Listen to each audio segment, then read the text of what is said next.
Good afternoon, students.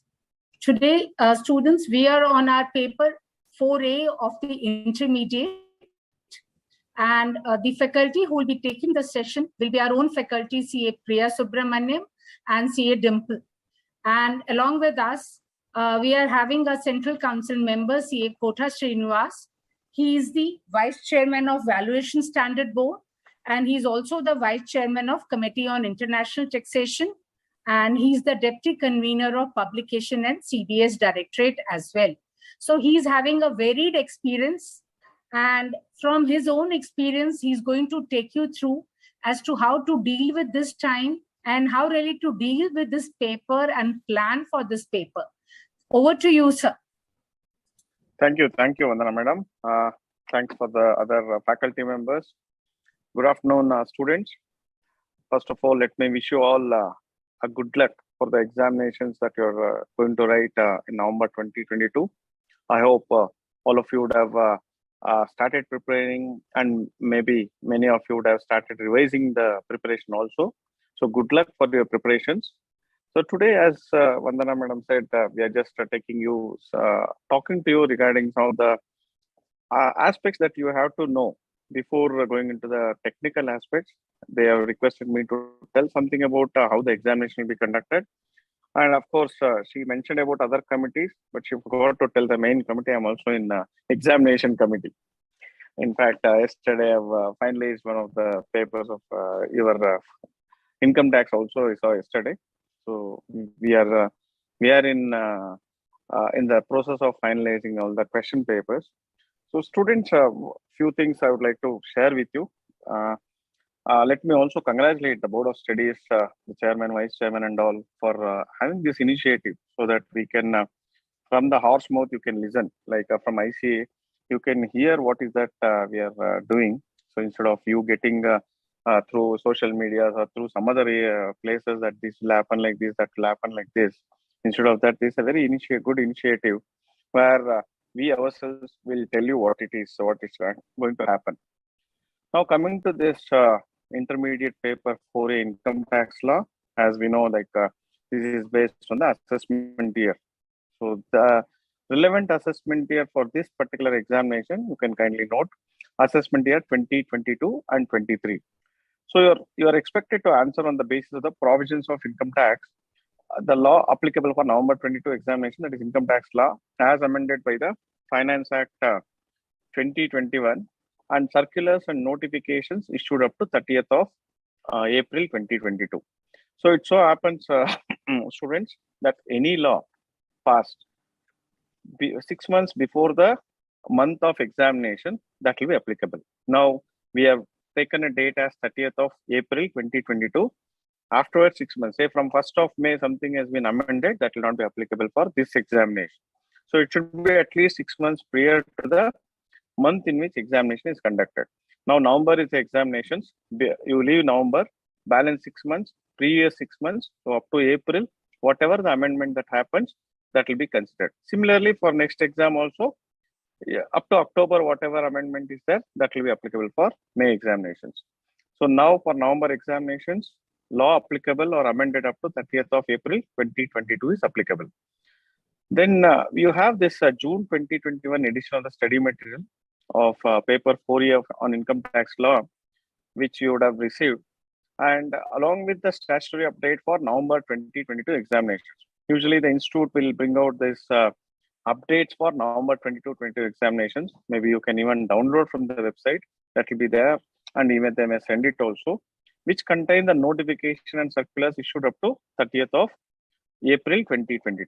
So all these things are you have to go through. So that will be the syllabus for you for writing your November 2022 examinations.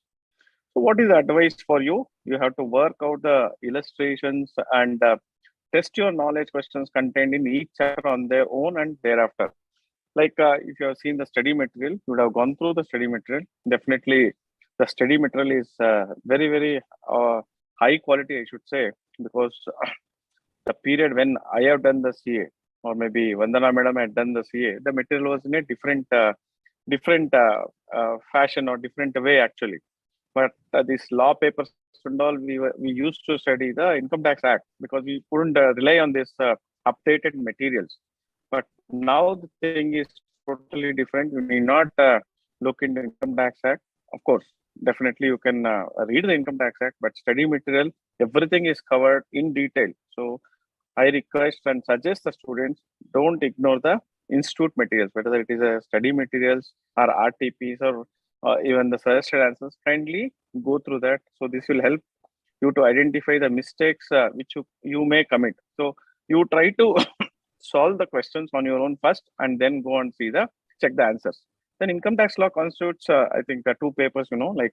Section A 60 marks in paper for taxation, and section B is indirect taxes, that is for 40 marks.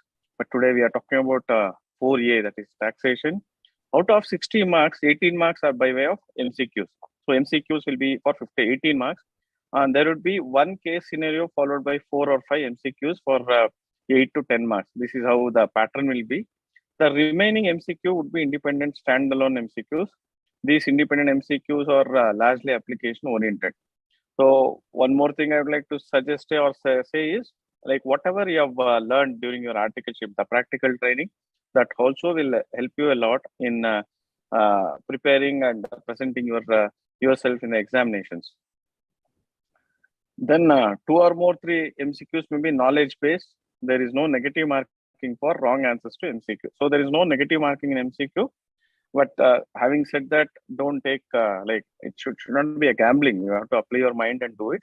Last minute, if there is 10 minutes time, is there 4 or 5 MCQs you don't know, then you can do the gambling. Otherwise, you apply your mind and answers. January 2022 edition of the booklet on MCQs and case scenarios is very important for November 22 examination. So even there are some materials where we will give you the trend, how the trend it will be there, and what will be the method of asking these MCQs that will be there. Kindly refer that. And you're also advised to work out and each and every question in the booklet. So as I said, for other things, even for MCQs, you have to work on your own and then verify your answers with the answers that has been given in the material. And you also work out the questions from the May 2022 and November 2022 revision test papers. May 2022 or previous 1 or 2 attempts also, you can get the question papers and see that RTPs are there or MTPs are there. So take that and kindly solve all those things. And then in tax papers, working notes are very important. Make sure you give working notes or reasons in support of your answers. And for the MCQ portion, however, no working notes or reasoning are required to be given. The answers to MCQs are to be given in OMR sheet. Generally, what I have observed as an examination committee member is, there is MCQs for, there are 2 MCQs and 2 answer books in this particular paper, paper 4, where income tax is there and GST, indirect tax is there. So sometimes people will write direct tax in indirect tax or indirect tax in direct tax, or both in the same answer book. So please take care of that. Of course, I know you'll all be tensed in the examination. Just 1 or 2 minutes, 1 minute you can spend. So bifurcate that. Of course, MCQ for income tax, MCQ for GST, answer book for income tax, and answer book for GST, that is indirect taxes, and the related working paper. So you see that you tie all those things properly and give it. After you write, submit your paper, and then you call us, sir, we have written indirect tax, indirect taxes, direct taxes, indirect taxes. All those things you don't do. And don't carry MCQ question paper. So many people, without in the hurry, they will take the MCQ papers with them. Then afterwards they'll return. So those things should not be done. If it will be taken very seriously, if MCQ question papers are taken, then there are chances that we may not even declare your results. So let us not give way to the examination department for all these things. As a good student, please prepare well, perform well. And once you perform well during the examinations, you will be faring well. Afterwards, you can just excel well in your careers. So the last 2 sentences I have to tell is, kindly prepare well. As I said, the practical aspects of income tax you have to see. Restrict your studies for that institute materials. Most of the questions will be covered from that. It's not that we will give some questions which is not part of the study material or RTPs or whatever it is.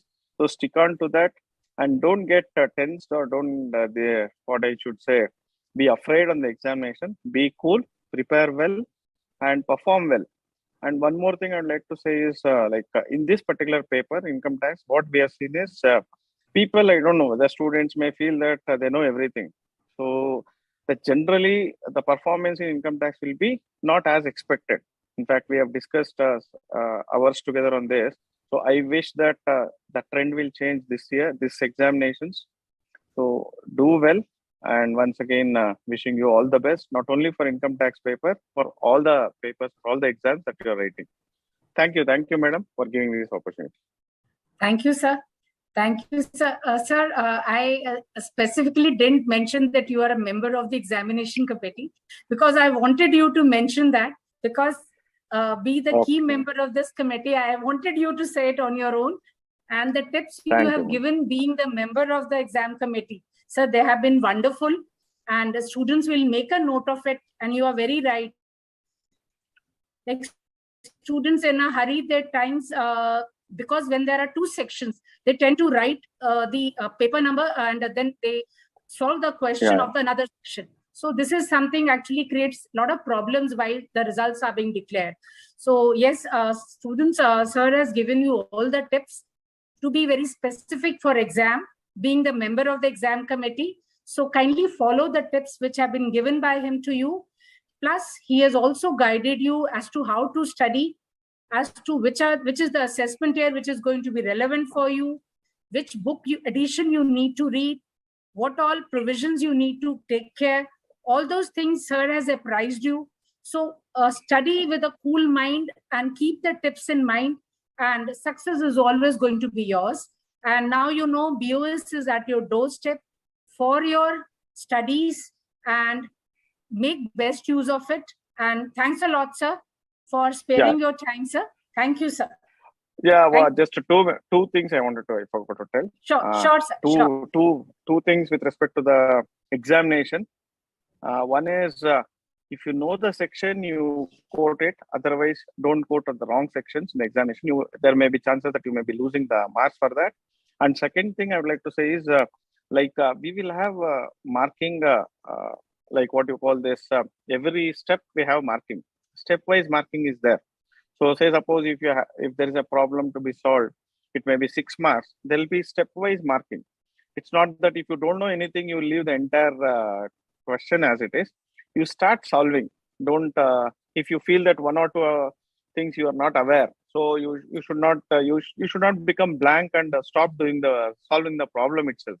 Start solving the problem, because every step will have if I just tell you one example, we will give a question where you have to calculate gross total income. There may be 3 or 4 heads of income.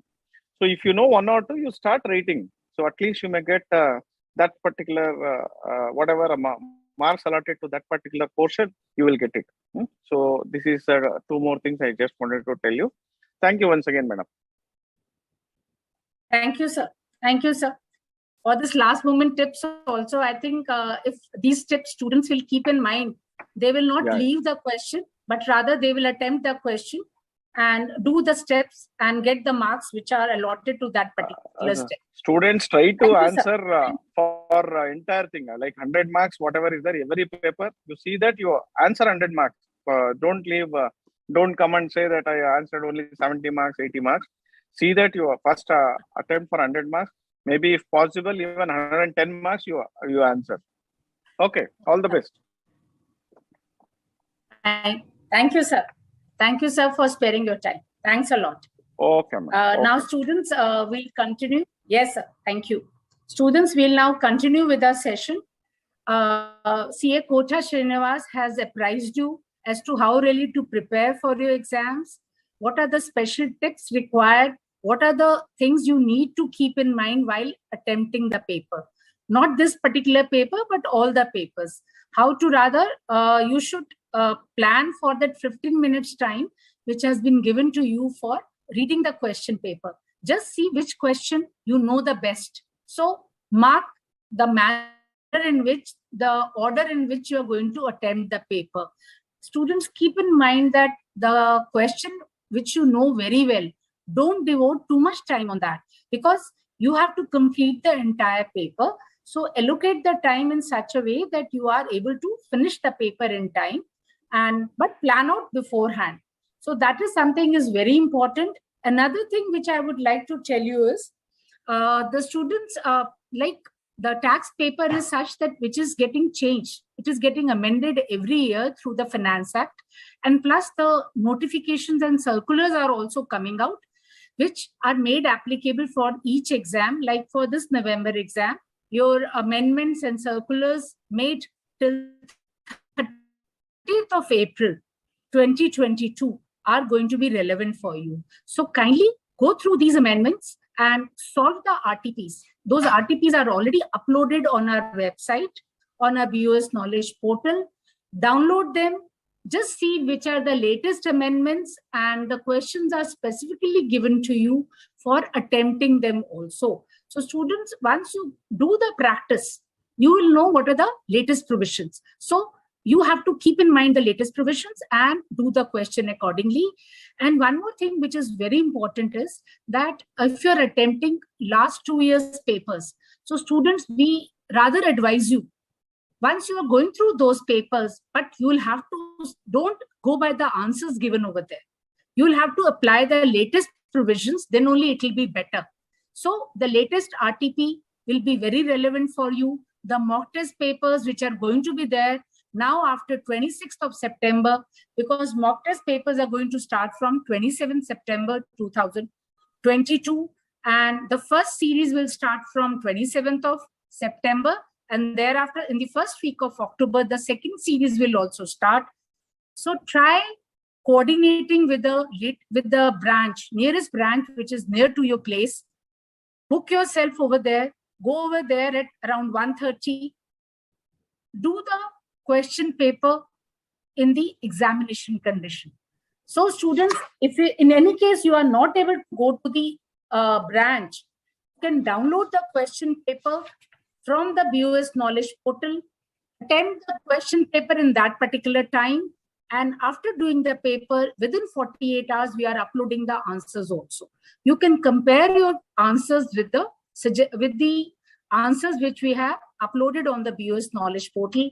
It will tell you where you have gone wrong. So mark which step you have missed and which you have not been able to attempt properly. So make best use of what BoS is providing to you. And another thing I also would like to tell you is about the section-wise weightage and the skill-wise weightage, which has been allotted for this particular paper, 4A. So today we are going to talk about 4A. 4B will be taken day after tomorrow. So students, today we are on paper 4A, income tax law. The section-wise weightage is like this. Section 1, which consists of basic concepts, residential status, and scope of total income, it has a weightage of 15% to 20%. Section 2, which has income which do not form part of total income, other than charitable trust and institutions, political parties and electoral trust, and head of income, and the provisions governing computation of income under different heads. It is having a weightage of 25% to 35%. Section 3, which is having income of other persons included in assessee's total income, aggregation of income, set off or carry forward and set off of losses, and deduction from gross total income. It is having a weightage of 15 to 20%. Section 4 comprises of computation of total income and tax liability of individuals. It is having a weightage of 15% to 20%. And the last section, which is section 5, weightage is 15% to 20%, and it comprises of advance tax, tax deduction at source, and introduction to TCS, and provisions for filing returns of income and self-assessment. So students, the section-wise weightage, we have provided it to you, but it being the intermediate, you are not required to know all the provisions of these particular sections of all heads of income. Through study guidelines, we are telling you very categorically which of the sections are not relevant for you. So restrict yourself to the sections which are not given in the guidelines, and plan your studies in such a way that you have to do those provisions which are applicable for your intermediate level. So be very careful. Go to the BoS knowledge portal regularly. You'll find all these things over there. So keep referring to the BoS knowledge portal, and you will be updated about the latest changes, latest study guidelines which are applicable for you. And another thing, students, for this particular paper, the skill-wise weightage is allocated in this manner. The level 1 skill, that is comprehension and knowledge, is having a weightage of 5% to 20%, right? And the second part, that is level 2, analysis and application, it is having a skill-wise weightage of 80% to 95%.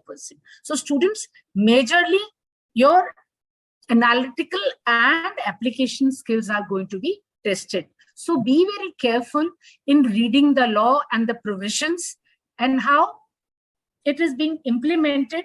We have given the illustrations also, questions also, and MCQ based questions are also there for you. Attempt them and you will test your knowledge. So students, be very careful, do the paper very carefully, see what all the BoS has provided to you, go through the BoS knowledge portal regularly for all the updates.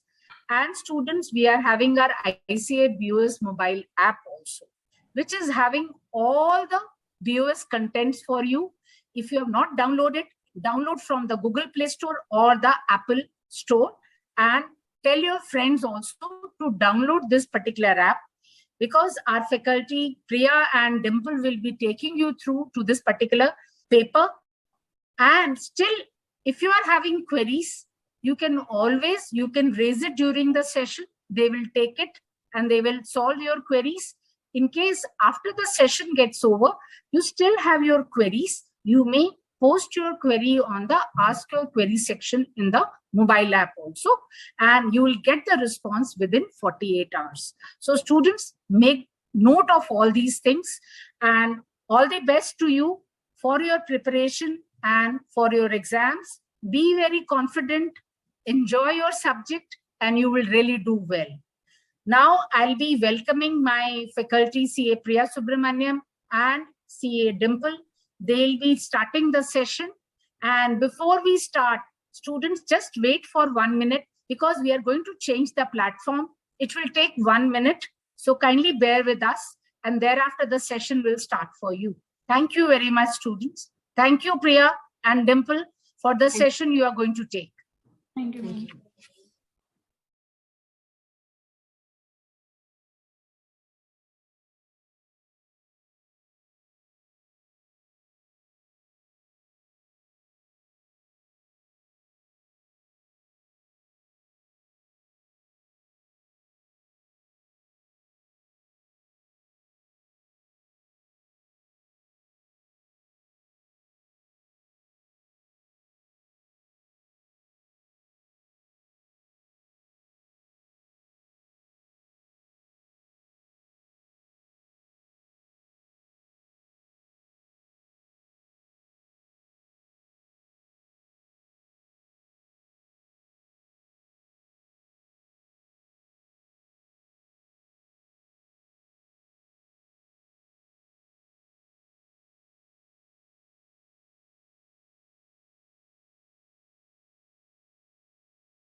Good afternoon, students.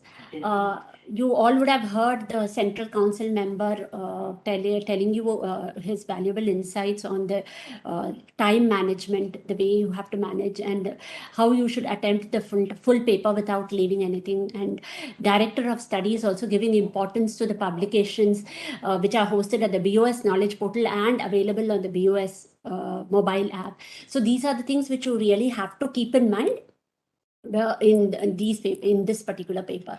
And at the outset, I would like to tell this is one of the most scoring papers in the CA course. Income tax is a very scoring paper. If you are well prepared for the subject, scoring 50, you can easily score 50 to 55 marks out of 60 marks in this paper. It is as scoring as an accountancy paper. Probably accountancy as a student, you may be more comfortable because you start accountancy in class 11 itself. Whereas you have studied it in your 11th standard, 12th standard, foundation, then you come to intermediate. Now, as far as taxation, this is your first time you are exposed to the subject of taxation.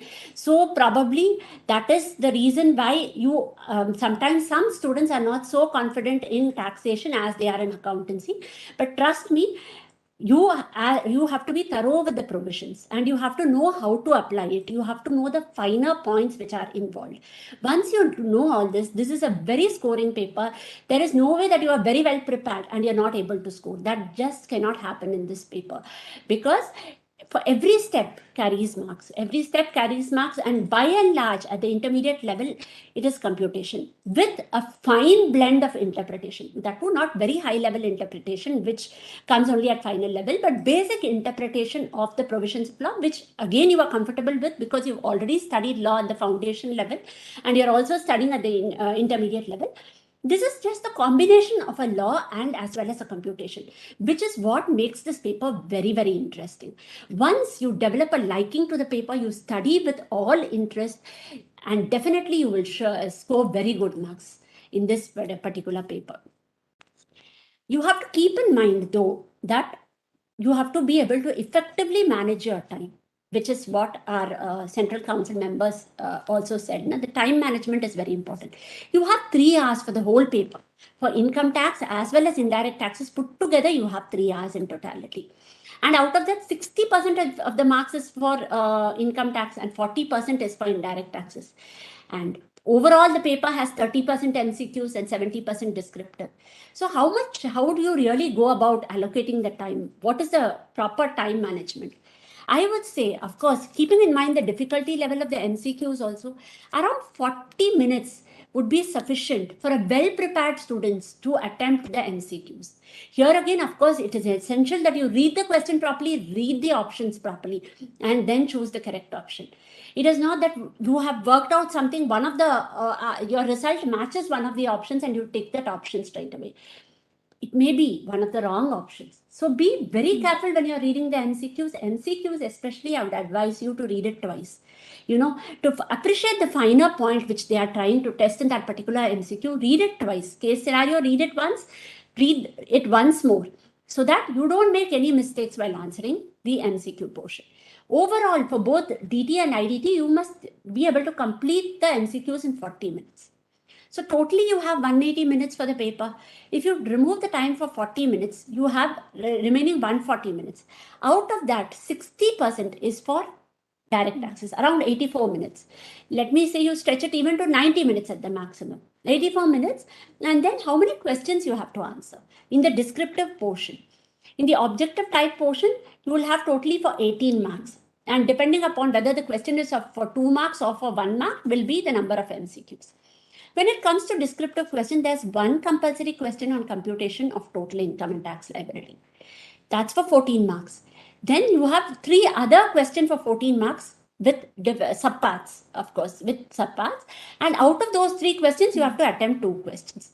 So in effect, you're doing 3 questions for 14 marks. So all the 3 questions carry equal marks. So 84 minutes, if you divide it into 3, you get somewhere around 28 minutes. So let's keep 30 minutes. Per question you have. 5 minutes you will spend reading the question.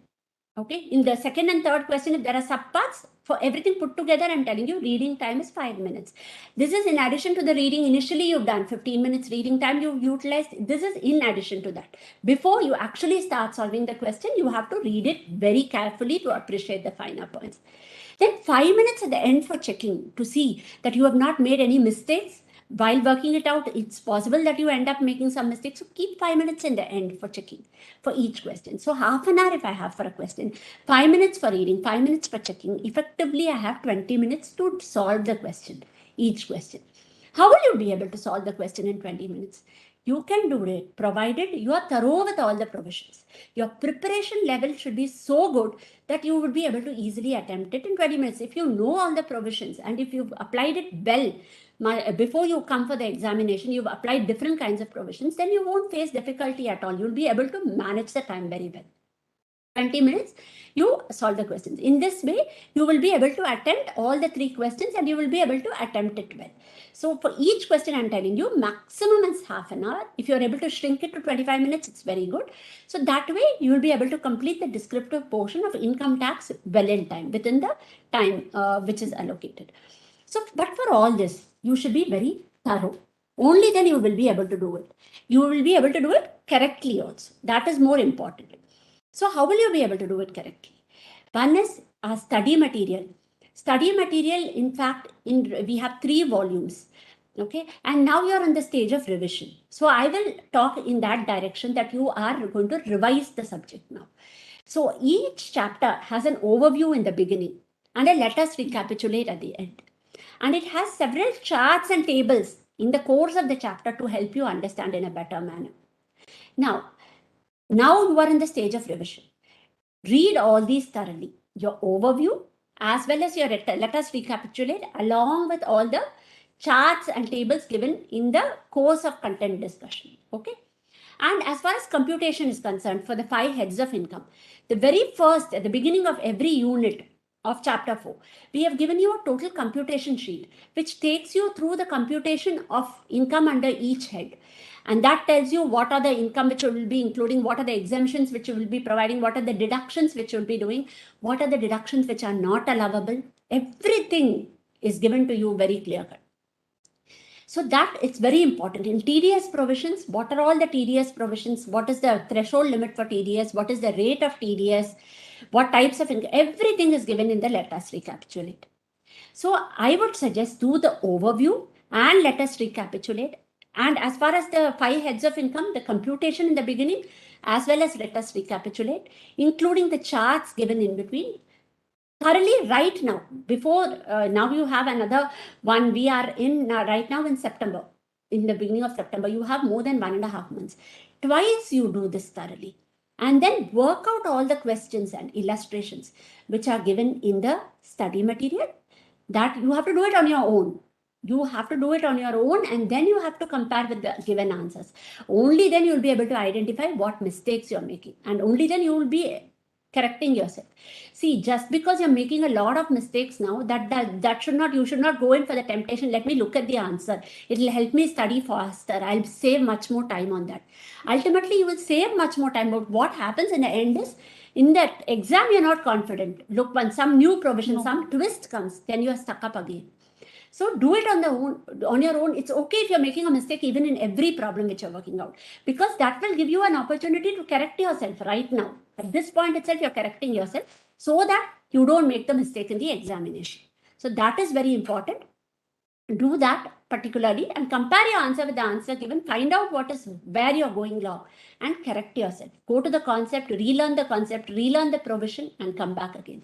In this way, your learning will be totally complete. And we have this you should adopt for the illustrations given in the study material, test your knowledge questions, and the MCQ booklet and case scenario booklet. That is also very, very important. Solve it on your own and compare with the answers given. Then finally do the RTP as well as the MTP. RTP and MTP, May and November 2022, you can do because the provisions are the same. If you go in for any earlier attempt, you have to keep in mind all the changes which have taken place. So this is as far as taxation is concerned. So all these things you have to keep in mind. The institute's materials as well as this case scenario booklet, RTP and MTP will give you adequate practice. They will help you to and suggested answers. Also the suggested answers. So that suggested answers for May 22, you can definitely go through that, because the assessment here will also remain the same for November 22. Try solving it on your own and thereafter compare it with the answers given. Any other points you'd like to add, Dimple? Regarding the questions, if you practice the illustration and the test your knowledge question, if you find something you have done wrong, just do the highlights, so that in the examination time, because one day before the exam, you don't have the time to go through again the illustration question. So just go through that highlighted portion only, that you have done the mistakes in these questions and you have to keep in mind the points. Similarly, in the before examination, you need the summary, because it's not possible that before exam you do all the revision of all the chapters and all. So let us recapitulate given in the end of every chapter in the study material, as well as the computation performa in the 5 heads of income. You can have a look before the examination and go thoroughly about that and the points which question in which you have made the mistakes. So all this will give you an overall revisions ki you have to keep in mind before going for the exam. This is very important for you to quickly revise your entire syllabus in just one single day. So it's very important that you don't make the notes and the summary prepare ki you have to make revise it before the examination. Actually, you have to revise it before the examination, but right now if you revise it, if you open it for the first time the day before the examination, then you will feel lost. You yourself will be, you have to be familiar, you have to get the comfort level with the study material. So that's why I'm telling you right now, open the book, do the overview, plus let us recapitulate for all the chapters now. Twice you do it before the examination, and then the day before the examination, it will be very easy for you to revise it. And I'm sure you will end up scoring very well marks. So now let us take you through the entire process. Actually, at income tax level, what is exactly required? It's a computation of total income and tax liability of an individual. For that, there are the steps which are listed out. This is also taken from your study material. Whatever I'm showing here is all from your study material. So first step, when you have to compute, this is the total chart, I hope it's visible.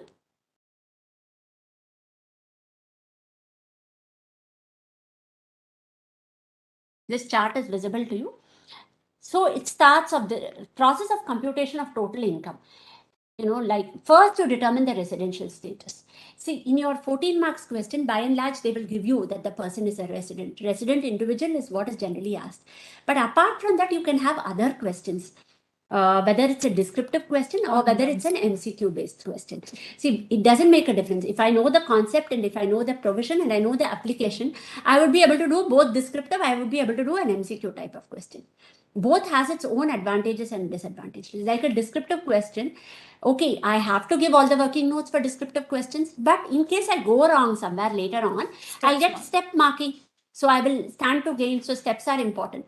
In an MCQ, the problem is, of course, I need not show my workings in detail. There also I have to do the workings, but it is not expected in your answer sheet because it's in an OMR sheet for you, where you're finally marking the answer. But the problem is, if you finally go wrong in your final answer, the entire thing goes wrong. So everything has its own merits and demerits. So what you concentrate on is, am I understanding the provision clearly? Am I able to apply it correctly? If this you're confident about, whether I give it in the form of a case scenario, whether I give it in the form of an MCQ or a descriptive question, you will be able to do very well. Okay. Now, first step in computation of total income is to determine the residential status. As I said in the descriptive question for 14 marks, generally you are given that it's a resident. But there might be other questions where the question itself will require you to determine the residential status either directly, or if it might ask you to compute on total income, but some facts relating to determination of residential status would also be given in the question. So even if it's total income, you have to know the residential status. Otherwise, you will end up computing the total income wrongly. Because here, what the hitch is, whether a person is a resident and ordinarily resident, not ordinarily resident, and non-resident. Okay, these are the three things. And the thing is, whether the income which accrues or arises outside India and is received outside India, whether it's taxable in the hands of, say, Mr. X, That will depend upon what he is, whether he's an ROR, he's an RNOR, or he's a non-resident. If he is an ROR, everything will be taxable. If you're a resident and ordinarily resident, then my global income is taxable, whether I earn it in US, Europe, or whether I earn it in India. But if I earn some income in Europe and or US and I'm a non-resident in India, then that income which I earn in Europe and US and which is not received in India, it's also received outside India, will not be taxable in the case of a non-resident. So determination of residential status is the first step which will help you to determine the total income. After that, you have to classify the income into 5 heads, whatever the total. The 5 heads of income. Any taxable income has to be classified under 5 heads. Salaries, what you get from as a result of your employment. So the employer-employee relationship assumes importance here. Then income from house property. In a layman's term, it's my rental income. But what actually gets charged to tax here is an annual value for which rental income is also one of the criteria. We'll deal with it in detail. Profits and gains of business or profession. I carry on a business or I carry on a profession and I get some profits from that. So that is chargeable under this head. Capital gains, any capital asset which I'm selling or I'm transferring by any other means and I get some consideration, the profits from that will be chargeable under capital gains. Income from other sources is the residuary head.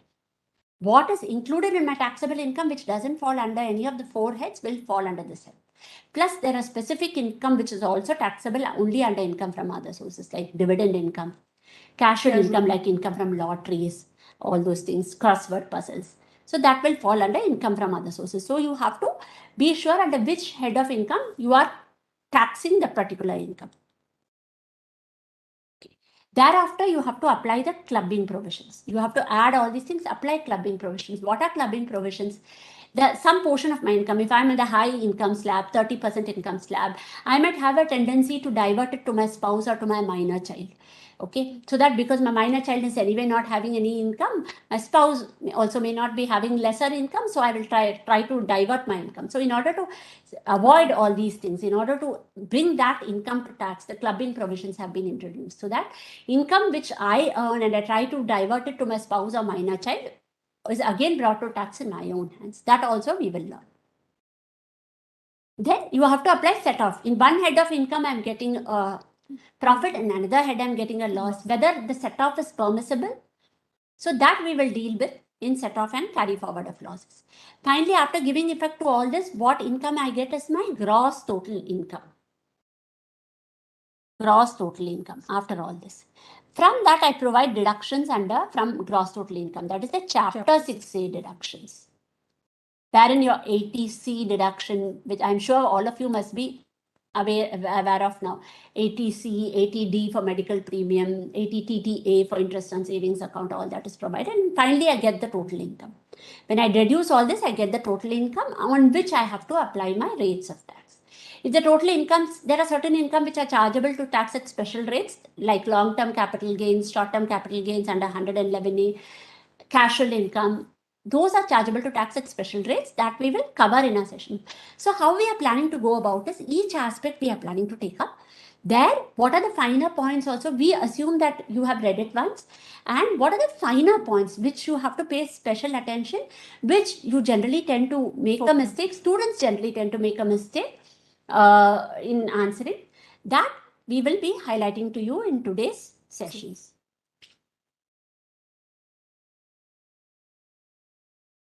So first step, as I said, is to determine the residential status of an individual.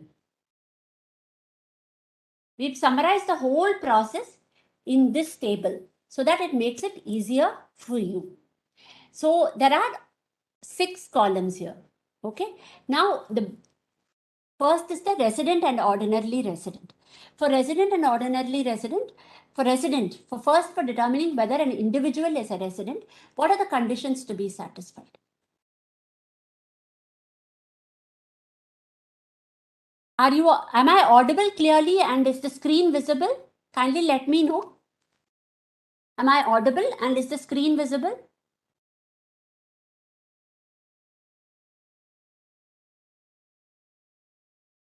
Okay. Okay. Now, the 2 conditions for residency are as an individual, the previous year is 21-22, your assessment year is 22-23. So I have to stay in India for at least 182 days in the current previous year. If I stay in India for 182 days or more, then I am treated as a resident. Or if I have not stayed in India for 182 days, I should have stayed in India in the current previous year 21-22 for at least 60 days or more. And in the 4 immediately preceding years, I should have stayed in India for at least 365 years. These are the general conditions, 365 days, sorry. These are the general conditions. And I have to satisfy if I satisfy any one of the conditions, I would be a resident. Okay. But there are some special categories. This is what is very important, because in exam, when you are asked for a special category, there is always chance that you tend to make a mistake. There are some cases where the second condition does not apply, or the second condition applies with certain modifications. So that we'll have to see what are those cases. See, Indian citizen, I'm an Indian citizen. I'm leaving India in the current previous year 21-22, for employment purposes or as a member of a crew of an Indian ship.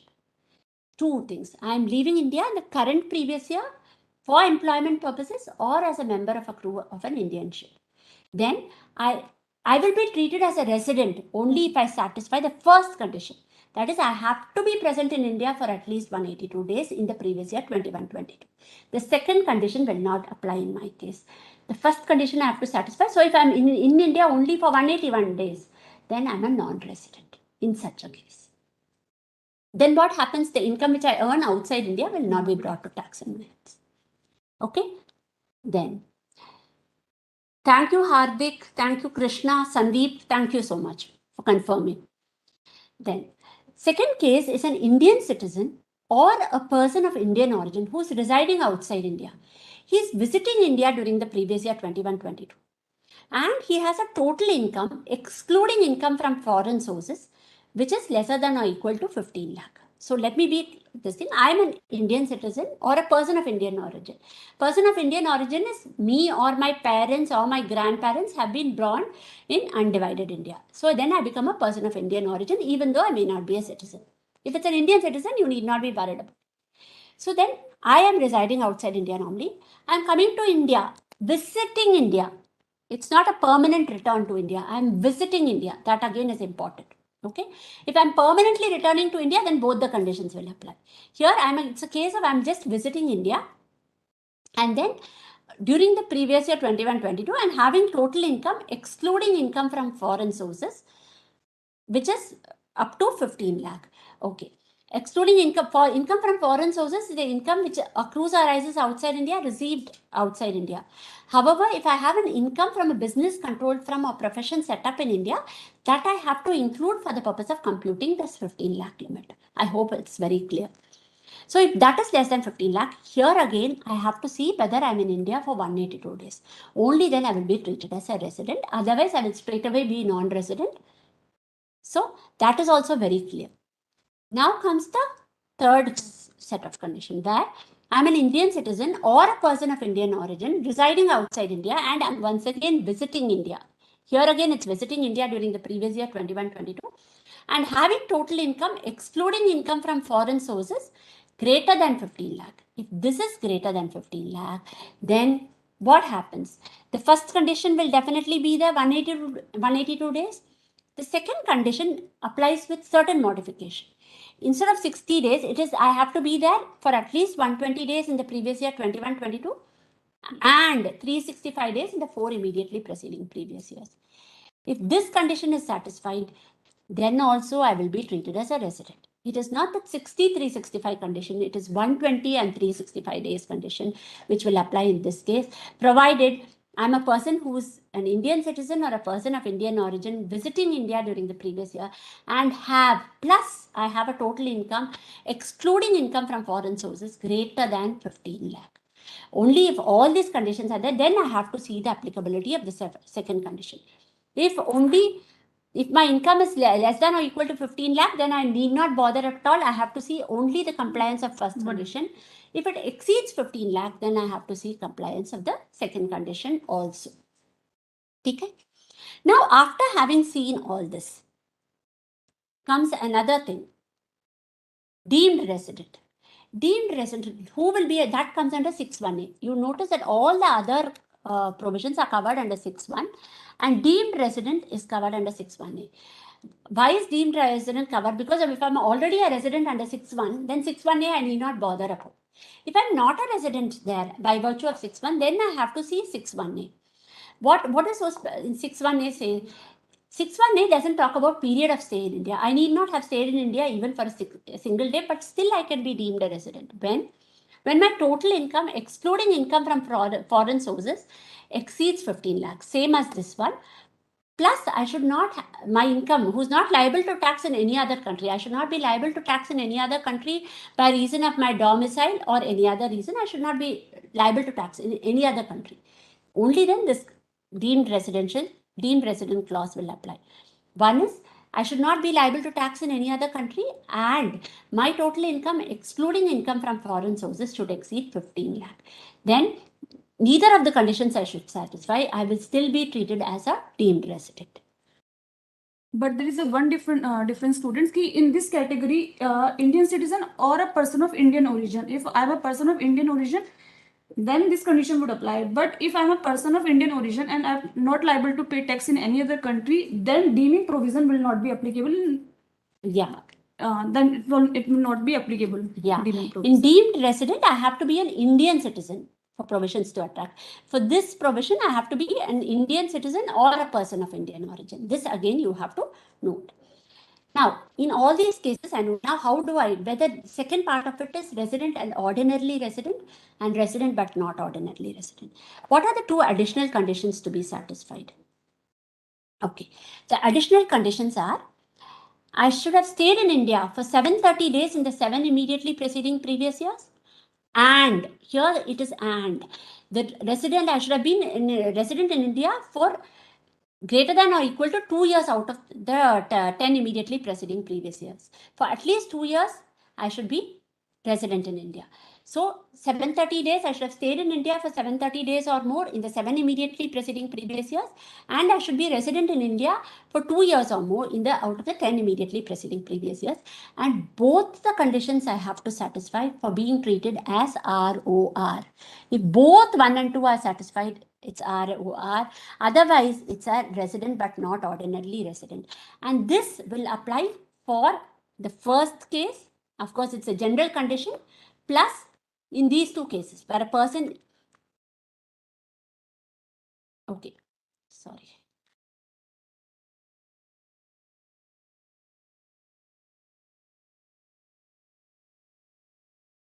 I hope you're getting it right. For the general condition, as well as when I leave India for employment purposes or as a member of a crew of a ship, and an Indian citizen or a person of Indian origin who is visiting India during the current previous year, and his total income, excluding income from foreign sources, is less than or equal to 15 lakh. In all these cases, this condition, what I told you, both the additional conditions have to be satisfied to treat a person as a resident and ordinarily resident. If only one of the conditions are satisfied, or if none of the conditions are satisfied, he would be resident but not ordinarily resident. Okay. Then in this case, where the person is an Indian citizen or a person is of Indian origin who comes to India on a visit and his total income, excluding income from foreign sources, exceed 15 lakh, and in case of a deemed resident under section 6(1)(a), in both these cases, by default, they are R and no R. Resident but not ordinarily resident. That means that you need not see satisfaction of additional conditions for these two cases. An Indian citizen or a person of Indian origin who resides outside India, he comes to India on a visit and his total income, excluding income from foreign sources, exceed 15 lakh, and a person who is deemed to be a resident by virtue of 6(1)(a). In these two cases, by default, they would be treated as resident but not ordinarily resident. I hope it is clear to all. Do you have any questions on this?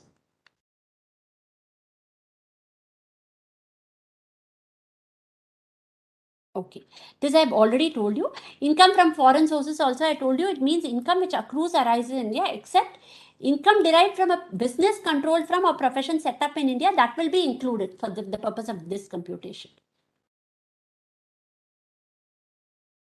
Now let me go to the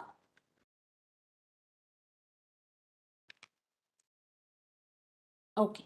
Scope of total income. In case of a resident and ordinarily resident, 1 second.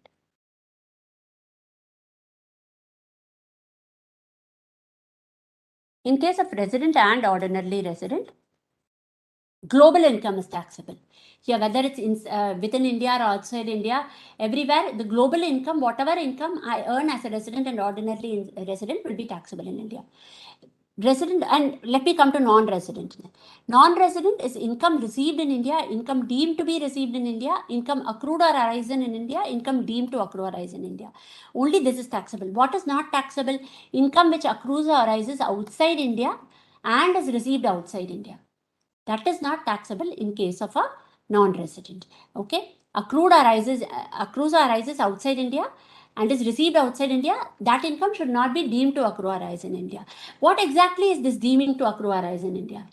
It's covered in section 9. It is income from a business connection in India, income from a property in India, income from a source of income, fixed deposit in India. Fixed deposit with SBI you have. That is taxable. Income from transfer of a capital asset in India. I have a immovable property in Pune, I am transferring it. That income is deemed to accrue or arise in India even if I am a non-resident. Salary paid by Government of India to a citizen of India for rendering services abroad. That is deemed to accrue or arise in India by virtue of the specific provision. Apart from that, any salary paid for services rendered in India, that is always deemed to accrue or arise in India. So these provisions are given in section 9. You can go through that. All these incomes are deemed to accrue or arise in India. So what about the case of RNOR? Now we know about a resident, global income is taxable, non-resident, income which is earned outside India and which is not received in India, that is not taxable. What is that about? Why is it in RNOR? What's so special? So RNOR, this part of it is similar to a non-resident, that is income which is received, deemed to be received, accrued or arising, deemed to accrue or arise in India. This will be taxable in case of an RNOR. The extra income which will be taxable vis-a-vis a non-resident is the income which accrues or arises outside India being derived from a business controlled in or profession set up in India. If the not ordinarily resident derives income from a business controlled from or profession set up in India, that would be taxable in his hands. It will not be taxable in the hands of a non-resident. It will be taxable in the hands of an RNOR. This is the distinction between an RNOR and a non-resident as far as scope of total income is concerned. I hope that is very clear. Now let's try to solve it with the help of some examples. Okay, Raman is a citizen of India. He was employed with Hindustan Lever Limited. Okay, in India only. He resigned on 27/9/2021. He received salary of 40,000 per month from 1st April 2021 to 27/9/2021 from Hindustan Lever Limited. This is the Indian income. Thereafter, he left for Dubai for the first time on 1/10/2021. Got salary of rupee equivalent of 80,000 per month from 1/10/2021 to 31/3/2022. For this, he got 80 rupee equivalent of 80,000 per month. Then his salary for October to December 21 was credited in his Dubai account. That is, it's received outside India. And salary for January to March was credited in his Mumbai account directly. Okay. Now, he is liable to tax in respect of income received in India alone from Hindustan Limited. That's the first option. Received in India and in Dubai. Then third option, received in India from Hindustan Lever Limited and income directly credited in India. That is the third, January to March 22, it's directly credited in his Mumbai account, and income received in Dubai. Now, how do we know the answer? By looking at it, we won't know the answer. I have to find out the Raman's residential status for that. Okay, he is employed in India. He leaves India. Okay, he leaves India for the purpose of employment. So, what condition will apply for him? Only 182 days. He has to stay in India for more than 182 days for him to treat him as a resident. Okay. Now, how many days has he been in India? He's been in India. Only on first time he left India on 1/10/2021. Till that time he was in India. So, April he was there for 30 days. May 31, June 30, July 31, August 31, September 30 and October 1st. Also, I have to include the day when he's leaving outside India, the day when he's landing in India, both days I have to include for the purpose of computing the number of days of stay in India. So this comes to 36 is a 180. Then 1, 2, 3, 4. 184 days. So he's a resident in India. He stays in India for greater than 182 days. 182 days or more. Okay. So he is a resident in India. And he's always been in India prior to that. He left India, Dubai for the first time. So he would have satisfied both the additional conditions. He would have always been resident in India prior to the previous year.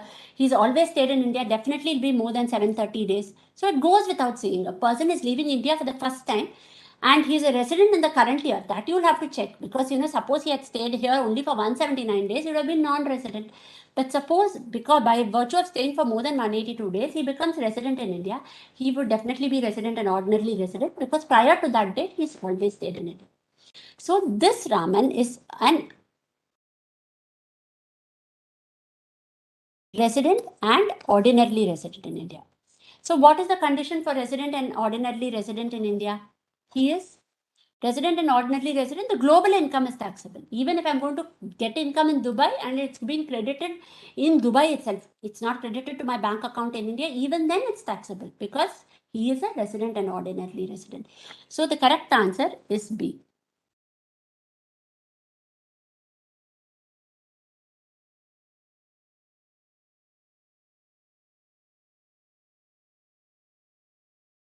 Dhanlakshmi, you asked if it's given in terms, if they've given the exact months, suppose the months are given in the question, June, July, August, then you have to take the exact number of days because sometimes 1 or 2 days may make the difference between whether a person is a resident and non-resident. So if they've specified the months, then you have to take it as per how many days is there in the each month. If it's February, it's only 28 days. Accordingly, you have to do it.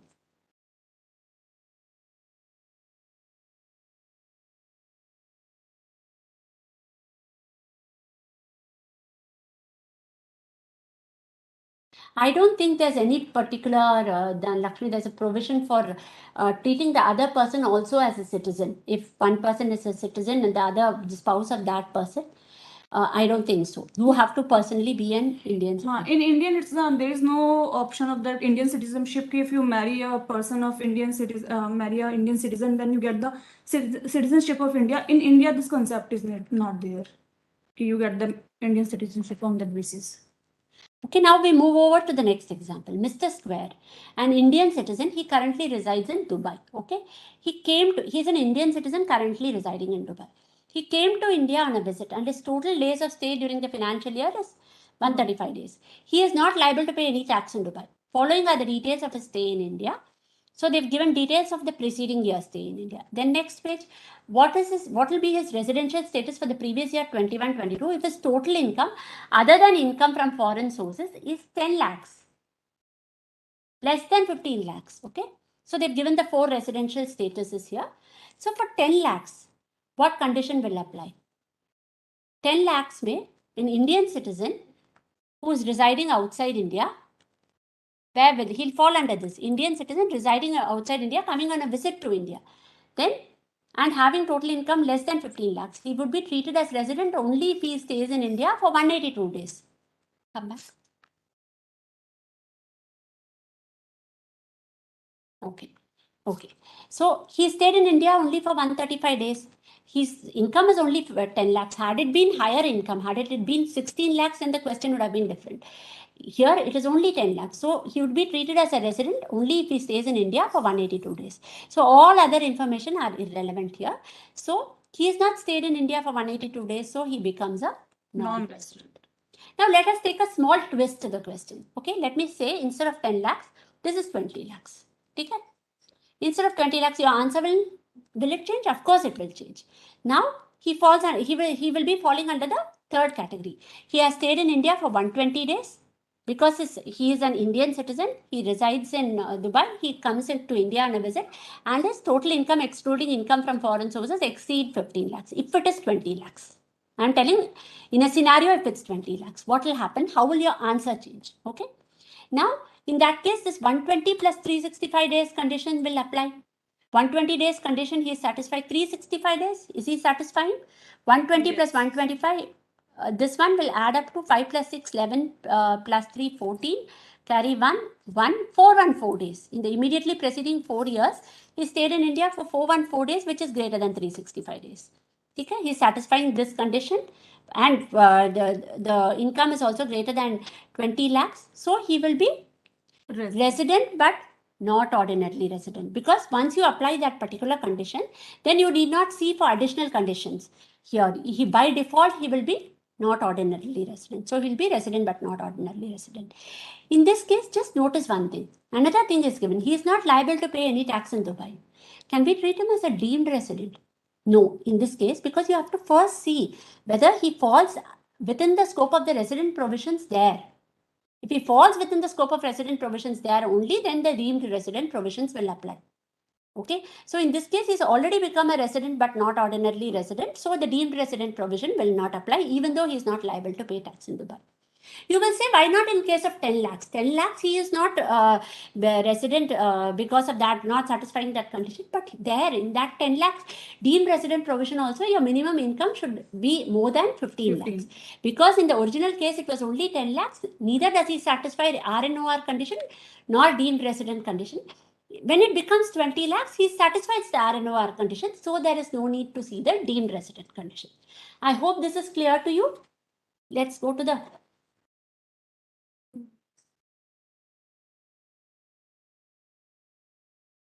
Dhanlakshmi need not be. Na? Once he is already resident, once a person becomes a resident by virtue of 6(1).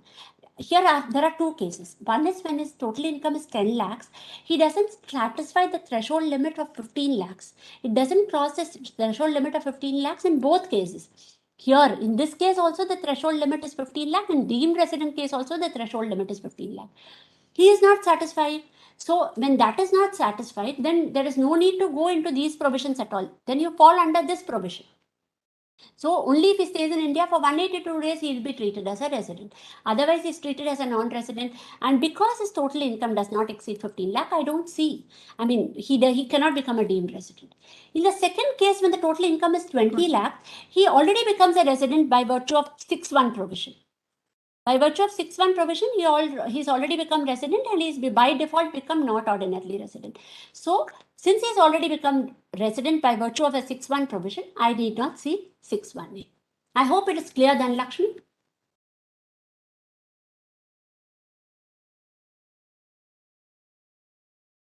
Okay, now while in the topic of residential status, what are the benefits which are not available to a non-resident? That you have to, the higher basic exemption limit for senior citizens, for 60 years or more, you have a 3 lakh benefit, your basic exemption limit is 3 lakh, and 80 years or more, it is 5 lakh. That is only for people who are residents and who are more than. In this context, I would like to tell you, a person who turns 60 as on 1st April also, that is after the previous year. The previous year, relevant previous year for you is previous year 2021-22, previous year. So 31/3/2022 is the previous year. But even if a person turns 60 on 1/4/2022, he will be treated as a non-resident for the previous year 21-22. Or if he turns 80, he will be treated as a super senior citizen for that year. But not if he's a non-resident. If he's a non-resident, you don't get the benefit of this higher basic exemption limit. Rebate under 87A from your tax liability. If your total income does not exceed 5 lakh, the rebate of 12,500 is provided. That is also not available to a non-resident. Deduction under 80TTB, income interest on savings bank FD. Higher limit of 50K is applicable to resident senior citizens and super senior citizens. That is not available if a person, even if he's more than 60 years of age, if he's a non-resident, that will not be available. Presumptive tax provisions will take you through that 44 AD and ADA, that will not be applicable to a non-resident. Higher deduction of 50,000 under 80D for senior citizens and super senior citizens, higher deduction of 50,000 is provided, but it will not be available to a non-resident. Benefit of adjustment of unexhausted basic exemption limit. While you calculate tax liability under long-term capital gains and short-term capital gains under 111A, 112 and 112A, suppose you don't have any other source of income, or their income is very less, the unexhausted basic exemption limit, you are allowed to exhaust against these incomes, and then the remainder of income, you apply the relevant tax rate, 20%, 10%, 5%, 15%, as the case may be. and computed. This adjustment of unexhausted basic exemption limit will not be available in case of a non-resident. One more thing which we'll have to remember is, suppose the income of the past year is brought into India. Last year I've earned that income, I brought that income into India this year, then it's not taxable in anybody's hands because it's not income of the current year. Okay. And normally in your case, if they've not given any specific information about the residential status and all, if they've not given income, like in the question on first compulsory question, normally they directly write it's a resident. Otherwise, if they've omitted to write also, you normally have to assume resident unless there is in fact indicating contrary in your question. Okay.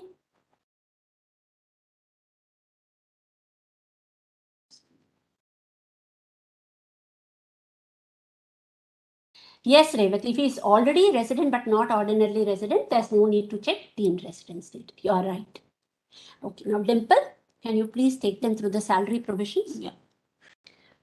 Students, in the 5 heads of income, there is a first head, which is salary. There are 5 heads of income. First is salary, then income from house property, profits and gains from business or profession, capital gains, and income from other sources. These are 5 heads, and I would prefer if in the examination you just the sequence of this head you just keep reminded, because in the examination it gives a good impression if you bifurcate the income in this sequence only. Meaning in the computation of total income, if you have salary income, you have profits and gains from business or profession or capital gain or other incomes, it should not be like that you started from the income from other sources and then you are doing the income from house property. It's better that you do in the sequence.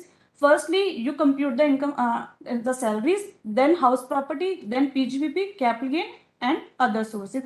It will give a good impression on the examiner that, yeah, you know the 5 heads of income in the correct sequence. In the salary, the first thing which is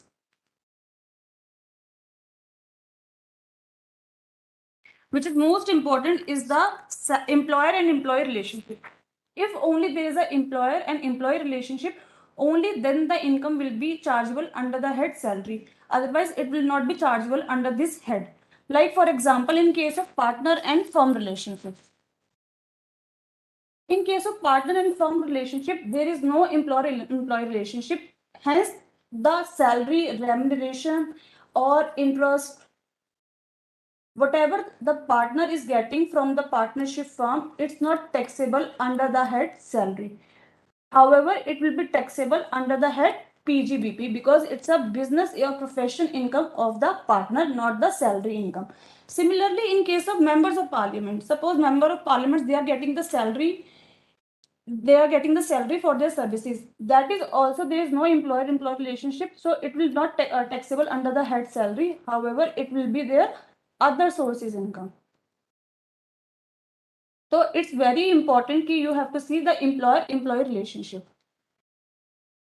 Salary, Priya ma'am has already explained you regarding the deemed to accrue rise of provision. Salary, whatever the salary that is earned in India, it's deemed to accrue rise in India. Hence, it will be taxable under the head salary.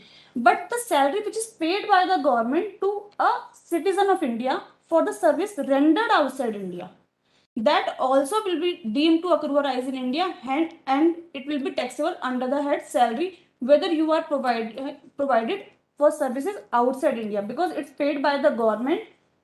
It will be chargeable to tax under the head salary, but it should be a citizen of India.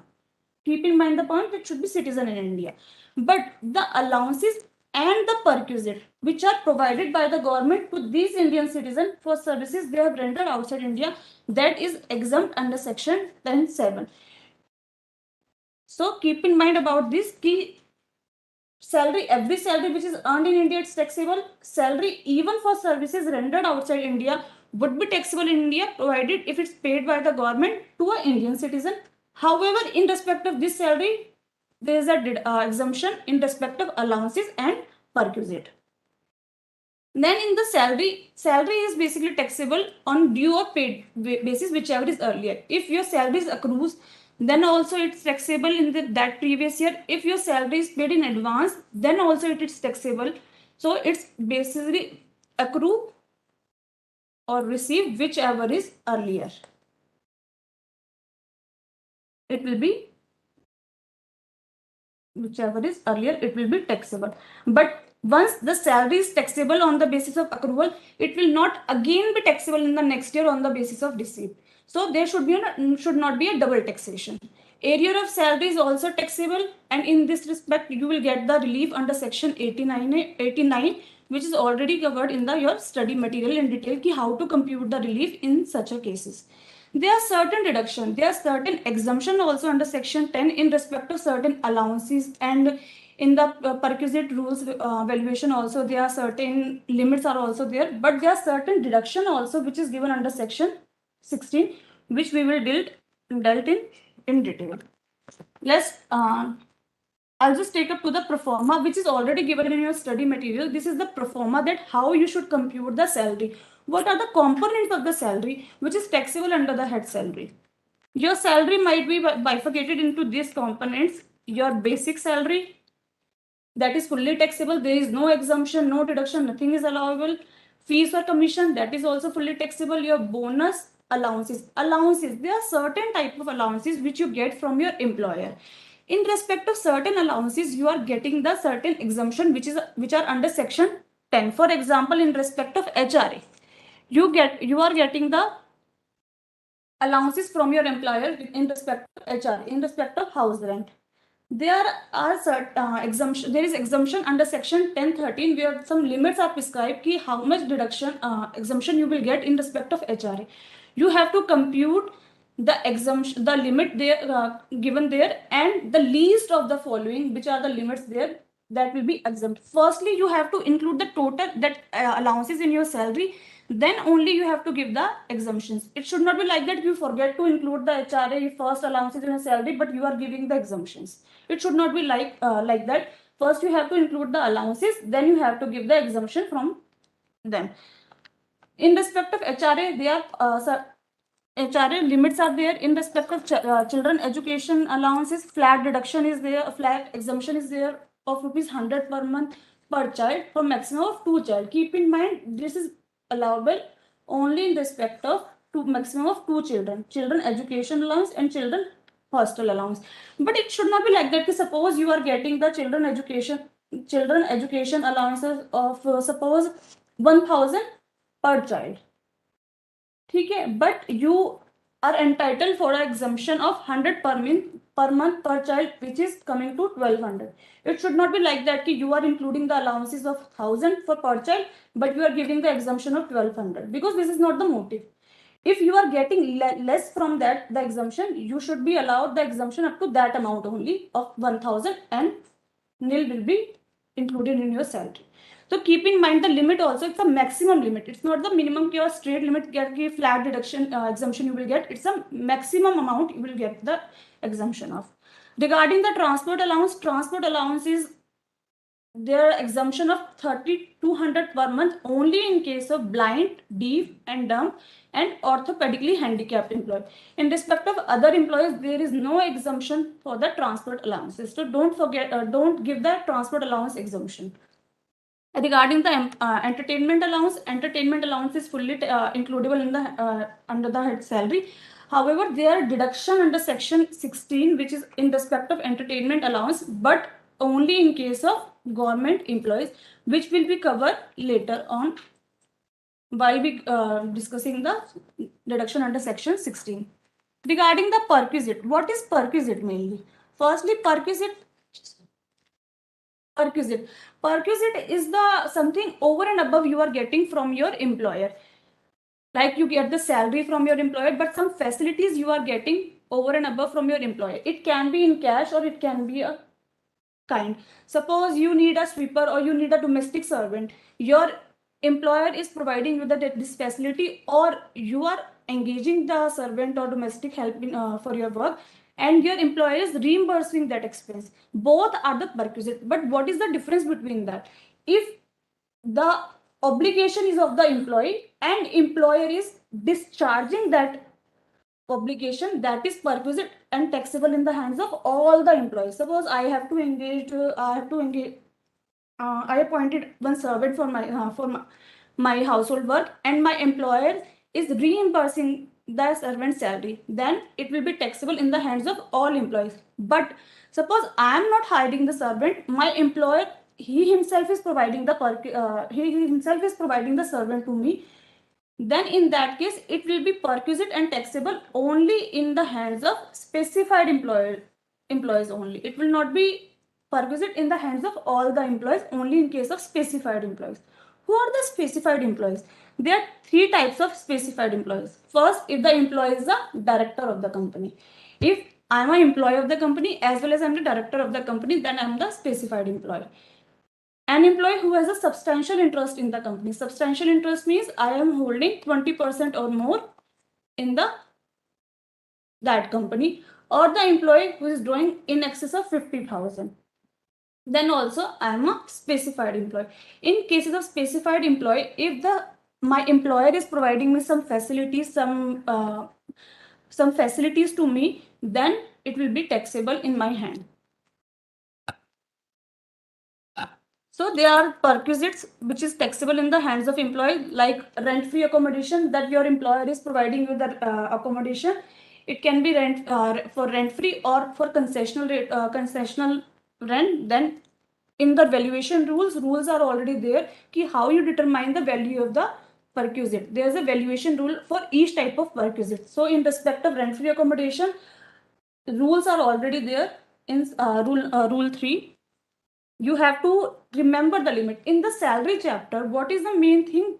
That for each and every allowances or perquisite valuation, there are some calculation, there are some limits. So you have to, anyhow, there's no option, you have to remember the limit. Because if you forget the limit, you will definitely do the wrong calculation and lose the marks. So there's a summary also given in the latest recapitulate in the unit 1 of chapter 4, but you have to memorize these limits. Like in example, if the accommodation is owned by the employer, if the accommodation that is given by the employer to employee and it's owned by the employer, then you have to see the population, that what is the population of that city, and accordingly you have to apply the rules. If it's a 15% in case of exceeding 5 lakh population, if it's between 10 to 25, then it's 10% of salary, and otherwise 7.5%. There is no other option. You have to remember all these limits.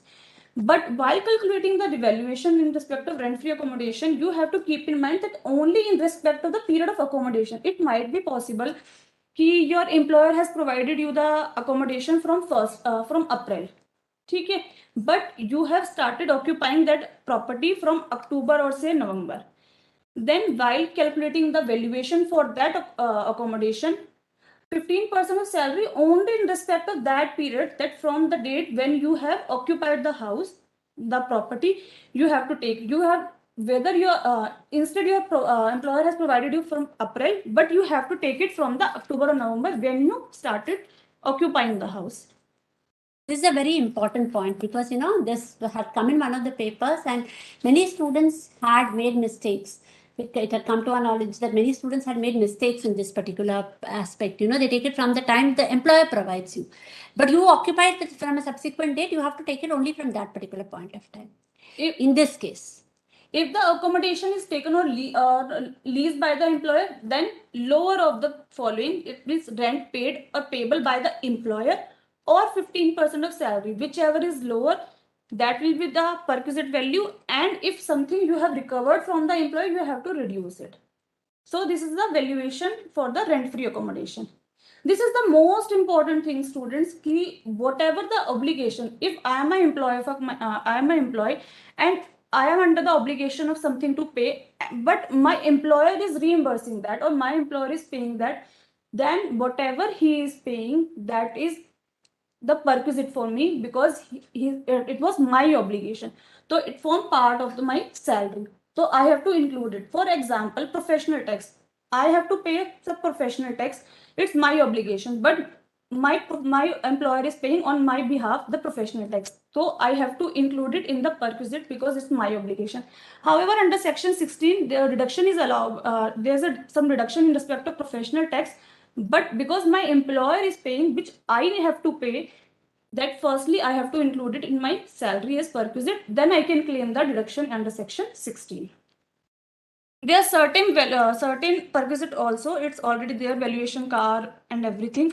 There are some retirement benefits also, and there are prescribed different limits for each retirement benefit. It is already given in your study material. Regarding the salary, matlab in while computing the, whether it's if you're a gratuity, and if you see the limits everywhere, there's a term salary. What is the meaning of salary for that? If you see in the valuation rules also, in the rent-free accommodation, it's 7.5% of salary. It's 15% of salary. What is the meaning of salary here? What component of salary I have to include there? So in this respect, salary for different purposes, there are different meaning of salary. Gratuity, for example, in case of gratuity, if in case of non-government employee who is covered under the Payment of Gratuity Act, salary means basic salary plus DA. Whether it form part of the retirement benefit or not, you have to include it for the for salary purpose. However, in these cases, like in case of gratuity, in case non-government employees not covered by Payment of Gratuity Act, leave salary, HRA, recognized provident fund, or voluntary retirement compensation. In all the cases, when you computing the limit under the respective section, then here salary means basic salary, DA if provided in terms of employment, means for retirement benefit, and the commission which is a fixed percentage of turnover. If the commission is given for per month, then it will not form part of salary for these purposes. Only if it's a fixed percentage of turnover, then only it will be included in the salary meaning of salary for this purpose. So you can see that basic salary plus DA, irrespective of whether it forms part of pay, that particular thing is applicable only for non-government employees covered by Payment of Gratuity Act. That is an exception. All the rest, all the other categories, DA will be included only if it's provided in the terms of employment.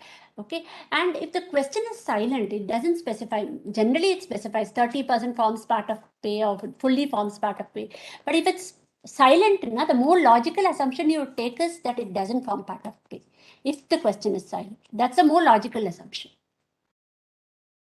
For the rent-free accommodation, we have already seen the rent-free accommodation. You have to know 15% of salary, 7.5%, 10%. Then here the salary means all the allowances, bonus, commission, everything, in any monetary payment, excluding these. You have to exclude this. You don't need to take into consideration for calculating the salary for that limit. Like DA not forming part of the retirement benefit, employer contribution to the provident fund, allowances which are already exempt. We have seen the allowances under section 10 in respect of HRA, children education allowance, children hostel allowance. That perquisite, which is because we are calculating the perquisite itself, so perquisite you have to need not include the perquisite here, and so other. So these are it is the definition of salary which you keep in mind. Regarding the deduction, there are three types of deduction which is available from the salary. One is your standard deduction, second is your entertainment allowance, and third is professional tax. Standard deduction, it's your amount of salary or 50,000, whichever is less, it's available. If your salary is suppose 25,000, which is obviously the practical, it's not possible.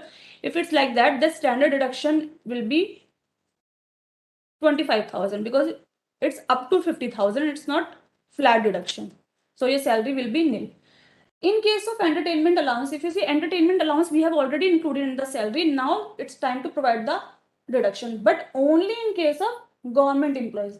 If it's a non-government employee, if nothing is mentioned in the question, suppose it's mentioned ABC Private Limited or ABC Limited, so you can't assume it's a government employee. It's definitely it's a non-government employee. Clearly, if it's not mentioned it's a government employee or there is no clearly indication, then you can't assume to be a government employee. Then least of these will be exempt as entertainment allowance. In respect of professional tax, whatever the professional tax, whether it's paid by the employee or paid by the employer, both in respect of both the deduction is available. But in respect of professional tax paid by the employer, firstly you have to include in the salary, then you can provide the deduction under section 16, and net you will get the income that is chargeable under the head salary. Like in the standard deduction, There are two type of cases. This is for your reference only, ki how you need to determine ki whether you have to provide standard deduction of 50,000 or it is already given.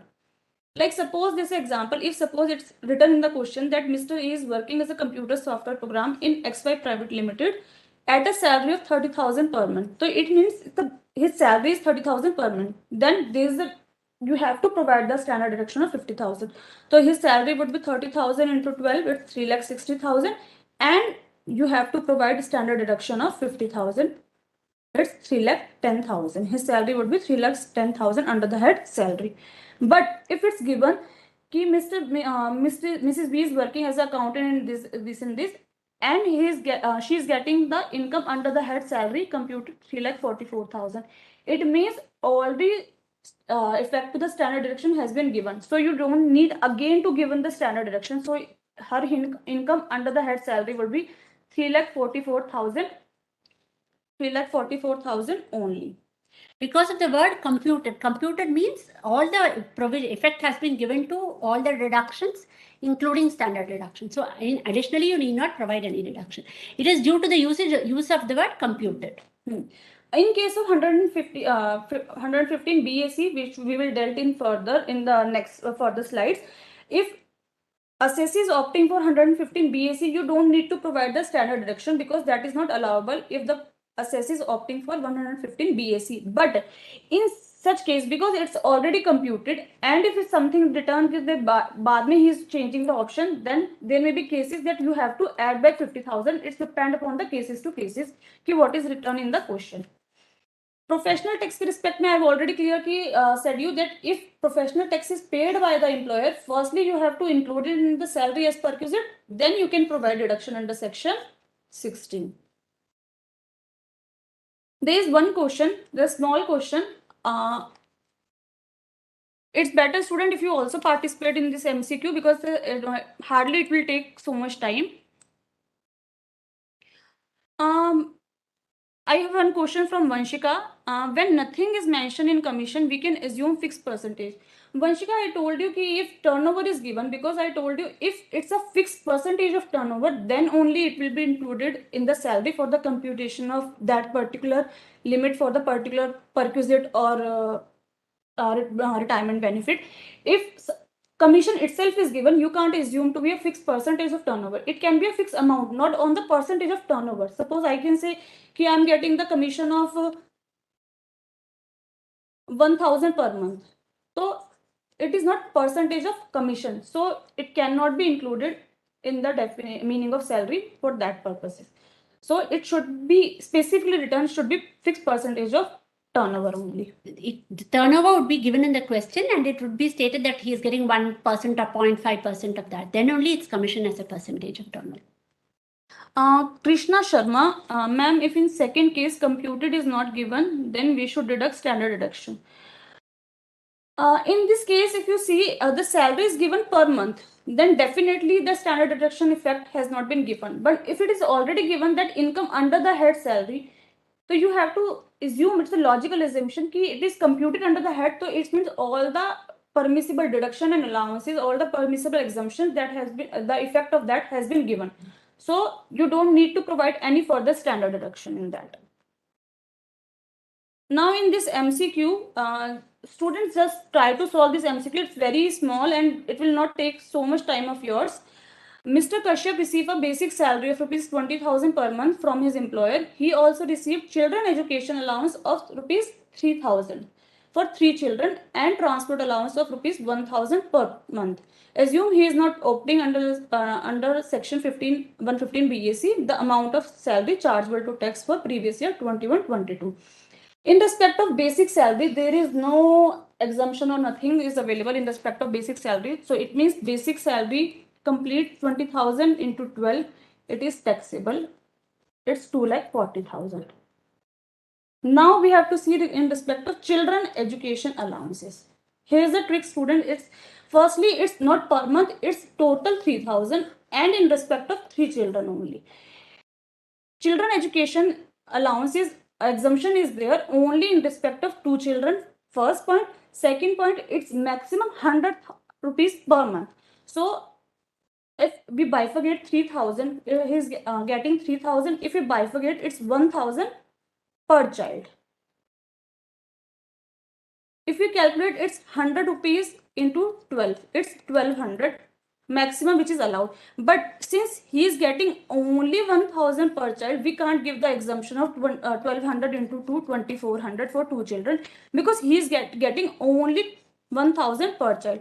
So the exemption would be only 2,000 in respect of 2 children, which is 1,000 per child. So the taxable children education allowance will be 1,000. Regarding the transport allowance, if nothing is given whether he is blind or fall in the that category, we can't assume and provide the exemption in respect of transport allowance. It means transport allowance, there is no exemption available in respect of that. It's 1,000 per month, it's 12,000. So the total would be 2,53,000. Many students have opted for A as the right answer, but Krishna Sharma.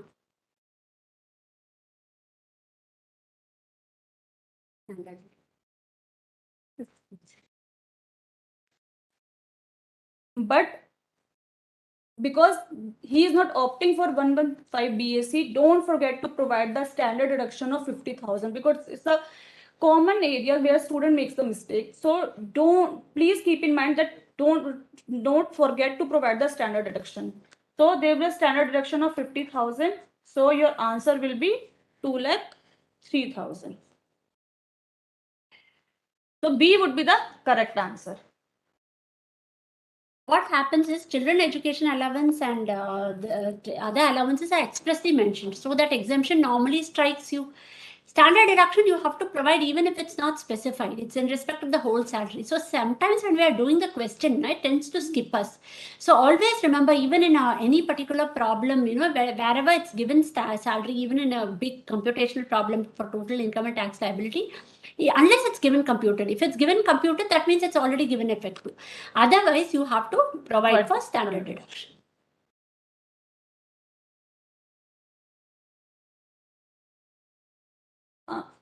There's some points where you need to be more careful regarding the DA allowances.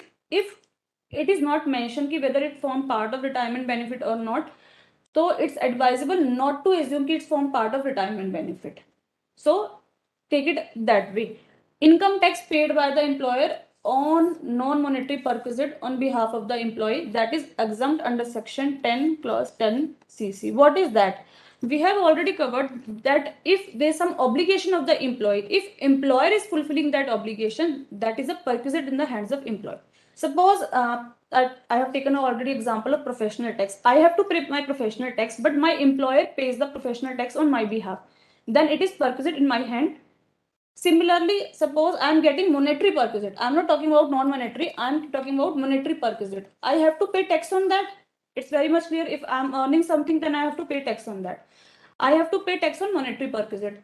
But my employer is paying tax on the monetary perquisite on my behalf. So what will be that? That tax, whatever the tax he is paying on monetary perquisite, that tax will be the perquisite in my hand.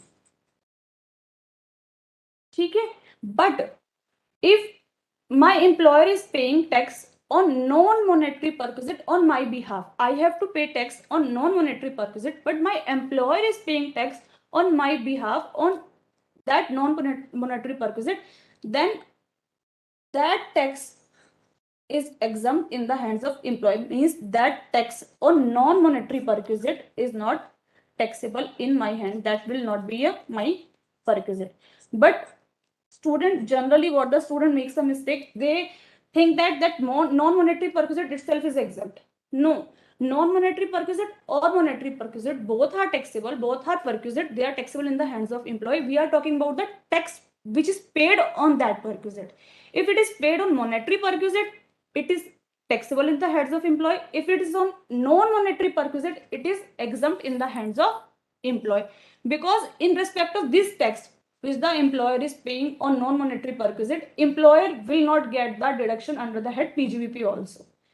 If he is paying tax on your behalf, he will not get the deduction because it's not your income, not his expense also. In case of gratuity, if it is nothing is mentioned in the question whether the employee is covered under the Gratuity Act or not covered under the Gratuity Act, you have make assumption that he is covered under the Gratuity Act. Regarding the gift voucher, there is no assumption, but there are two views. As per the plain reading, it is written if the gift voucher is of 5,000 up to 5,000, then it is exempt. If it's more than 5,000, it's as per plain reading, the whole amount of the voucher will be the perquisite and taxable. But as per the CBDT circular, it's possible to take another view that over and excess of 5,000, that will only be your perquisite, and 5,000 flat exemption you are getting in respect of that gift voucher. These are both the views. Whatever the view you take, just make a note ki that is the assumption or that is the view you are taking, and on this line of reasoning you are giving your answer. It's very important to make the proper view and assumption, and also mention that in your answer sheet.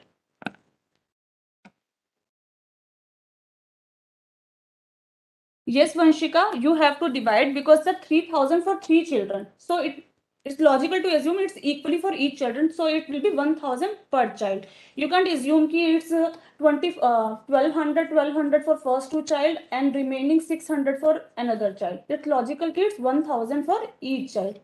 So in respect of one child, maximum is 1,200, but up to what he is getting, it's 1,000. That exemption is there. So in respect of 2 children, is 1,000 into 2, 2,000 exemption is there.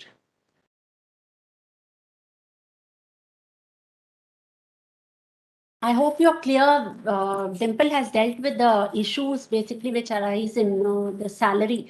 It's a very important head of income, and definitely at the intermediate level, there is one question on salaries. So pay attention to all the provisions in salaries as well as in other heads of income. Okay.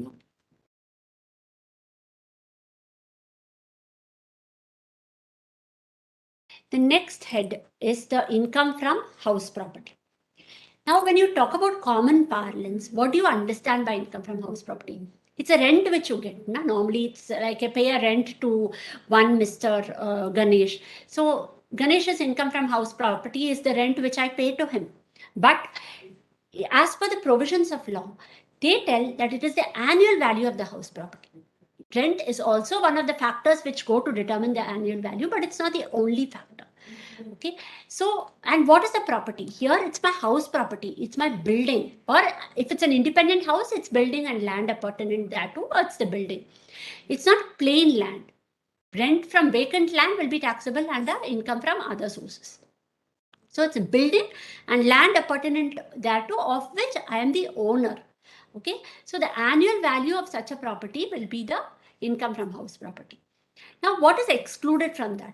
Okay, if I'm going to occupy for my own residence, even then it falls within the scope of income from house property. The expected rent you have to consider, unless it's only one property for which one or two properties for which I'm getting exemption.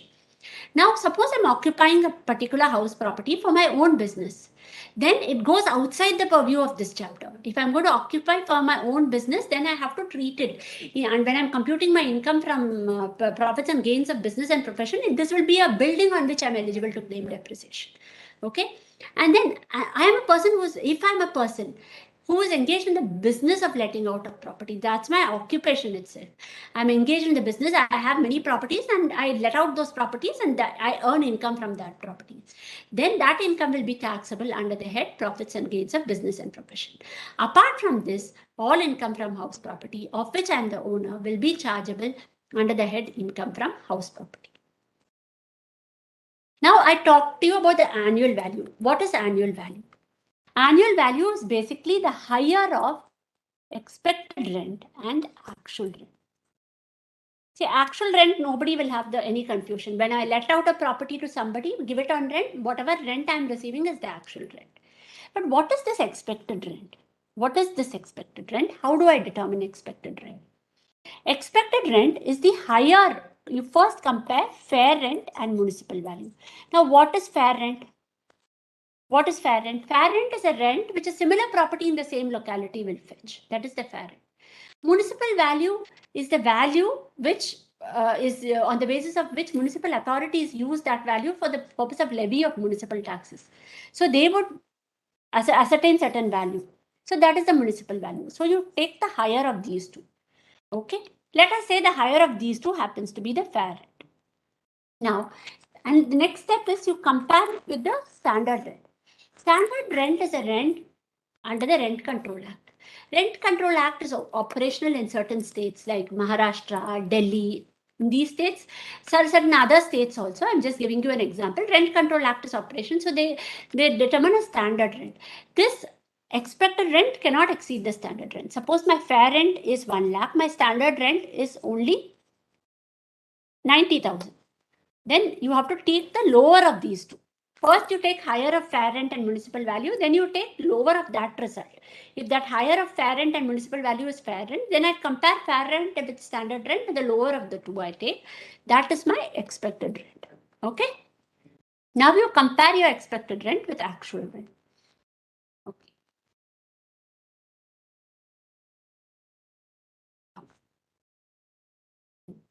If actual rent is greater than expected rent, then actual rent is my GAV, gross annual value. If actual rent is lower than expected rent, if it's because of vacancy, then my actual rent will be the GAV. If it's because of any other reason, expected rent will be the GAV. I'll just give you a small example. I've let out my house property for a rent of 10,000 per month. Okay, 10,000 per month I've let out. Okay, my expected rent I've calculated. Standard higher of fair rent and municipal value, lower of this one, and I've come to a figure. It's 1,10,000 rupees. Fine. Now my actual rent is what? If the property is let out for the full year, it should be 10,000 into 12, 1,20,000. But last 2 months, my property is vacant. My tenant has decided that he will leave because he's found a job in some other city. He has left. Till January, he was occupying. I'm not able to find a new tenant so quickly in February itself. So what happens? It remains vacant in February, March, whatever. So 10,000. So what is my actual rent? I've received only for 10 months. So it will be 1 lakh. So, and my expected rent is 1,10,000. So in this case, what happens? My actual rent is lower than the expected rent owing to vacancy. The property was vacant for 2 months. Otherwise, my actual rent would have been 1,20,000. But because of vacancy, it has become 1 lakh. And because of that reason, it has become lower than my expected rent. So in this case, 1 lakh will be my GAV. 1 lakh will be my GAV. If the 2 months is not for the purpose of, not due to vacancy, it is due to some other reason. Say I want to self-occupy the property. After that, I want to self-occupy it. Because of that, I've asked the tenant to go. Then you won't get the benefit of 1 lakh. Then in that case, expected rent will be the gross annual value. I hope you've understood this difference, because gross annual value, it's important you know how to calculate gross annual value. Here, I would like to tell you one thing. If suppose as I told you in this particular example, actual rent I'm taking it only for 10 months and expected rent, but I cannot reduce it proportionately for 10 months. Expected rent, I have to take it for the full period of 1 year. If I'm owning the property for 1 year, I have to take the expected rent for 1 year. Unless I'm acquiring the property in the middle of the year or something, then I can proportionately reduce the expected rent, because the property is owned by me only for that amount of period. Otherwise, in the normal course, if suppose it's occupied for 2 months, whether I'm doing it for the purpose of vacancy or for the purpose of self-occupation, I have to compare the expected rent for the whole year and actual rent. Of course, it will be only for the let out this thing, and then I have to do that comparison accordingly. I hope it is clear to you. Krishna Sharma, there is one question. If there is return each after 3,000, then we should deduct 2,400, right? Yeah, if the children education allowances is 3,000 per child, then the maximum deduction you can get is 1,200 per child. So it's 2,400 for total deduction you will get in respect of children education allowances from the 9,000 amount of children education allowances which you have received for 3 children. Krishna, one more thing you are asking, whether the taxpayer can deceive. In this case, we are showing 1 month vacancy in every year and showing actual rent very, very less. It's very difficult, because right now, the person your tenant who is occupying the house, he is also going to claim that HRA deduction. If he's a salaried person, he will claim HRA. If he is a business person, he will claim the rent paid. as under this section. So whatever is the reason, they will also, the other party will also take advantage, will also avail the benefit of the provisions of law. So it is not possible to do that. Every year it's not possible. You have to do it in a genuine manner. And now from the point of view of the examination, it will be clearly given in your question paper. Okay, now this is gross annual value, what I've told you. What about a self-occupied property? Self-occupied property, I've not let it out or not got any rent. The benefit is provided in respect of one self-occupied property or two self-occupied properties. If I have two, I can claim in benefit of two. I can claim the benefit of self-occupation, that is that my annual value will be treated as nil. Okay, in respect of one or two self-occupied properties owned by me. If the or in a property which is not occupied due to me being employed or having a business or profession in some other place not belonging to me, and there I live in a rented accommodation. Due to that reason, if it's unoccupied also, then the benefit of self-occupation is available. If I have three properties, then what will happen? Three properties for self-occupation. Then what happens? Any one of those properties, at my option, I can treat it as deemed to be let out. Two properties, I can treat it as self-occupied. Then you have to compute. For that, there is a manner of computation. In case of deemed let out property, what will happen? My expected rent will be the annual value because there's no actual rent. I have not actually let it out. But because I have more than two properties for self-occupation, third one will be deemed to be let out, and the expected rent will be the gross annual value. Okay.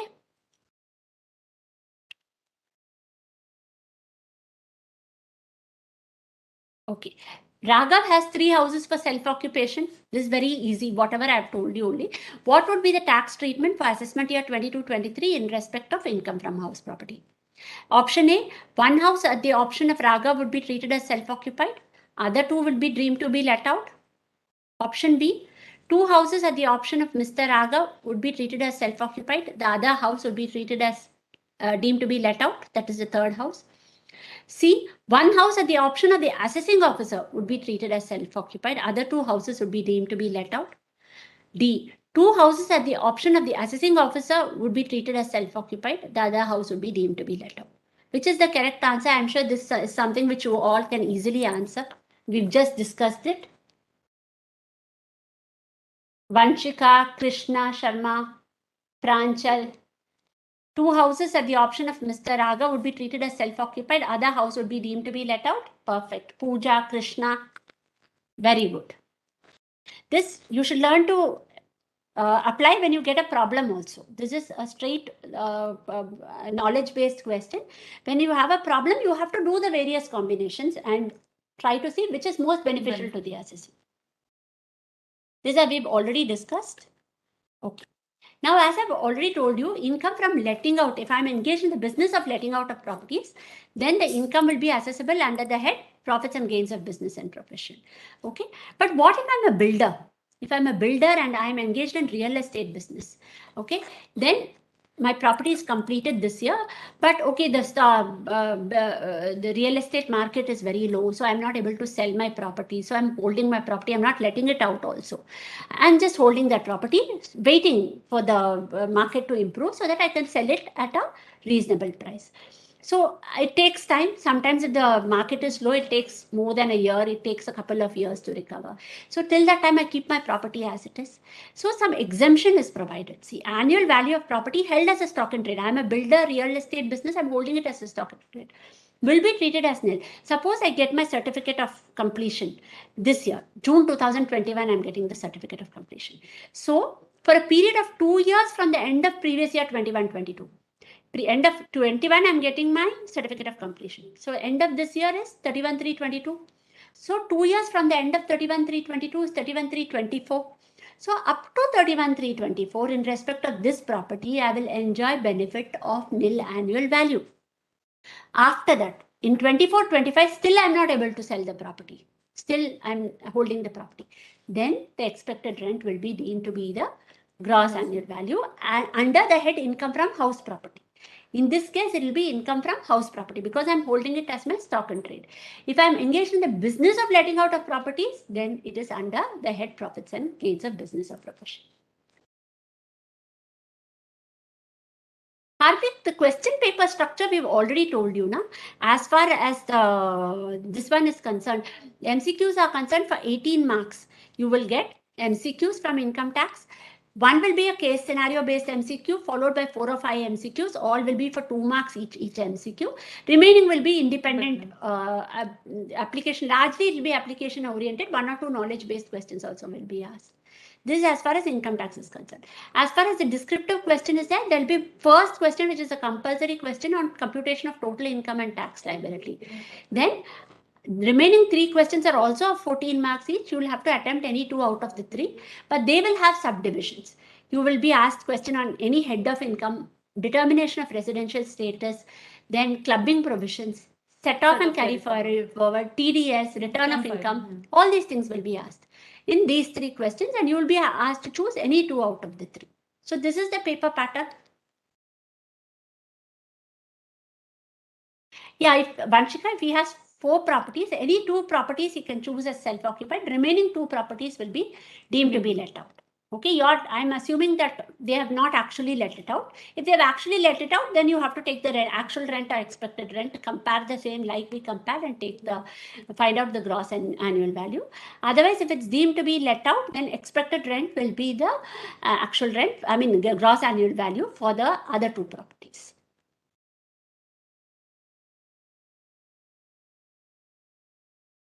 Municipal tax. Now we've arrived at the gross annual value. What is the deduction you get from the GAV? GAV you've computed by comparing expected rent and actual rent, as the case may be. Then minus municipal tax. Municipal tax, to be allowed as a deduction, it must be actually paid by the owner, not by the tenant. Not by the tenant. If the tenant pays it, you don't get it. And if it's payable during the year, you don't get it. It should be actually paid by the owner during the previous year. And arrears of municipal taxes, if you're paying, that will also be allowed as a deduction. However, in respect of self-occupied property or unoccupied property for which you claimed nil annual value, for that municipal taxes is not allowable. For deemed let out property, yes, it is allowable because I've taken the expected rent as my GAV. So for that, municipal taxes is allowed as a deduction, but not for self-occupied property where I'm taking nil annual value. I hope it is clear. Now, what is the deduction? Now, let me go to the prayer. Now, after deduction, I get something called NAV. Okay, net annual value. Now, minus standard deduction of 30% of NAV I am provided. This is a standard deduction. Like you have 50,000 in salaries, 30% of NAV is a standard deduction. Of course, in respect of self-occupied property, because annual value is nil, there's no question of standard deduction, 30%. 30% of nil will also be nil. So in respect of let out property, deemed to be let out property, 30% of net annual value. It will cover your repairs, insurance, whatever they're given separately. You need not bother about those figures. You just have to take 30% of NAV. There's no separate deduction for repairs, insurance, or whatever. Now, another deduction which you'll get is in respect of interest on borrowed capital. Interest on borrowed capital. In case of a let out property, actual interest is fully allowable as deduction. Whatever interest which I pay during the year is fully pay or payable during the year is allowable. Okay. But in case of a self-occupied property, there are certain restrictions because my annual value I'm taking nil. So full benefit you won't get, obviously. So first, you take a condition, loan is borrowed on or after 1/4/2099, and if the property is acquired or constructed with capital borrowed, and the acquisition or construction is completed within 5 years from the end of the financial year in which capital is borrowed. This is a condition, but sometimes they don't mention this condition in the exam question, so you can take that this condition is satisfied. If other conditions are satisfied, you can take that this condition is also satisfied. Right. And then whatever interest is there, maximum of 2 lakh. Actual interest payable or 2 lakh, whichever is less. Generally, in your exam, you get a loan borrowed after 1/4/99. This 30 before 1/4/99 is only for academic purposes. It's 30,000. Then it would have been 30,000. But generally, you'll get after 1/4/99. But you should keep in mind it should be for acquisition or construction. Okay. In that cases, it will be restricted to maximum of 2 lakh. If if it's for repair, renewal or reconstruction, it's not for acquisition or construction, but if it's for reconstruction, renewal or repairs, then the maximum limit is 30,000. This you have to keep it in mind.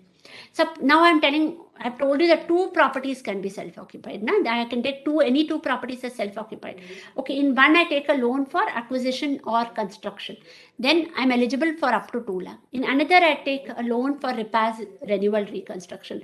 That is 30,000 I'm allowed maximum. So is it 2 lakh plus 30,000? No. It is not 2 lakh plus 30,000. Overall, it is restricted to 2 lakh, whether it's in respect of one property or whether it's in respect of 2 self-occupied properties. Okay, I hope you've understood this. So this is regarding interest on capital. Okay, now I take a case of, where is it? The ceiling limit of 2 lakh is not applicable for let out or deemed let out properties, and interest is allowable on accrual basis in this case. Now, pre-construction interest. Okay. Now, what is pre-construction interest? Now, let me just take an example. I have taken a loan of 20 lakh on 1/4/2019. 20 lakh. Okay. The property, it's for construction. I'm talking about a case of construction. My construction is completed on 30/6/2021. Now, and the interest rate, I've taken a loan on 1/4/2019 and interest rate is 10%. Now, what is my pre-construction interest in this case? Pre-construction interest, this is the year 2021-22. My property is completed this year. Okay. So, this whole year, right from 1/4/2021 to 31/3/22, I can claim full interest. Full year interest I can claim. That is 20 lakh into 10%, 2 lakh. For this full year, I can claim it. Pre-construction interest is up to 31st March prior to the current previous year. So 31/3. So it will be from 1/4/2019 to 31/3/2021. Because 36/2021, the construction is complete. So pre-construction is prior to the previous year, 21-22. So it's up to 31/3/2021. So it's for 2 years, 1/4/2019 to 31/3/21. On 20 lakh at 10%. So yearly interest is 2 lakh. For 2 years, it is 4 lakh is my pre-construction interest. This is allowable as a deduction 5 years from the year of completion of construction, which is previous year 2021-22. So 80,000. So in the current year 21-22, I am allowed current year's interest, which is, I am assuming there's no repayment so far. Okay. So 20 lakh into 10% current year interest 2 lakh I am allowed. Plus pre-construction interest, 4 lakh by 5, 80,000. 80,000. If it's a let out property, this full 2 lakh 80,000 will be allowed. If it's a let out property, if I'm letting it out. If it's a self-occupied property, if I'm going to use it for self-occupied property, then this 2 lakh 80,000 will be restricted to 2 lakh. I hope you are very clear. Harish Narayan, regarding AMT, we will be taking it up in the course of this one. We'll be completing the heads of income. After that, we will come to AMT. Okay. Construction is first time. Reconstruction is once more. I am trying to do something. I'm trying to remodel my room. I'm trying to make 2 rooms into 1 room. So I'm making modification into all that. That is reconstruction. It will be clearly given in the question paper. You need not worry about that. So I hope this much is very clear. Then finally, when I deduct all this, what I get is the income from house property. This is just the example what I gave you just now. 20 lakh into 10%, 1/4/2019. Construction began in June, completed on 36/2021. Just now I told you. So 1/4/2019 to 31/3/2021 is the pre-construction period. Interest will be 20 lakh into 10. 2 lakh is the yearly interest. This is 2 years. So 4 lakh is the yearly interest. 4 lakh is the pre-construction interest. Sorry. 4 lakh divided by 5. It's allowed in 5 years. 80,000. So next 5 years, along with my current year interest, I have to add 80,000. So previous year 21-22, my current year interest would be 2 lakh plus pre-construction interest would be 80,000. If it's a let out property, fully allowed 2 lakh 80,000. If it's a self-occupied property, it will be restricted to 2 lakh. Okay, clear all of you? If no doubt is coming, I'll assume that you've understood it. Okay.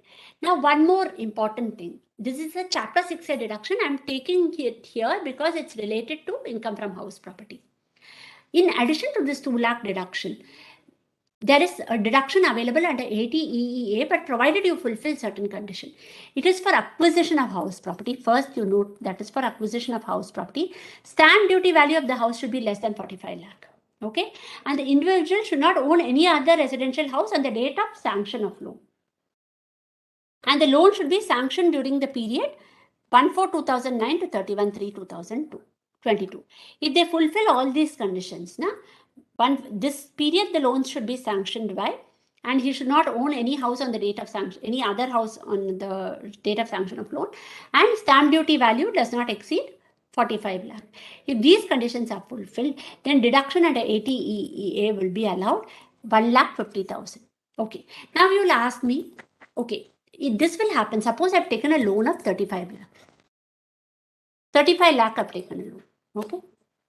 Or 40 lakh I've taken a loan. Let us say 40 lakh also to be into 10% interest. Okay. So 4 lakh is my interest. Okay. Now let me take a case of self-occupation. How much interest do you get under section 24? How much interest you get? Maximum you can get is 2 lakh.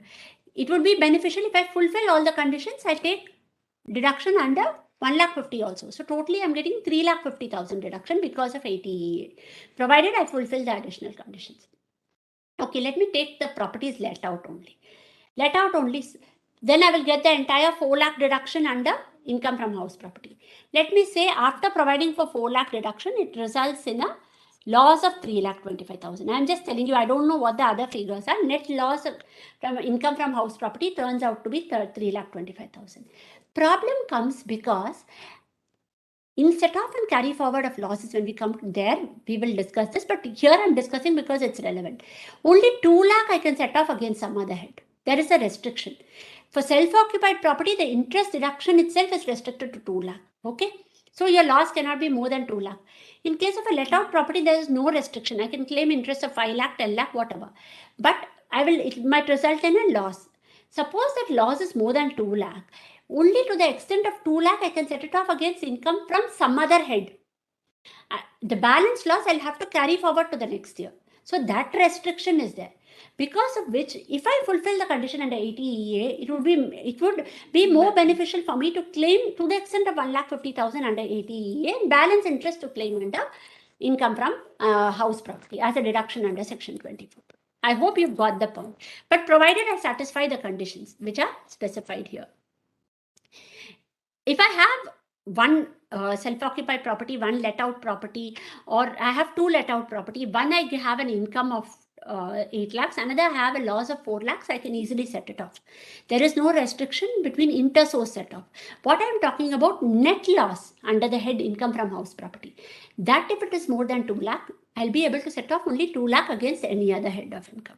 The remaining loss I have to carry forward. And once I carry forward to another year, I can set off only against the same head of income. I can set it off only against income from house property and not against any other head. There is no restriction once again. Against income from house property, I can set off any amount. We have one query from Krishna Sharma. If municipal tax is given of both SOP and LOP, should we deduct full amount or half, whatever portion relating to let out property, then you have to proportionally deduct. If it's half self-occupied, half let out, then you do half depending upon the proportion. If let out is 60%, then you can do 60%. Depending upon the proportion, yeah, you have to divide it and you won't get it in respect of the self-occupied property. Carry forward part is not clear. What I'm trying to tell you, let me just take an example. I have a loss from house property of 3,25,000. Obviously, it's in respect of let out property because I can't have from self-occupied property. Okay. Now, this 3 lakh, suppose I have income from salaries. I have 10 lakh income from salaries. Maximum I can set off is 2 lakh. This is there in the chapter set off and carry forward of losses. There is a restriction on set off of loss from house property against income from some other head. Maximum I can set off is only 2 lakh. So when I set off 2 lakh, remaining 1,25,000, I have to carry it forward next year. When I carry it forward to the subsequent year, obviously, I cannot set it off against any head of income. I have to set it off only against income from house property. Mainly, the inter-head set-off is permissible only in respect of current year losses. There might be 1 or 2 exceptions which we'll deal it in set-off and carry forward of losses.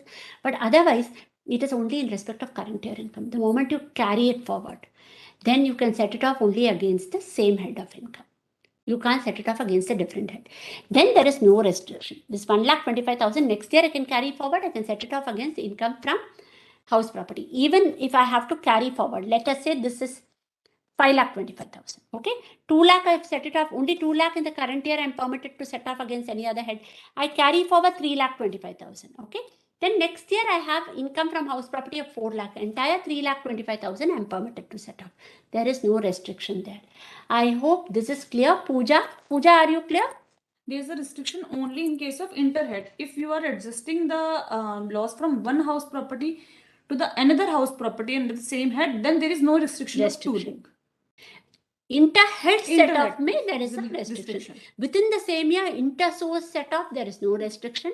But after that, you have to do an inter-head set-off. There is a restriction of 2 lakh. After that, there is a carry forward. It will be against the same head only. It's permitted afterwards. When you brought forward loss, you can permit it to be set off only against the same head of income. Then there is once again no restriction on the amount. Okay. Then Lakshmi, shall we in this case deduct the maximum deduction under 80BB in case of let out? Yeah, you can deduct 1,50,000. See, if it ultimately results in a loss, if it results in an income, it won't make a difference to you. If it's an income from that house property, it won't make a difference whether you claim it under 24 or 80 EEA. But if it is a loss, then it makes more sense to claim 80 EEB. Fine. And what is the maximum period for which you can carry forward loss from house property is 8 years. And you can adjust it against income from house property only. Okay. Now, what about co-owned property? If there is an A and B and they co-own a property, how do you calculate income from house property? Suppose the property is let out, then you treat it as one property and you compute it as per the normal provisions. Finally, you arrive at an answer. You arrive at 3 lakh. And then this is 40%, this is 60%, means you divide it in that ratio. This will be 1,20,000 for A, 1,80,000 for B. Last step, you come and divide it in case of a let out property. In case of a self-occupied property, then what will happen? The benefit of deduction of 30,000 or 2 lakh, as the case may be for interest, that is allowable to each co-owner. A will separately get a benefit of 2 lakh. B will separately get a benefit of 2 lakh, up to 2 lakh. Fine.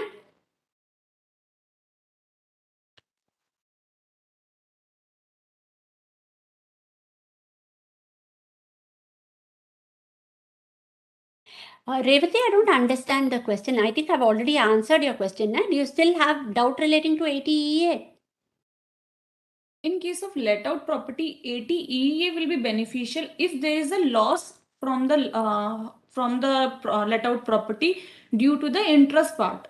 If there is a interest, suppose there is a, I can say NAV, there is a NAV after deduction of 30%. If the amount is suppose 1 lakh and you have an interest on borrowed capital of suppose 5 lakh, so there will be a loss of 4 lakh, which you can adjust from the other head only to the extent of 2 lakh. Then remaining 2 lakh you have to carry forward. That in the future year also you can have a loss from house property, which will again will be carried forward. So in that case, it will be beneficial if regarding the 5 lakh interest, you claim 1,50,000 interest deduction under section 80 EEA, then only 3,50,000 interest portion you can claim under the head income from other sources. Then in that case, 1 lakh minus 3,50,000, then your loss will be 2,50,000 and 2 lakh which you can set it off from the other head. So only 50,000 which need to be carried forward, because in respect of 80 EEA, there is no one-to-one relation that you are allowing that deduction from any particular head. It can be deduction from salary or anything else. So in the same year, you get the deduction in respect of that 2 lakh from set it off from other income, as well as 1,50,000 in respect of 80 EEA. Only in these particular cases, it will be more beneficial to claim 80 EEA rather than claiming interest under section 24B in case of let out property only. Self-occupied, it's always beneficial because there it's 2 lakh and here it's 1,50,000. Suppose I had anything more than 2 lakh, it's better to claim the excess portion here. Let out may, as we are telling you, the inter-head set off is restricted to 2 lakh. So if your interest is more than 2 lakh, it's better that the excess interest is claimed under ATEA. Like if it goes very high, if it goes 3 lakh 54 lakh, it will be more beneficial for you. 1,50,000 current year itself, I'm getting the full deduction. Now I don't have any janjat of carrying it forward. See whether next year I have an income and setting it off. Current year itself, I'm able to avail it and I'm able to pay a lesser tax through proper tax planning devices. So that's the benefit. Clear? Revati? Krishna, you have a query that you are not able to see that setup of 2 lakh from loss from house property because this is dealt in chapter 6 setup and carry forward of losses. Maybe you are seeing the chapter unit 2 income from house property. That's why you are not able to find it. So just please see chapter 6 here because setup and carry forward, all the sections we have covered there. So just please check chapter 6. Here we are trying to tell you in an integrated manner because the question, if it comes, then it is not restricted to income from house property alone. You have to take a holistic view. That's why we are combining income from house property, set off carry forward of losses, deductions, everything, related provisions together and telling you. Hope it's clear. Okay. Now, Ganesh and Rajesh are co-owners of a self-occupied property. They own 50% share each. Interest paid by each co-owner during the previous year 21-22 taken for on loan taken for acquisition during the year 2004 is 2,05,000. The amount of allowable deduction in respect of each co-owner, in respect of Ganesh and Rajesh, is what for each of them how much they would get. 2,05,000, which is the interest paid by each of them. 1,00,000 to 2,500, half of that. 2 lakh or half of 2 lakh. Which is the correct answer? Very easy question. We've just dealt it. Please give me your answers. Revati, Pooja, Dhanlakshmi, Krishna, Vanshika, Harsh.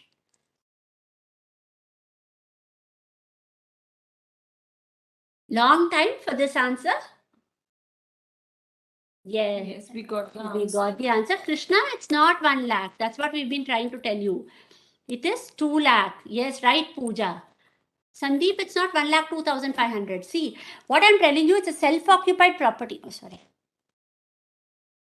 Self-occupied property. Okay. Normally, in case of a self-occupied property, you get 2 lakh. Okay.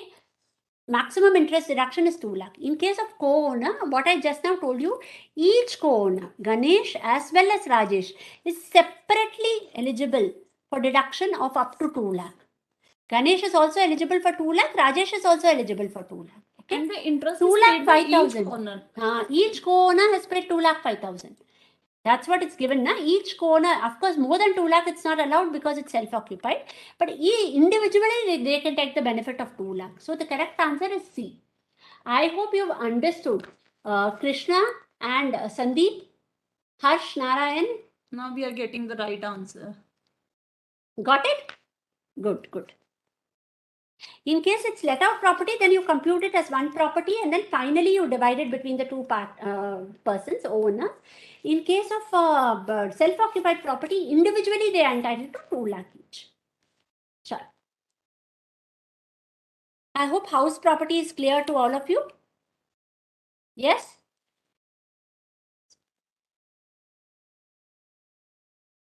Okay. Now we come to profits and gains of business and profession. Now tell me, how many of you really find this chapter is difficult?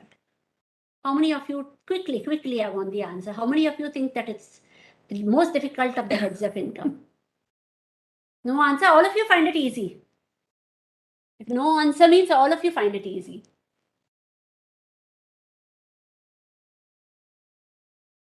Ma'am, I find it hard. Vanshika? But let me tell you, Vanshika, this is not at all difficult. In fact, it's one of the, that's what I wanted to try, because probably you are, as I said, you are exposed to income tax for the very first time. You find it that the provisions of income tax are difficult. PGBP is a very difficult chapter. It's a perception and it's wrong. PGBP is easier than salaries. Let me tell you, it's easier than salaries because that extent of remembering of the specific amounts and all is not there. I will just let you know how to go about it. You have the computation chart, which I've showed you. Yeah, it's lengthy but not difficult. Yeah. Yes. Enormous, yeah, but it's not more enormous, Pooja, than salaries. It's not more enormous. I'll tell you how to read it. See the computation chart, which I am also going to take you through. It's given in your study material also. That plus the let us recapitulate, as well as the flow charts given in between for presumptive taxation and all those things. If you do all that, now you will definitely score full marks in this problem. I'm telling you, full marks you'll be able to score. Because it is not at all difficult. The areas which are making a mistake, I will touch upon. How is generally a question asked? You might get it as part of a total income problem also. They might give you a profit and loss account. Okay. And then below that, they will give you some additional information. Okay. And since it's a total income problem, you might have information relating to other heads of income. So what should I do first? What should I do in that case? I should see in that statement of P&L, my net profit as per P&L account is the starting point. Okay. That's a starting point. Then to that, so many expenses payments are debited to P&L account. Are everything allowable? That I have to examine. No, there might be many things which are not allowable. Of course, it's an examination question. They would have given you things which are not allowable also. So you have to examine which is not allowable and add that back. Okay. Likewise, they might have so many things might have been credited to your P&L account. Your dividend income might be credited. Your house property income might be credited to your P&L account. Your profit and sale of asset might be credited to your P&L account. These are all taxable under other heads of income. Na? Dividend is taxable under income from other sources. Income from lotteries is taxable under other sources. Interest from savings bank account is taxable under other sources. House property income, rental income is taxable under income from house property. So I must reduce all this income. Now, initially I'm computing income from business and profession. Then under the respective heads, I have to consider those income. Okay? So let's go about it. Now, net profit as per the statement of profit and loss account, that is the first starting point. Okay. To that, I add depreciation as per books of accounts. Okay, whatever is debited to P&L account, I normally add it back because separately they would have given you in under additional information what is the details for computation as per the income tax act. One is they would have given you the figure directly, or they would have given you the particulars. What is the opening WDV? What is the actual cost of asset acquired during the year? All that information which would enable you to apply the relevant rates and compute the depreciation. Fine. Income tax. Income tax, if it's debited to P&L account, add it back. It's not an allowable expenditure. It's disallowed. Then 30% of sum payable to residents on which tax is not deducted at source or has been, okay. Under the provisions of the Income Tax Act, TDS, tax is required to be deducted at source on certain payments. Okay. That is a compulsory thing which you have to. If suppose I make some payment without deduction of tax at source, okay, and I pay to a resident, here we are talking about cases of resident. If suppose I omit to deduct tax at source, or I was not aware of the provision I omitted, then 30% of the expenditure will be disallowed. Suppose rental payment, it exceeds the particular limit, threshold limit which is specified. I have a rental payment of say 3 lakh and I'm engaged in the business or profession, it exceeds the threshold limit, but I omitted to deduct tax at source. Okay, then 30% of 3 lakh, 90,000 will be disallowed. I have to add it back. Okay, that is if I fail to deduct. And the thing is, I have deducted. I've done my duty, I've deducted, but I'm keeping it with myself. I've not remitted it to the government on or before the due date for filing return. What is the due date for filing return of income? In non-tax audit cases, it is 31st July, and in tax audit cases, it is 31/10. If I'm an assessee who is subject to tax audit, that also will be given in your question. It will be, otherwise the information for determination will be given. Either it will be given directly or they would have given the turnover limits for 44AB, which will help you determine. So 31/7 is for non-tax audit cases, 31/10 is for tax audit cases. I have time up to that time for remitting the TDS. If I've remitted it before that date, well and good, fine. No disallowance is attracted. But if I don't remit, I remit it after, I remit it in December. If I remit it in December, then 30% will be 90,000 will be disallowed this year and it will be allowed as deduction in the next year. Just keep that in mind. Okay. In all these cases, please note one thing. Deduction has to be in the current year. Only remittance can be postponed up to the due date for filing return for allowability of the expenditure. Suppose Deduction itself I don't do.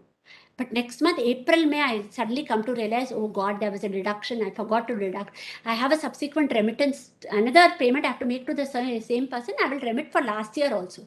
In the month of April, I deducted for last year also, and I'm remitting it immediately in May.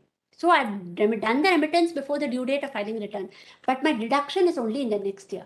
Then it will not be permissible. 30% will be disallowed in the current year, and it will be allowed only in the next year. I hope you've understood the difference between the two.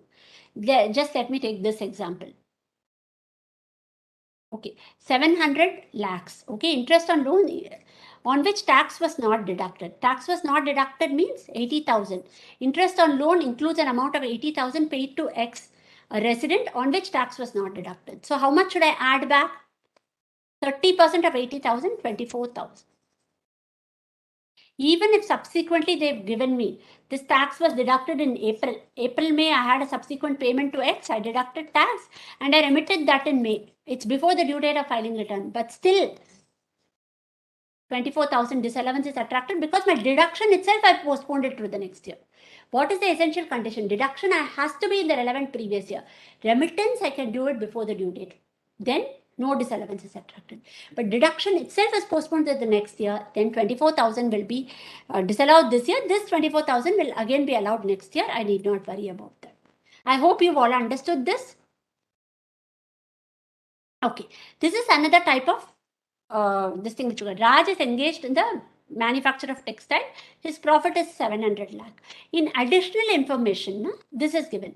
Mr. Raj had credited to a subcontractor an amount of 10 lakh on 31/3/2021, previous year, towards repairing machinery component. Tax so deducted was remitted on 31/12/2021. So why have they given me this information? This relates to the earlier previous year. Current year, how it's going to be relevant? How is it relevant current year? Why? Because last year, out of 10 lakhs, 30%, 3 lakhs would have been disallowed because the remittance was on 31/12/2021 after the due date for filing account of the previous year. So last year it would have been disallowed, but this 3 lakh will be deductible this year. I have to deduct this 3 lakh this year while I'm computing my profits and gains because it's been remitted this year. Income tax refund, Kushi, income tax refund has to be added back because it's not my income. It's a refund of my income tax, is not my income. If I get interest on income tax refund, that also has to be added back initially because that will be taxable as my income from other sources. That also we have an example. Just wait, we'll come to that particular point. Okay, we have an example for that. I hope the TDS point is clear to you all. Okay. Now let me go to another one. Expenditure in respect of which payment for goods or services or facilities is made to a relative.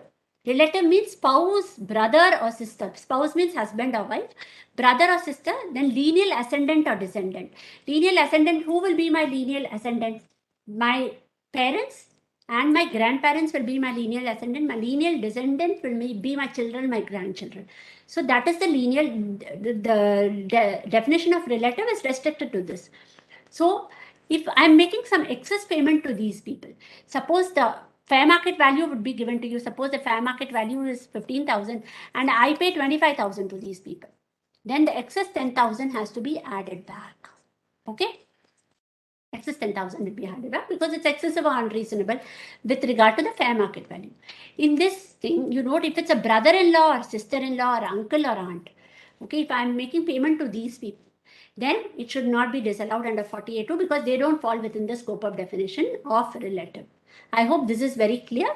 If it's only relative here means spouse, brother, sister, lineal ascendant, lineal descendant for this particular purpose. And also, kindly note that this excess payment is in respect of expenditure incurred. If it is in respect of a sale transaction, then you cannot apply 40A.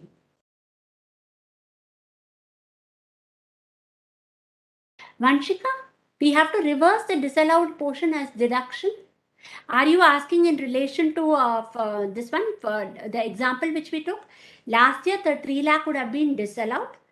This year, I'm allowing it as deduction. I have not given effect to that in the P&L account. So I have to give effect to that this year. So I'll be deducting 3 lakh. This year I have not yet given effect to it. It's a last year thing which is given as my additional information.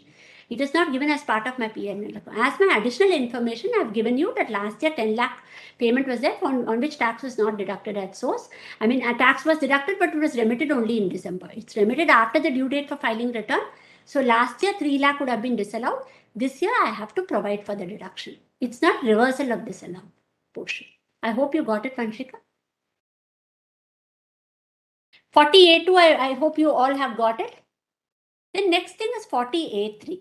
Is expenditure incurred in respect of which payment or aggregate of payment made to a person in a single day is made otherwise than by way of account pay, check, draft, or use of ECS through bank account. Okay, more than 10,000 rupees, if I'm making a payment, then it will be disallowed. Okay, this higher limit of 35,000 applies for transport operators. This you must remember. And one more thing which you must remember, the exceptions which are spelled out in Rule 60D. Certain payments are permitted to be made otherwise than by payment to banks, Reserve Bank of India, payment to scheduled banks, payment to cooperative banks, then payment for purchase of agricultural produce from the grower, agricultural fish market, fish produce, horticulture to the grower producer. In that case, Rule 60D exception is provided, and even if the payment exceeds 10,000 and it's made otherwise than by way of these permitted electronic modes, still it will be allowed as deduction. But if the payment is made to a middleman, I'm purchasing agricultural produce only, but it's from a middleman, it's from a trader, then this exception is not allowed. Then this allowance will be attracted. Okay, this you must be very careful, because that type of questions come in the exam. Well, they will ask if it's producer directly, then exception in Rule 6DD will apply, so no disallowance is required, even if it's more than 10,000. But suppose it's a middleman, it's a trader, then Rule 6DD exception will not apply in that case, even if it's for agricultural produce. If the payment is made in excess of 10,000 is made otherwise than by way of these permissible modes, disallowance will be attracted.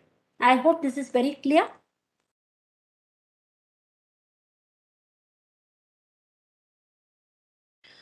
There's one query from Pooja. If we deduct TDS within due date, then it is allowable in the same year.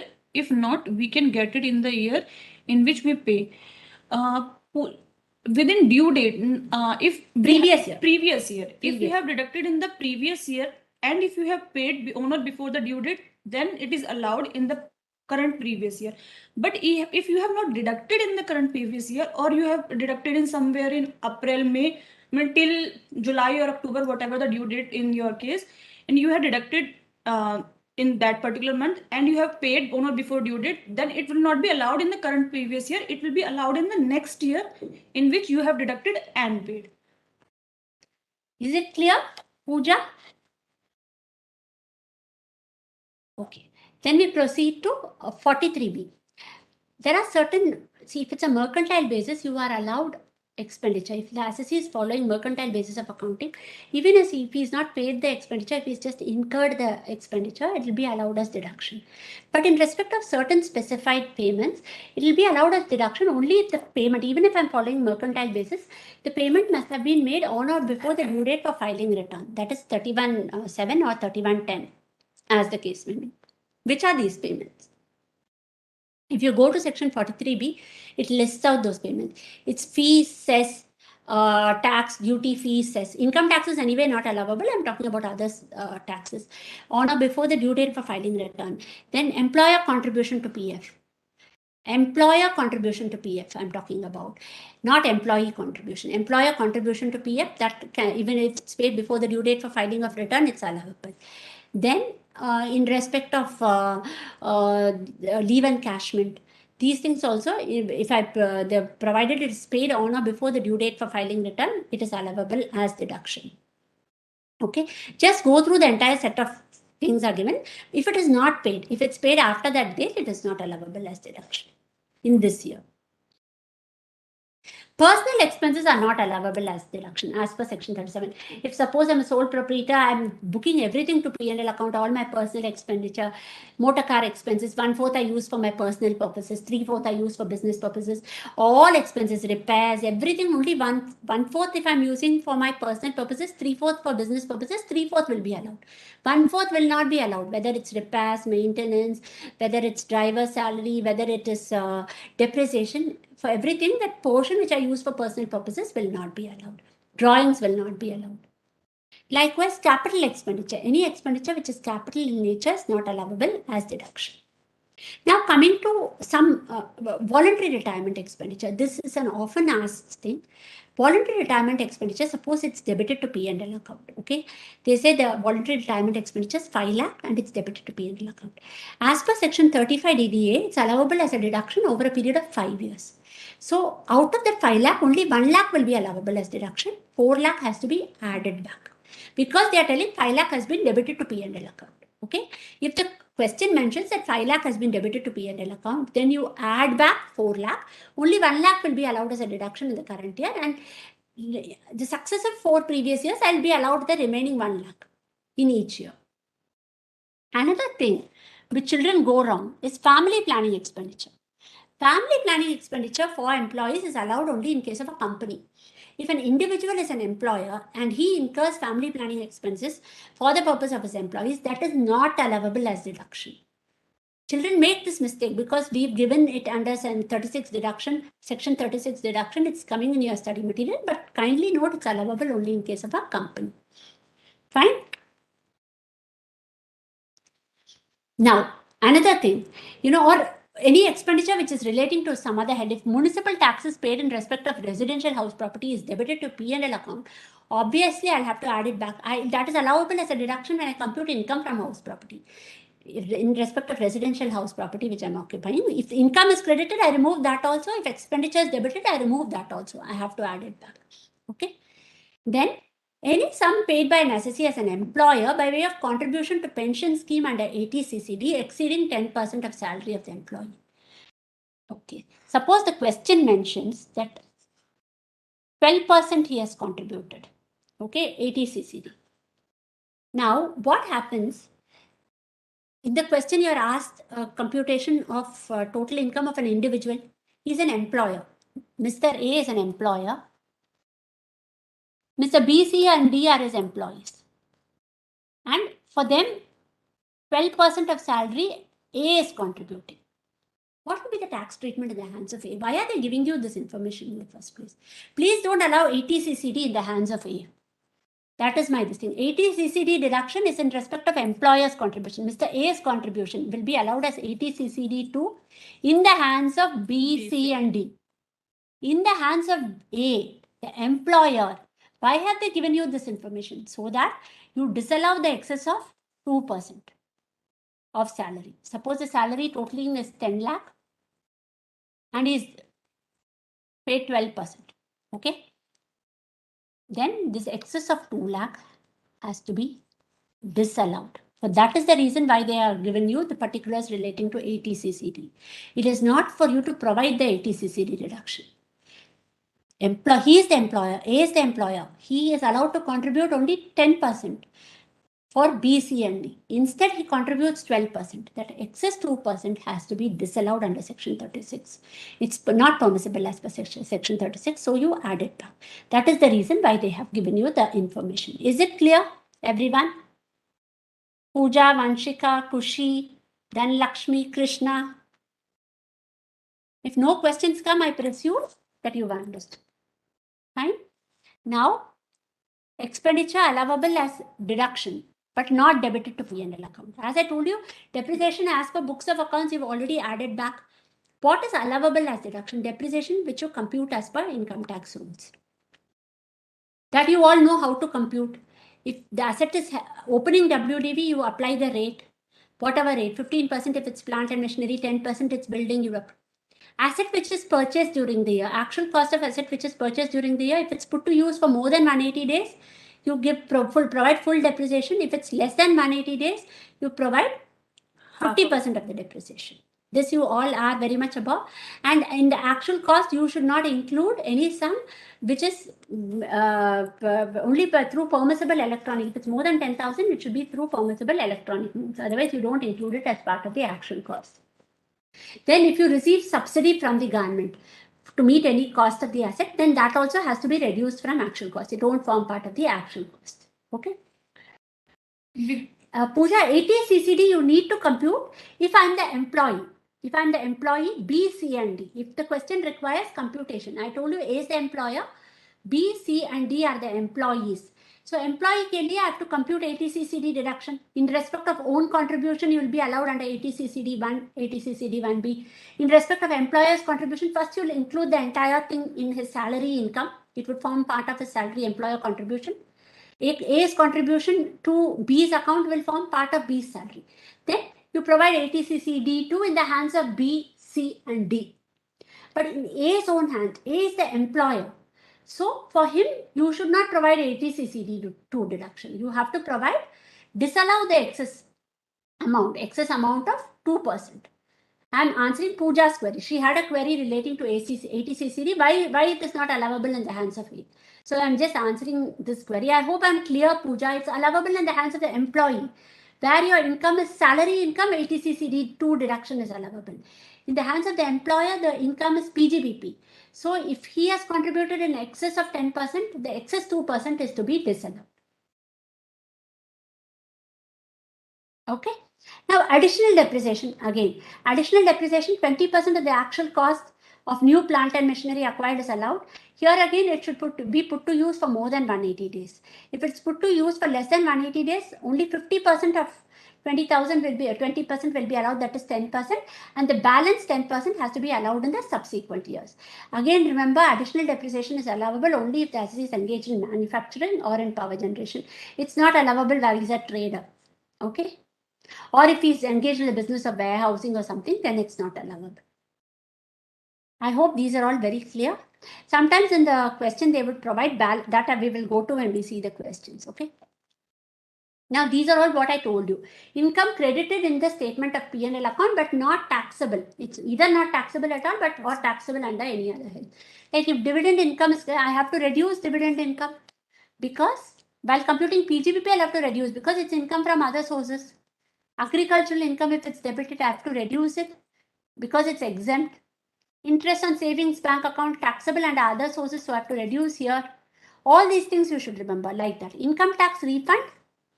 Not taxable. Not taxable. Income tax refund is not taxable at all. But suppose it says that this includes interest on income tax refund. Then also I'll have to reduce the entire amount from here. That interest portion alone will be taxable as income from other sources. Okay. Now, what should you add? These are very important. Now, suppose this person, he's having a sole proprietorship business, plus he's a partner in another firm. He is getting salary, remuneration, interest from the other firm. What do? Then to the extent it is allowable as deduction in the hands of the firm, it will be taxable as income under the head profits and gains of business and profession. So I have to add it here. Share income of a partner will be exempt under section 10. But salary, to the extent it's allowed as a deduction, you have to compute as per the limits given in 40B. But only to the extent allowed, it will be taxable here. Disallowance in excess of the limits is in the hands of the firm. In the hands of the partner, whatever is allowed as deduction in the hands of the firm will be taxable as income in the hands of the partner. Interest at 15%, suppose it's given only up to 12%, it will be allowed in the hands of the firm. So to that extent, it will be income of the partner. Similarly, bad debts recovered. That also we have an example. I think I'll explain to you with the help of the example that will make things more clearer. Let's switch on to the PPT. These things I will explain with the help of the example. This you can do.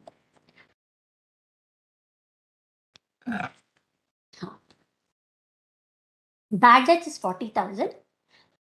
Out of total debt of 75,000, assessing officer has allowed 40,000. Subsequently, 44. That is previous year 2021 I'm talking about. Okay. So what is the amount not allowed by the assessing officer? 35,000. How much have I recovered during the previous year 21-22? 44,000 I've recovered. How much is taxable? How much should I include it in my income first of all?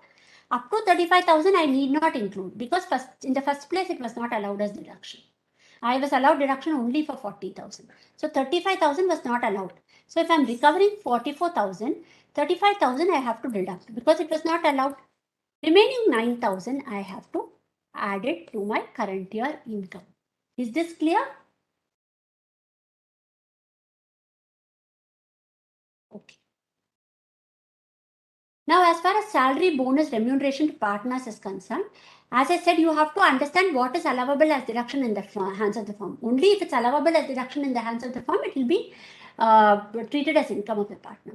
If it's a non-working partner, even in the hands of the firm, it will not be allowed in the first place. So you need not treat it as income of the partner here. To a working partner not authorized by the deed, there also it will not be allowable in the hands of the firm. So you need not treat it as income in the hands of the partner. To a working partner or interest to a partner authorized by the deed but relates to an earlier period, that is also one of the conditions. It should be authorized by the deed, it should be to a working partner, and it should relate to the period on or after the date in which the deed is made or the deed is altered, whatever the case may be. Prior period you cannot do. Even if the deed is authorized, Income Tax Act is not authorizing it. So it cannot be allowed. Okay. Then interest to any partner in excess of 12%. See, when you pay interest to a partner, then you need not be bothered about working partner, not working partner at all. It's allowed. That is only for salary. For interest, whether he's a working partner or non-working partner, it will be allowed if it's authorized by the deed, but only up to 12%. Even if the deed authorizes 15%, you allow only up to 12% under the Income Tax Act. So only because only 12% is allowed as per the in the hands of the firm. So only to that extent it will be allowed in the hands of the partner. So 10 lakh is the loan. Interest rate is say 15%. So 1,50,000 is the total interest. Only 1,20,000, 12% it would be allowed as deduction in the hands of the firm. So only 1,20,000 is taxable in the hands of the partner. I hope this is clear to all.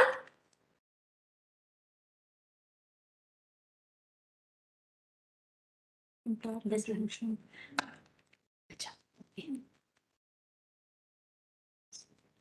Okay. One other thing which I wanted to tell you is relating to employee contribution to PF and employer contribution to PF. Employer contribution to PF, if it is paid on or before the due date for filing of return, it's allowable as deduction. As far as employee contribution is concerned, it will be treated as income of the employer, first of all. And then deduction will be allowed if it's paid on or before the due date under the relevant act. Under the relevant, if it's PF, if I'm talking about PF Act allows 15 days from the close of the every month. So if it's paid within that period, it's allowable. If it's paid after that period, it is not allowable as deduction. Okay? So this is regarding, we have an here. Raj is engaged in the business of manufacture of textiles. His profit and loss account shows 700 lakhs after debit credit of the following items. Employer contribution is 2 lakhs and employee contribution is 2 lakhs for the month of March were emitted only on 30th June. As far as employer contribution is concerned, what is the provision? I have to do it before the due date. What happened? Take it, ma'am. I have to do it on or before the due date. Due date is 31st, even if I take the due date is 31st July or 31st October as the case may be, it's 30th June, it's anyway before that time, so it's allowable. Since it's already been debited to P&L account, no further adjustment is necessary because it's after debit credit of the following items. It's been debited, it's allowable, so no further adjustment. Employee's contribution, this has also been credited first and it has also been debited also. Okay, but can it be debited? It was paid on 30th June. It is after the due date under the PF Act. So no, it is not allowable. Employee's contribution is not allowable. So employee's contribution of 2 lakh, which has been debited to P&L account, has to be added back.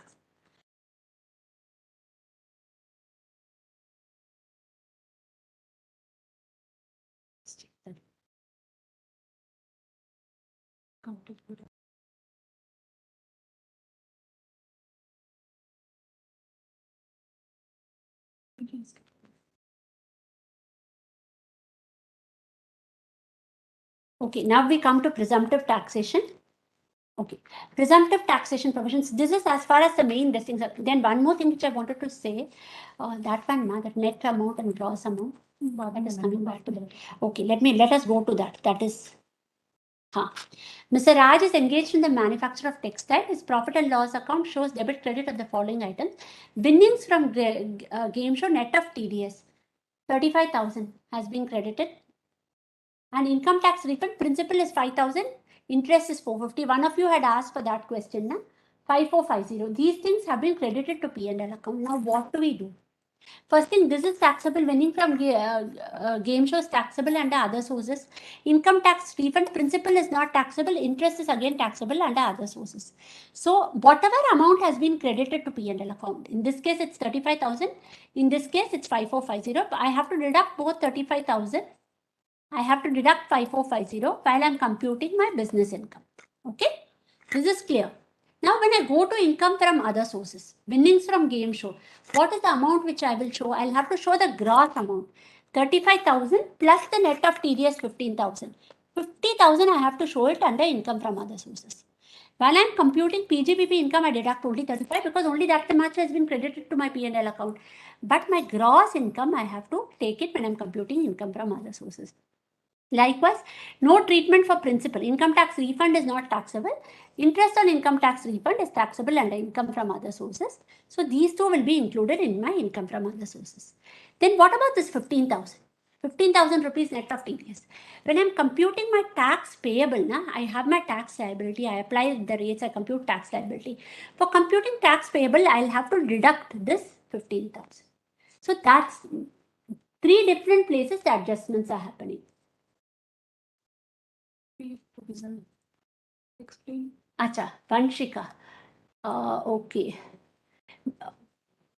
Okay. Pooja, what is 50,000? 50,000. Pooja, 50,000 is the income from other sources. It's a gross amount. 30% tax is deductible. So here in this question, it's giving winning from gross show, game show. Net of TDS 15,000, 35,000 has been credited to P&L account. So if it's credited to P&L account, while I'm doing my PGBP income, I have to reduce that because it's not my PGBP income. And how much do I reduce? Whatever has been credited only I reduce. So I reduce 35,000. But when I have to take it under income from other sources, I'll have to take the gross income. That is, after the gross income will be net 35,000 plus TDS 15,000, then I will get 50,000. That is the gross income. I hope you've got it. Pooja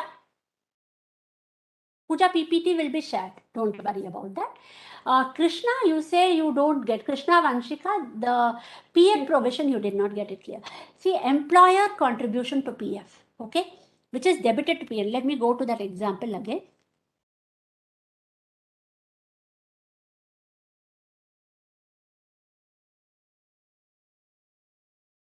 Where is it? This one, no? In this is a case where both employer contribution 2 lakh and employees contribution 2 lakh has been debited to P&L account. Fine.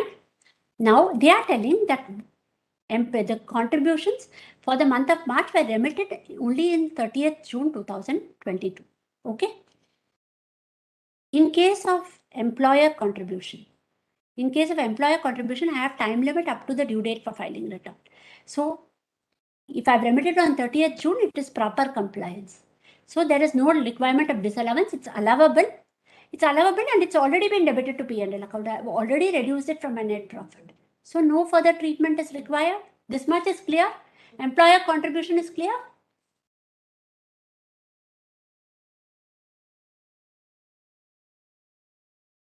Okay. Now employee contribution. I don't have time limit up to due date of filing return. That is only for employer contribution. Employee contribution, I have to file it within the date. If it's PF Act, the date time limit provided under the PF Act. PF Act provides only for 15-day time limit. So 30th June is beyond that time limit. Even though I filed it before the due date for filing return, employee contribution ke liye I don't get the extended time limit. So 2 lakh employees contribution, which is after the due date under the PF Act, will have to be added back. Is it clear now? Vanshika, Krishna, I hope it's clear.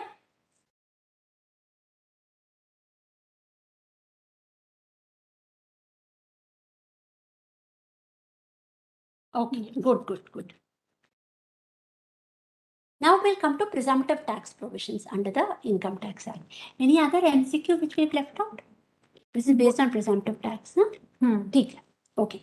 Presumptive tax, there are some presumptive tax provisions because normal when I talk about the trading P&L account, it is in respect of persons who maintain books of accounts and all that. Then only I'm able to draw up all those things. Suppose Income Tax Act provides certain cases where a person carrying on a business, and if its turnover, total turnover of gross receipts is less than or equal to 2 crore, okay, and he is not claimed deduction under 10A or Chapter 6A under the heading C. C is in respect of income. So those deductions, if he is not claimed and he is not engaged in the business of plying, leasing goods carriages, for that 44AE deduction is there separately, and turnover is less than 2 crore. In case of a resident individual, HUF and firm, but not an LLP. Okay, then even if they don't maintain the books of accounts, they can claim deemed profits. This is business income. 8% of gross receipts or turnover or a higher sum claimed by him, and in respect of payments through electronic modes. Okay, turnover to the extent it's received through electronic modes, account pay check, account pay draft, ECS, then debit card, credit card, RTGS, NEFT, all those electronic modes. On or before the due date of filing return, you have time limit up to the due date of filing return. You can even declare only 6%. 6% you can show as your income. Okay, provided you receive. This is in respect of a person following mercantile system of accounting. Now, only then you do it on this basis. This we have an MCQ which will help you understand this. Mr. A is an eligible assessee. They've given you it's an eligible assessee. Okay, following mercantile system of accounting, carrying on eligible business under 4480. His total turnover is 130 lakh. It's less than 200 lakh. So it's fine. How has he received the amount? 25 lakh is received by account pay check during the financial year 21-22. What is the rate? 6%. Account pay check is a prescribed. 50 lakh received in cash during the financial year, 8%. It's not prescribed mode. 25 lakh received by account paid grantor before the due date of filing return. He is received after the financial year, but before the due date for filing return. It's 6%. Again, negative. Not received till the due date of filing return. This also you have to declare income. 8%. So, 25 plus 25, 50 lakh, I declare 6%, which will come to 3 lakh. And 50 plus 30, 8%. 80 lakh into 8%, that is 6 lakh 40,000. And student, please keep in mind, this is your deemed profit. This is not your tax liability. Generally, students tend to confuse and this is a tax liability that we have to pay this much tax. This is not tax liability. Tax. This is your deemed profit. On this income, you have to compute the tax liability. Yes. It's very correct because generally they think that this 8% and 6% is a tax payable. It's the income. And against this income, you will not be allowed any deduction. No deduction will be allowed. This is the final income. Okay? 9.4 lakh. I hope this is very clear in understanding this provision. Now let's come to the next one. To whom it will not apply? To people carrying or persons carrying on specified professions. Chartered accountancy, interior decoration, engineer, doctor. We'll come to that. Okay? Person earning income in the nature of commission or brokerage. To that person itself, it won't apply. Even if he otherwise has a eligible business, it won't apply. Person carrying on agency business. To these people, it will not apply. 15 days from whatever month puja. That particular closer of the month. Yeah. Then 44 ADA. Section 44. This specified persons referred to in 44 AA1. For these people, there is a 44 ADA special provision. Okay. In 44 ADA, what is the deemed profit? 50% or higher sum. Even in 44 AD, if the person wants to declare a sum higher than 8% or 6%, he can do so. There is no restriction. Okay. But if he wants to declare something lower than that, he has to maintain books of accounts and get them audited. Okay. That is there for 44 ADA also. That if you want to declare less than 50%, you can do so provided you maintain books of accounts and get them audited. On presumptive basis, you need not get your accounts audited. Here again, assessee has to be individual partnership firm other than LLP and he has to be resident. In 44 AD also you have to be a resident. Here again 44 ADA also has to be a resident. Notified professions, what? Legal, medical, engineering, architecture, accountancy, technical consultancy, or interior decoration. And total gross receipts should not exceed 50 lakhs. There, the 44 AD, the limit is 2 crore. Here, the limit is 50 lakhs. Clear? Now we come to 44 AE. 44 AE, any assessee.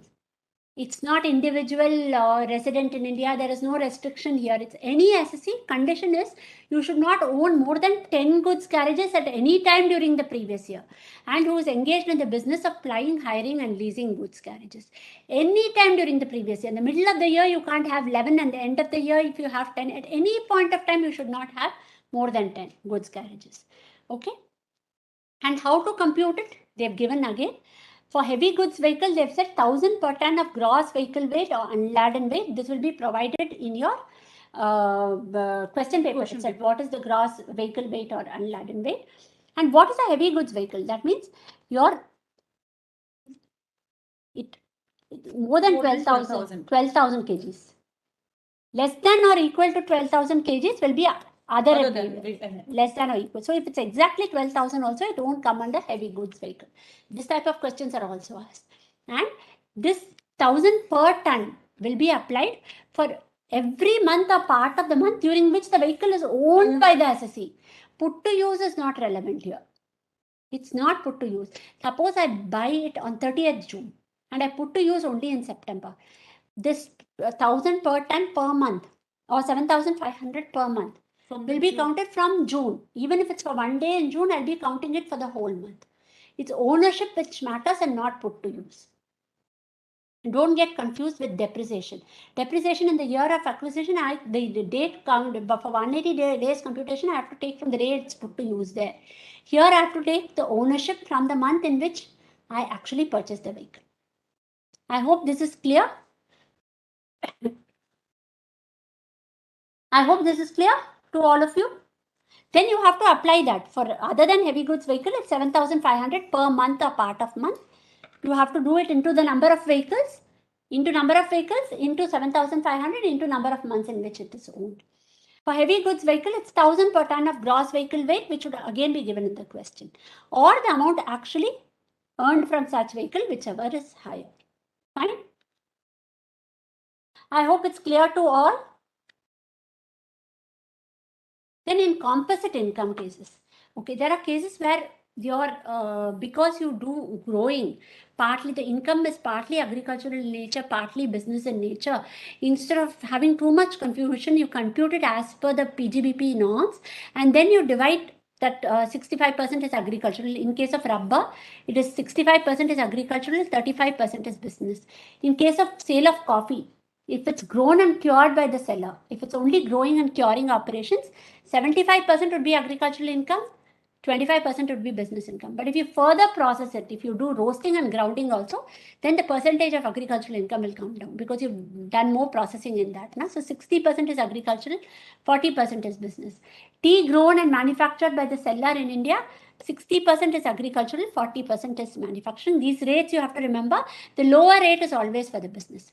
And remember, in all these cases, it should be in India. Sale of coffee grown and cured by the seller in India. Everything has to be done in India. Grown and manufactured in India.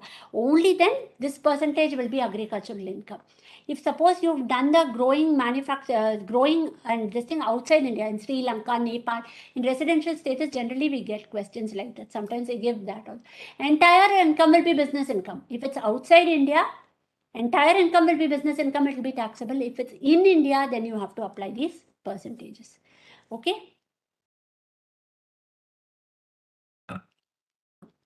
Here again, depreciation in these composite income cases, you first compute the income as total income. Then the entire depreciation you provide, then you divide it. So when you're computing the WDV also, you deduct the entire depreciation. You need not bifurcate it into the agricultural income and business income portion. This I want to distinguish it from If suppose some expenditures for personal purpose, I'm not talking about composite income cases. If they're given 40% is for personal purposes, 60% is for business purposes, then you have to make sure that only 60% you deduct it from your WDV for computing depreciation of the next year. But if it's a composite income case, that partly agricultural, partly business, you deduct the entire expenditure, entire depreciation. Okay. I hope it is very clear to you as far as PGBP is concerned. Now tell me how many people find PGBP difficult? This is all as PGBP. You know all these provisions very carefully. Do the computation chart in the beginning. Let us recapitulate in the end all those special charts which we have given it to you. You can score full marks in those questions, full marks. Reasoning you have to give very briefly. Reasoning you give very briefly and you will score full marks. There's no doubt about that. And this time it should be maximum. Income tax is the paper where the students have scored maximum marks.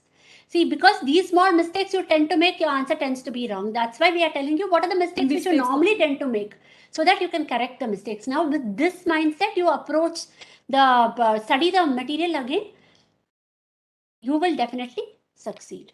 Okay.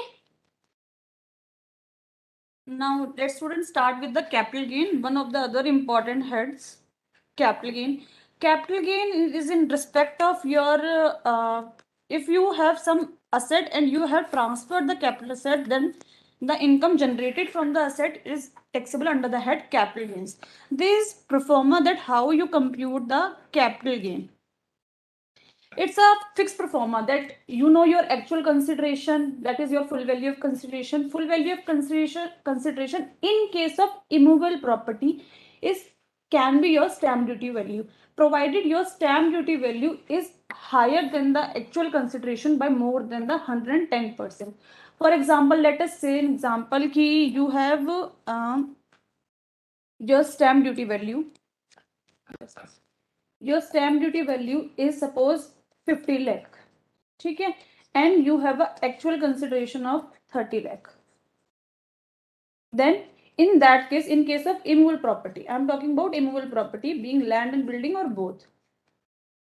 Your actual consideration is 30 lakh, which should be your full value of consideration. But if your stamp duty value, it exceeds 110% of actual consideration, means 10% means 33 lakh. So your stamp duty value should be 33 lakh. If stamp duty value exceeds more than 110%, then your stamp duty value would be your full value of consideration. From that you may have done some expenses. You have incurred expenses to generate it for the transfer of this capital asset. That is allowable as deduction from this full value of consideration, and whatever you get, it's your net consideration. In respect of STD, suppose there are two type of person. I have a capital asset, suppose land and I have a shares. My business, I'm not dealer in shares. I have some shares and I have sold that asset. So that shares are my capital asset. If I sold them, then I would have been paid STD on the listed share. That STD paid expenses is not allowable as deduction under the head capital gain. But if I am a dealer in share, then these shares are my business asset, not capital asset. So in that case, that income would be my PGBP income, not capital gain income, because these shares are not my capital asset. Then while computing the PGBP, then the STT paid, whatever the amount I have paid for STT, that is allowable under the head PGBP. But in case of shares as held as capital asset, STT paid expenses are not allowed. After reducing the expenditure, you will get the net sale consideration, and then you have to reduce the cost of acquisition, cost of improvement which we have incurred. You will get the capital gain. That capital gain can be short-term capital gain or long-term capital gain. So how to determine that capital gain which you arise from the asset is a long-term or short-term? Then you have to see the period of holding. Key for how many months you are holding the asset, then it can be depend on that it's a short-term capital asset or long-term capital asset. So in respect of, there are three types of category: 12 months, 24 months or 36 months. 36 months is the general category. So firstly we have to see the 12 months and 24 months. and other assets will fall under the category of 36 months. Regarding the listed shares, securities which are listed in a recognized stock exchange other than the unit. We are not talking about the unit. Other securities, shares, debenture which are listed in the recognized stock exchange, if they are held for more than 12 months, it's more than 12 months. If you have hold it for the exact 12 months, then it would be short-term capital asset. It is not a long-term capital asset. It should be held for more than 12 months to qualify as a long-term capital asset. Unit of equity oriented fund, unit of UTI, zero coupon bond. For all these assets, you have to see the period of holding of 12 months. If it's exceeding 12 months, then long term. If it's exact 12 months or less, then it's short term capital asset. In case of unlisted share and on land building or both, it is 24 months. If it exceeds 24 months, then it's long term. If it's exact 24 months or less, then it's short term capital asset. You don't need to remember this. It's other assets. We have just categorized to better understanding what are the other assets, because we have covered many assets in this. What are the other assets? We have covered unit here. यहाँ पे we have covered unlisted share. What about the other unlisted securities? Only shares are not the securities. There are other securities also. So these are not falling in this category, not this category. These are falling under the general category. We have covered equity oriented fund. What about the debt oriented? These are covered under this category and other capital asset. For this to qualify as a long term capital asset, they have to be held for 36 months. If it is held for exact 36 months or less, it's a short term capital asset. Why it is so important to know whether it's a long term capital asset or short term capital asset? Because the mainly difference is regarding the exemption which you are getting from long term and short term, and the index cost of acquisition. Indexation benefit is only available in respect of long term capital gain, not in respect of every asset, but in certain assets. But in case of short term capital gain, short term capital assets, you will not get indexation benefit. And your exemption also very restricted exemption is there in respect of short term capital gain.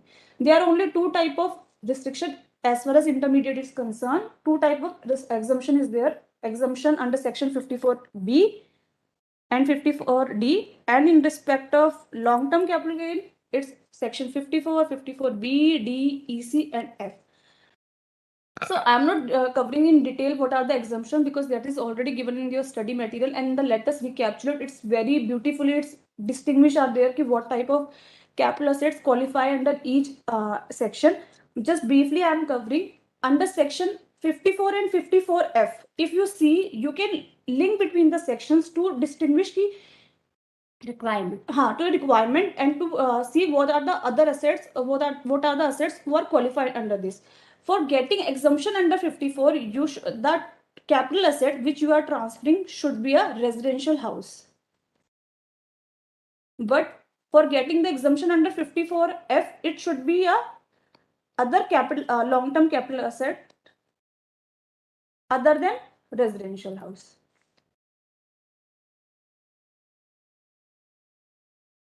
But the exemption which you will get, that is in respect of the residential house which you have purchased in India. You are getting the exemption if you have purchased the residential house in India, but the asset would be different. If you are selling the residential house, then you will get the exemption under section 54. If you are transferring the other long-term capital asset other than residential house, you will get the exemption under section 54F. Other conditions are also there. In 54F, you should not have own any other residential house at that point of more than one residential house at that point of time. In respect of 54, cost of new asset, whatever the residential house we have purchased, cost of new residential house, you will get the deduction or your capital gain, whichever is lower. Suppose I have a capital gain of 40 lakh and I have invested 50 lakh in the residential house. So I will get the exemption of 40 lakh. Suppose vice versa, I have a capital gain of 50 lakh and I have invested 40 lakh, then I will get an exemption of 40 lakh.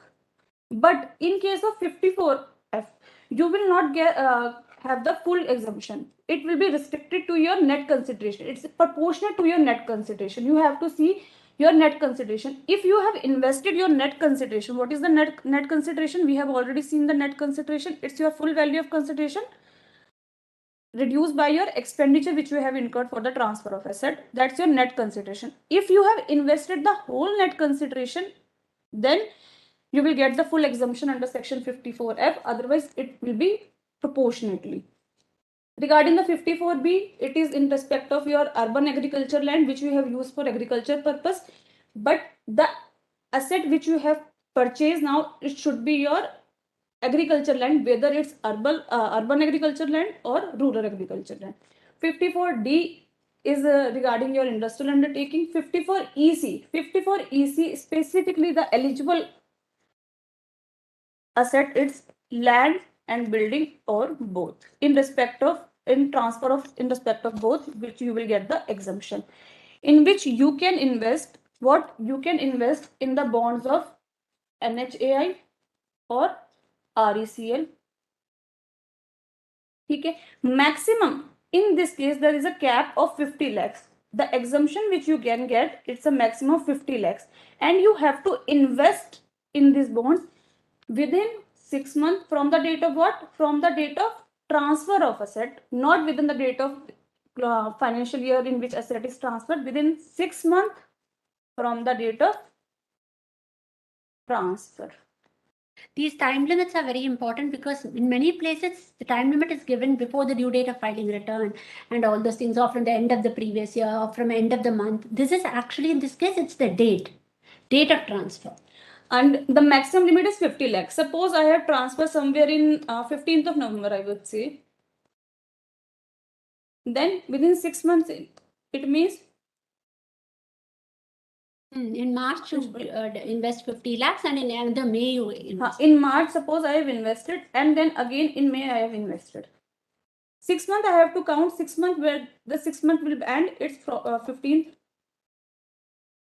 May 22. So I have the time limit up to 14th May I can invest. I've invested in March and May. I've invested 20, 30, 10, whatever. I will get the maximum of 50 lakhs. Suppose after that also I have invested, I will not get whatever I have invested after the 6 months, and the maximum is 50 lakh, whether I have invested in the same financial year or in the next financial year. Revati, tomorrow is cost accounting. Cost accounting class 1 is pending. No? So that is what interchange. Tomorrow is not income tax. I hope till there you have cleared, you don't have any doubt. Regarding the unit related provision, it is already covered in the study material to some extent, but I want to just clarify that unit related provisions are not applicable for the November 22 examination. We have covered in many places in the definition of equity oriented fund, in 45(1)(b) how to compute the capital gain. Then in 1010D also regarding the proceeds from maturity proceeds of ULIP. Then ATC and deduction also. These all are given in the study material, but still it's not applicable for the November 22 examination. So don't waste your time by reading ULIP related provisions. It's just for clarification only. One of the important thing in the capital gain is the conversion of capital asset into stock in trade. Suppose I am a builder. Mr. A is a builder and he has some capital asset. Suppose I am Mr. A and I have some residential property.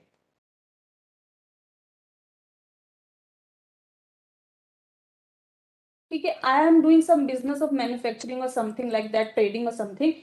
That residential house is my capital asset. But then after that, I have just discontinued my manufacturing business and I have started the real estate business. And I have converted this residential property into my real estate business. What does it mean? Up to that time, it was my capital asset, but now it's my stock in trade because I am in the real estate business. My business is to sell or purchase the property. So I will definitely sell this property further. So it's my business asset, not is a capital asset. Then in that case, that conversion of your capital asset into stock in trade of your business, that is also a transfer. Although you are not selling it to some other person, you are just converting your property yourself, but still it's a transfer. But in this case, your taxability will get postponed. It will not be taxable when you convert it to the stock in trade. It will taxable when you sold the stock in trade. When you sold the stock in trade, then it will be taxable. How it will be taxable? How I calculate? Because I have just converted my property into stock in trade, then how will I compute the capital gain on that? In that case, you have to see your fair market value. Fair market value when? On the date of transfer. It will be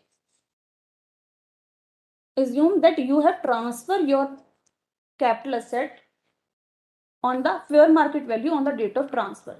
In that manner, your capital gain will be computed. Your fair market value will be your full value of consideration, and whatever cost you have incurred or index cost of acquisition you have incurred so far, that will be your capital gain. But now your business income. Now suppose after 2 years or 3 years, when you sales the stock in trade, your business income will be there. What will the business income? Suppose you sell the stock in trade for so many amount, that will be your sale price, and FMV, which we have considered here, will be your cost for the business asset. All these income, both the income will be taxable when? Only when you sell the stock in trade. That capital gain will not be taxable in the year in which you have converted the property. It will be postponed to the year in which you actually sell the stock in trade, because when you converted, you actually doesn't sell the property. You don't have any income because you just converted your property. You don't it doesn't generate any income. How will you pay the tax? Because of that, government has postponed the taxability, but they are saying we are just postponing the taxability. That doesn't mean in this case of index cost of acquisition, you can take the benefit of the future years when you are actually selling the stock in trade. Indexation benefit would be available only till the year when you convert the capital asset into stock in trade. But both will be chargeable to tax in the year in which stock in trade is actually sold or otherwise transferred. Suppose I have converted my property into stock in trade. Then after that, I have invested in the bonds of NHAI. Then I have to compute the 6-month period. Actually, I got the money at this point of time only when I actually sell the stock in trade. This point of time, I don't have the money because I have not done any actual transaction. But that condition of within 6 months from the date of transfer, that may have been expired because maybe after 1 year, 2 years, I've actually sold the stock in trade. Then how would I get the exemption benefit? In this case, there's a CBDT circular saying that in this particular case, that 6 months you will compute from the date of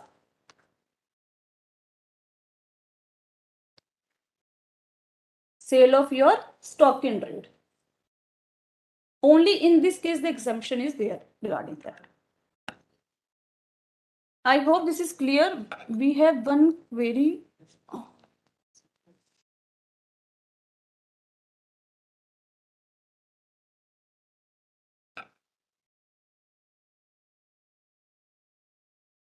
$111A, 112, yeah, of course, there also you take 112, also you provide indexation. So you have to take the consideration minus the indexed cost of acquisition and then compute the capital gains, long-term capital gains. In 111A, it's short-term, so there is no question of indexation. There's no question of indexation. Now we come to the most common doubt which the students normally has is in respect of 49.1 and 49.4. Before taking up 49.4, we have to understand 56.210, because without understanding 56.210, it's not possible to understand it. What is 56.210? It's when a person gets anything, some money, immovable property or property from any other person for inadequate consideration or without consideration, then 56.210 get attracts. I'll just go directly to the 56.210 so that I can make you understand what is 56.210. If I'm a person, I'm getting money from someone and without any consideration, I'm getting then if the sum exceeds 50,000, then the whole amount would be taxable. If it's 10,000, 20,000, up to that it's exempt. If it's suppose 60,000, then it's not over and above 50,000 is taxable. It's whole amount, the complete 60,000 will be taxable. If it's a movable property, there can be two things: without consideration or inadequate consideration. Inadequate consideration means you are getting the property for a lower price which the fair market value or stamp duty value has. If I am getting without consideration, if the fair market value of the property exceeds 50,000, then it's taxable. Otherwise, inadequate consideration means you have to see what is the fair market value and the consideration. If the difference, if the benefit which we are getting is exceeding 50,000, then the difference would be taxable under the section 56(2)(10).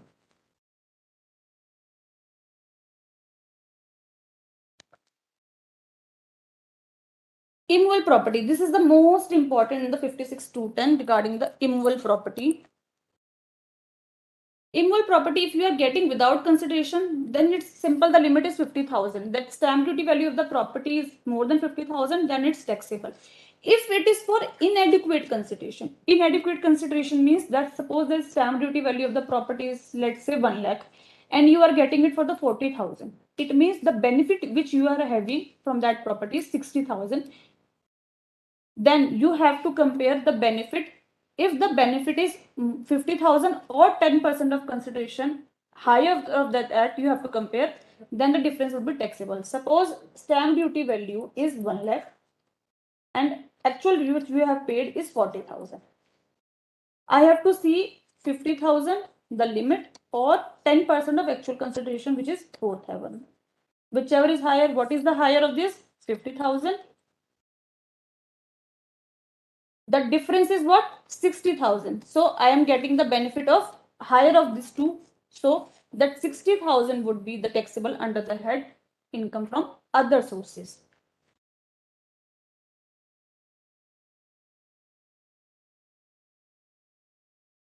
Regarding the TDS question, we will try to cover the TDS part. If it's not possible to cover the TDS part here today, I will advise you to download, if you have downloaded a BoS mobile app, and in the ask where query, you can ask any query related to any section or particular. It's not, because in this session we have restricted to many important section or common mistakes which the student do. If we start taking the query, then it's not possible to complete the session. So any other query if you have, then you can ask in the mobile app in the ask query session. As far as buyback of shares is concerned, one student has asked about buyback of shares. Kushi has asked about buyback of shares. If it's shares of a domestic company, it will be subject to additional income tax 20% plus 12% plus 4%. Then it will be exempt in the hands of the shareholders. In any other case, if it's not a domestic company, then it will not be subject to tax in the hands of the company, and the shareholders will be taxable under 46A. It's given in the study material. In fact, you go through the study material, there's a table given in the study material in which it will clarify the entire matter to you. In capital gains chapter, it is explained clearly in the form of a table in the study material. That's why I said, the more you do the study material, these things will become clearer to you. Regarding the 56(2)(10, because students now we are linking 56(2)(10 with the 49, so it's very important to understand this. 56(2)(10 it will be taxable under section 56(2)(10 only if the asset which you are receiving is your capital asset. If you are receiving the asset as in stock in trade, then 56(2)(10 will not be applicable to you. The difference amount, the benefit which you are getting would not be taxable income under the head other sources. Suppose Mr. A is giving a house property to Mr. B, who is a dealer or real estate, who is in real estate business. He is giving his house property to him for less consideration, for inadequate consideration. In the hands of Mr. B, 56(2)(10 will not be attracted because the house property would not be his capital asset. It would be his business asset. So if he is, suppose instead of real estate, he is in dealer in share, then in that case this house property would be the capital asset of Mr. B. then this 56(2)(10) provision would be applicable. This is very important you to keep in mind.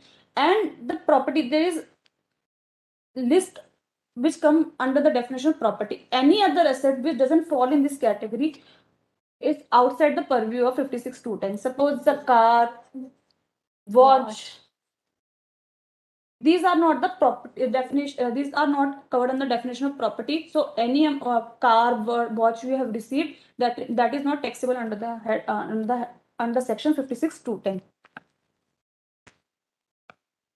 Regarding the exemption, basically these are the some important. If you are getting sum of money or property from relative, then 56(2)(10) would not applicable. This is most important to understand 49(1) and 49(4) distinguish. Now I am coming back again to the 49(1) and 49(4). Because in 49(1), what the 49(1) says, that cost of the previous owner would be your cost of acquisition. Suppose Mr. A has transferred some capital asset to Mr. B. Now Mr. B is transferring to Mr. C. Now we are talking about in the hands of Mr. B, what is the cost of acquisition? If Mr. A is transferred as a gift without consideration to Mr. B, we are saying the cost of the previous owner. It means the cost of the Mr. A would be the cost of acquisition of Mr. B. But to link it with 56(2)(10), we have to see while this transaction took place between Mr. A and Mr. B, have the provision of 56(2)(10) was attracted or not? If 56(2)(10) provision was attracted that point of time, then 49(1) provision would not be applicable in the further transfer case. I am taking the next example, and I hope you all participate in, and I want the participation from all of the student to get it more interactive. There is a case, Mr. A. Mr. A is a dealer in shares. He received from his friend Mr. B without consideration a plot of land at Faridabad on 1st July 21, the stamp duty value of which is 5 lakh on that date. Mr. B had purchased the land. Mr. B had purchased the land in April 2019 for 2 lakh. What would be the cost of acquisition of such plot in the hands of Mr. A when he subsequently sells the land? Mr. A, Mr. B. Mr. B is transferring his land to Mr. A, and the stamp duty value on the date of transfer is 5 lakh. I just want to know the cost of acquisition in the hands of Mr. A when he further transferred this asset to, suppose, Mr. C. All of you are listening, na? First of all, just tell me whether the provision of 56(2)(10) would be attracted in this case in the hands of Mr. A or not. Because only by understanding 56(2)(10), you will be able to understand the provision of cost of acquisition. Mr. A is a dealer in shares.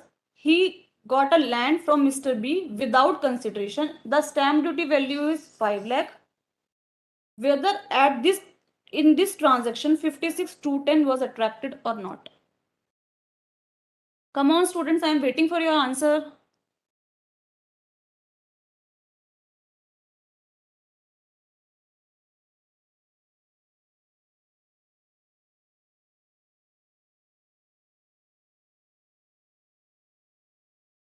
Vanshika, Pooja. Mr. A is having a plot of land from Mr. B without consideration, and the stamp duty value of the plot is 5 lakh. Whether the provision of 56(2)(10) would be attracted? Yeah, I got an answer from Vanshika, Dhanlakshmi. Yes, applicable. Very good. And what would be the amount which is chargeable under section 56(2)(10)? It's 5 lakh, because it's without consideration. It's not inadequate consideration, it's without consideration.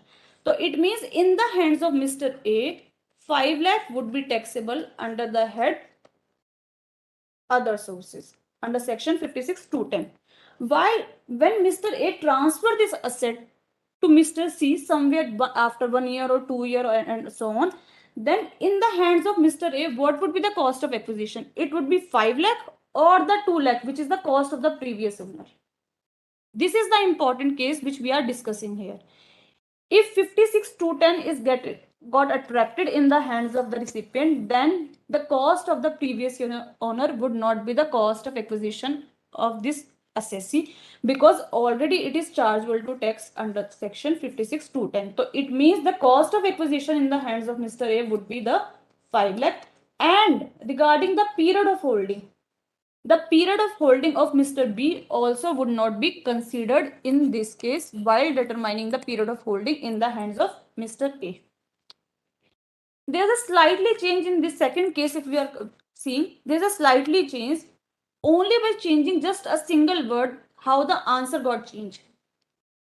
No, Vanshika, 2 lakh would not be the cost of acquisition because The first answer was right, 5 lakh. Because this case would be covered under section 49.4, not under section 49.1.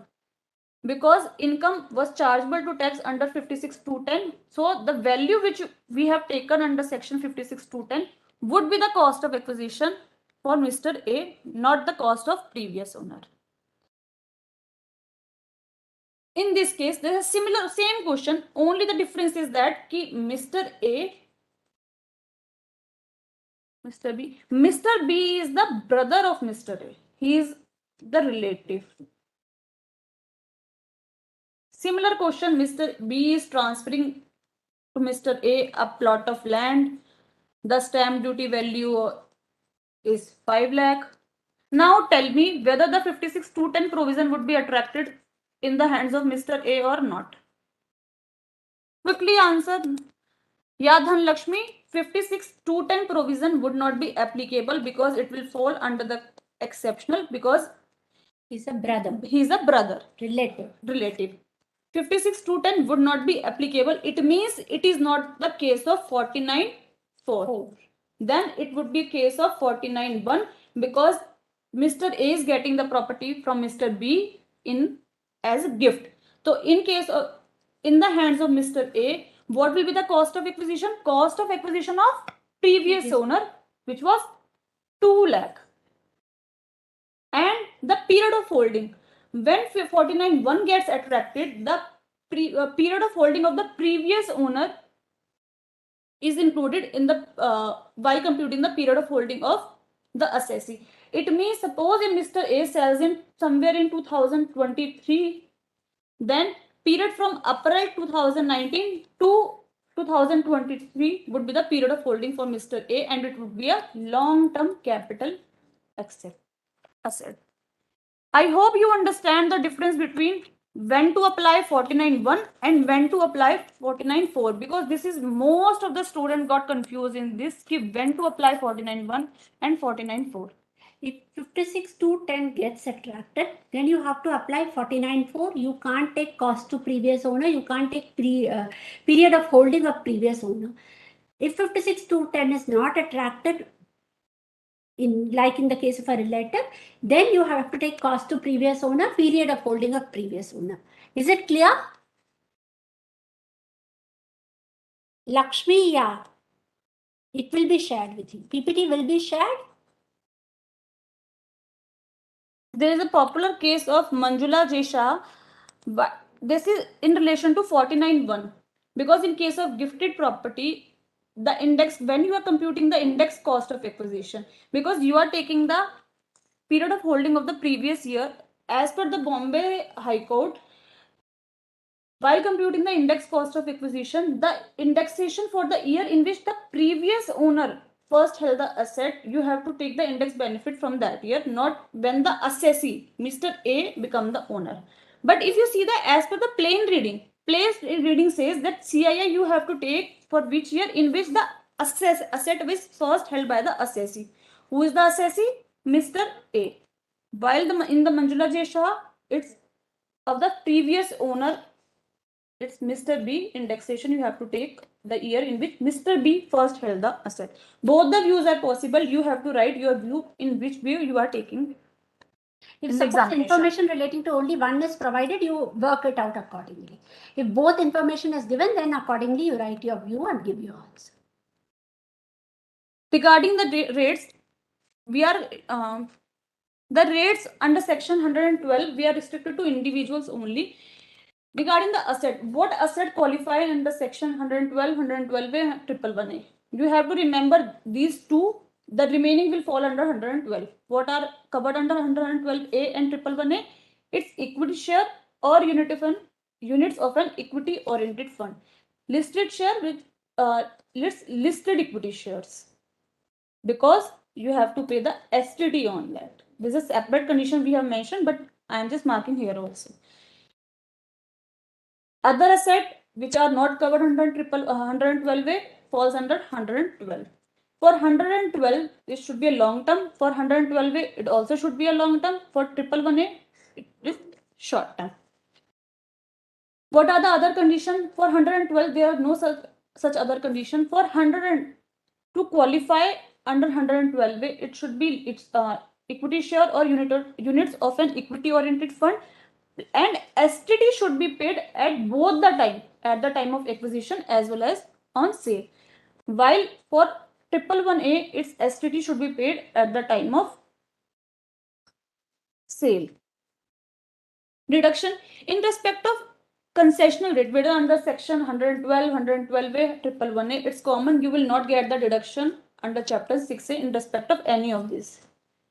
Regarding the rebate, it's very important. Regarding the rebate, you can claim rebate under section 112 and 111A, but can't claim rebate in respect of text which is payable under section 112A. 187 rebate is what? If you are individual and resident in India and your total income does not exceed 5 lakh, then you get the rebate of tax payable or rupees 12,500, whichever is lower. If you have some income which is chargeable to tax under section 111A, then you can get the rebate in respect of that. If it has 112, then you can get the rebate in respect of that. But if you have income which is chargeable to tax under section 112A, then you can't get the rebate under section 87A in respect of that tax payable. What is the tax rate? For 111A, it's a 15%. For 112A, it's 10% on capital gain exceeding 1 lakh. Generally, students forget to give this exemption of 1 lakh. It's 10% on exceeding 1 lakh. And in respect of other long-term capital asset, if the capital asset is a listed securities other than unit and a zero coupon bond, it's 10% without indexation benefit and 20% with indexation benefit, whichever is More beneficial. In respect of other asset, it's 20% with indexation benefit. In case of residence, individual and HUF, if your total income is below the maximum amount which is not chargeable to tax, which is 2 lakh, 50, 3 lakh and 5 lakh, and you have income 112A, 111A and 111A, then the basic exemption limit which is unexhausted, you can set it off from the income capital gain which you have under section 112, 112A and 111A, but only for resident individual in HUF. Non-resident can't claim this benefit. This is the debate under section 87A. I have already explained this to you. If you have any other query in the capital gain, then you please tell me. Otherwise, I'll start the income from other sources because we have very short span of time. Okay, I'll start with the other sources.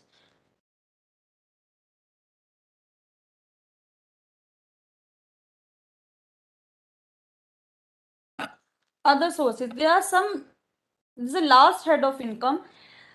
It is called residually head, but there are certain income which is taxable under this head only. If apart from this income, if you have any other income which is chargeable to tax but it doesn't fit in any other head, then it is taxable under this head. But there are certain income which is taxable under the head income from other sources only, like dividend income. Dividend income is always taxable under the head income from other sources. Casual income. Casual income is if you are winning from lotteries, crossword puzzle, races, including horse races, your card games or something you have played and you have winning from that. That is they are called casual income, and they are taxable at the flat rate of 30%. You will not get any deduction exemption in respect of this casual income. Even the basic exemption limit cannot be exhausted against casual income. Interest which you have received on compensation or enhanced compensation would be deemed to be your income in the year of receipt. When you are getting the interest on compensation or enhanced compensation, it will be taxable in the year of receipt, whether it's related to the previous year, 15, 16 or somewhere else, but it will be taxable in the year when you have received it. In respect of it, you will get a deduction of 50%, which will be dealt under section 57, but in respect of it, you will get deduction of 50%. Regarding the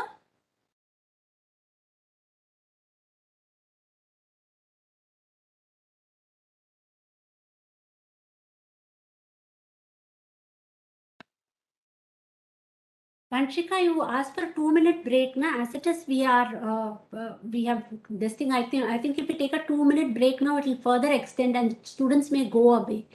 So we'll continue with this. advance forfeited due to failure of negotiations for transfer of capital asset. There may be a situation when you have entered into a transaction for transfer of capital asset, but it doesn't come to a conclusion. But you have taken an advance that is called token money from the person, and after all, the transfer doesn't take place. In that, then in respect of that advance which we have taken, what will be the tax treatment of that? Whether it's your income or not, how to deal with that, that is there. We have then there's a case if you have received the advance and you have forfeited that, it means the transfer didn't took place, it's before 1st April 2014, and there's another case is on or after 2014. If it was a case of before 1st April 2014, then that whatever the advance you have received and forfeited, that will be reduced from your cost of acquisition, and when you actually sell the capital asset in future, that cost of acquisition as reduced by your advance, that would be your cost of acquisition for the purpose of computing capital gain. So it means what is there actually your this advance, that your taxability is postponed, because when you further sell the capital asset, then it will be net effect would be given. But if it is a case on or after 1st April 14, then in 5629 it will be taxable as your income from other sources. So when I am suppose I have transferring my property to Mr. B, I have received an advance of rupees 1 lakh from him. Then after that transfer didn't took place, then that 1 lakh will be my income from other sources, and there would be no treatment of this 1 lakh in my cost of acquisition or at the time when I actually sell that capital asset in future. The important that sum of money or property received by any person without consideration or for inadequate consideration, that I have already covered 56.210. But the main important thing which I have not covered is the relation between 56.210, 43 CA, and this is very important. 50C. This particular thing is very, very important. If you have an understanding of this, it affects your PGBP, it affects your other sources, it affects your capital gains also. So this, pay a lot of attention to this particular question. At the time when I was teaching this 56.210, I have told you that that asset should be capital asset in the hands of the recipient. But it's possible that the person who is transferring it's his business asset. So it's in 56.210 is attracted in the hands of recipient. So you have to see in the hands of recipient. It's from the point of view of seller or transferor. And 50C also in the hands of seller. Firstly, I dealt with this 56, 210 and 43 CA. Then I will see this. Suppose this is an example of real estate. Because the major example, real estate, I am a real estate. Mr. A is a real estate. He has a house property. He is transferring his house property to Mr. B. In the hands of Mr. A, if we say provision under section 43 CA would be applicable, not 50 C, because it's not a capital asset. It is that property is his business asset. So provision of 43 CA would be applicable. In the hands of Mr. B, who is recipient of the property, if he is getting without consideration or inadequate consideration, then we have to see the provision under section 56 to 10. Okay, then 43 CA, what are the conditions you would be, I hope you are aware about the condition that regarding the stamp duty value of the immovable property, it should exceed more than 10%. In that case, your stamp duty value will be your full value of consideration.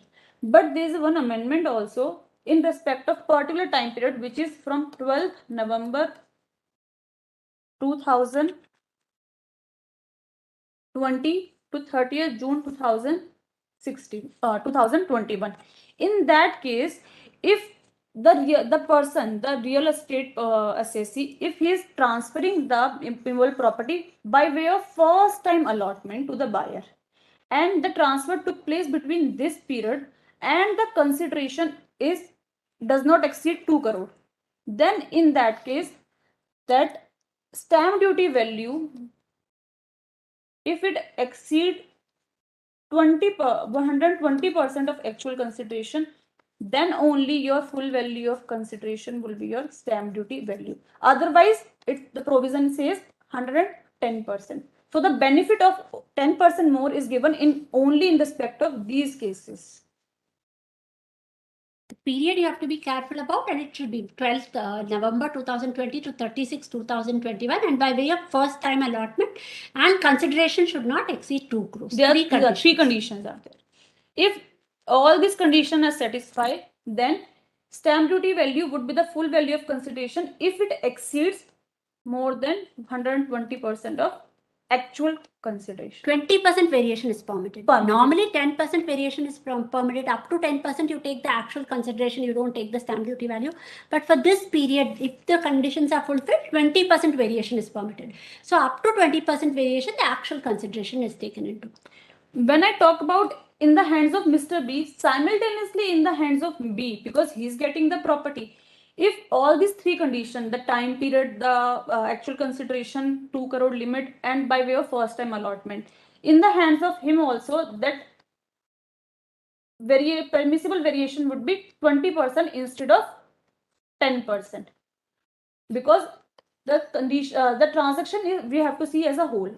If in 43 CA, if you are getting the benefit of 120%, then in the hands of Mr. B, the recipient also, the enhanced variation limit of 20% would be available. But when I talk from the point of view of 50C, suppose I am Mr. A, I am not in the real estate, I am just transferring my house property or some immovable property to Mr. B, then stamp duty value will be the full value of consideration if it exceed 110% of the actual consideration. In that case, the benefit of enhanced limit is not available to Mr. A or either to Mr. B, who is getting the property from Mr. A, because that first time allotment wali condition cannot be available because Mr. A was holding that property as a capital asset. So let's just take this example. It will give you the more clarity about the provision.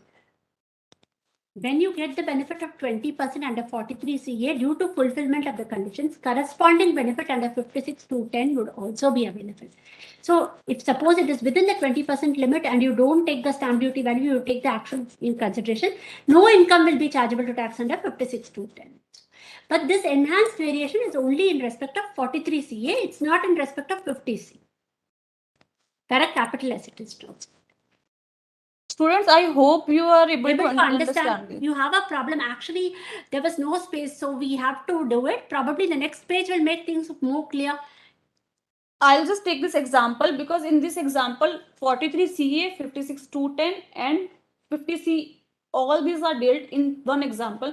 So it will be better, you will understand it better how to deal in this situation when all the three things are there and have to apply or integrate the provision in one question itself. You are all able to follow 43 CA, that provision for that specific period. What is the extra benefit which is given?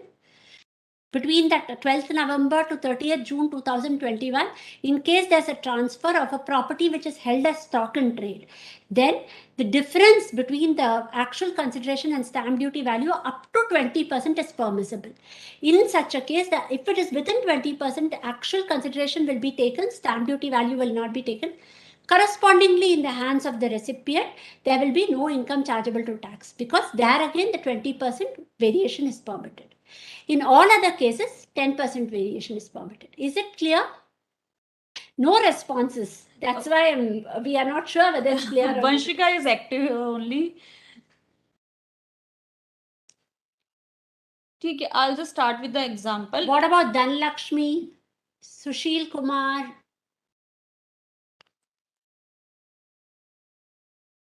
Lakshmi, Kushi, Harsh, Revati, Krishna? This is a very important section, student, because kindly tell us, because this particular provision is very, very important.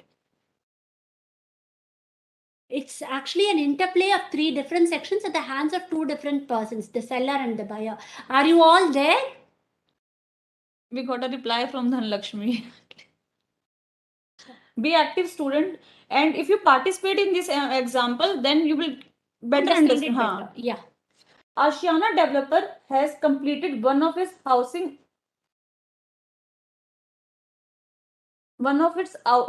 project in Gurugram in January 2021, which comprises of 10 residential units.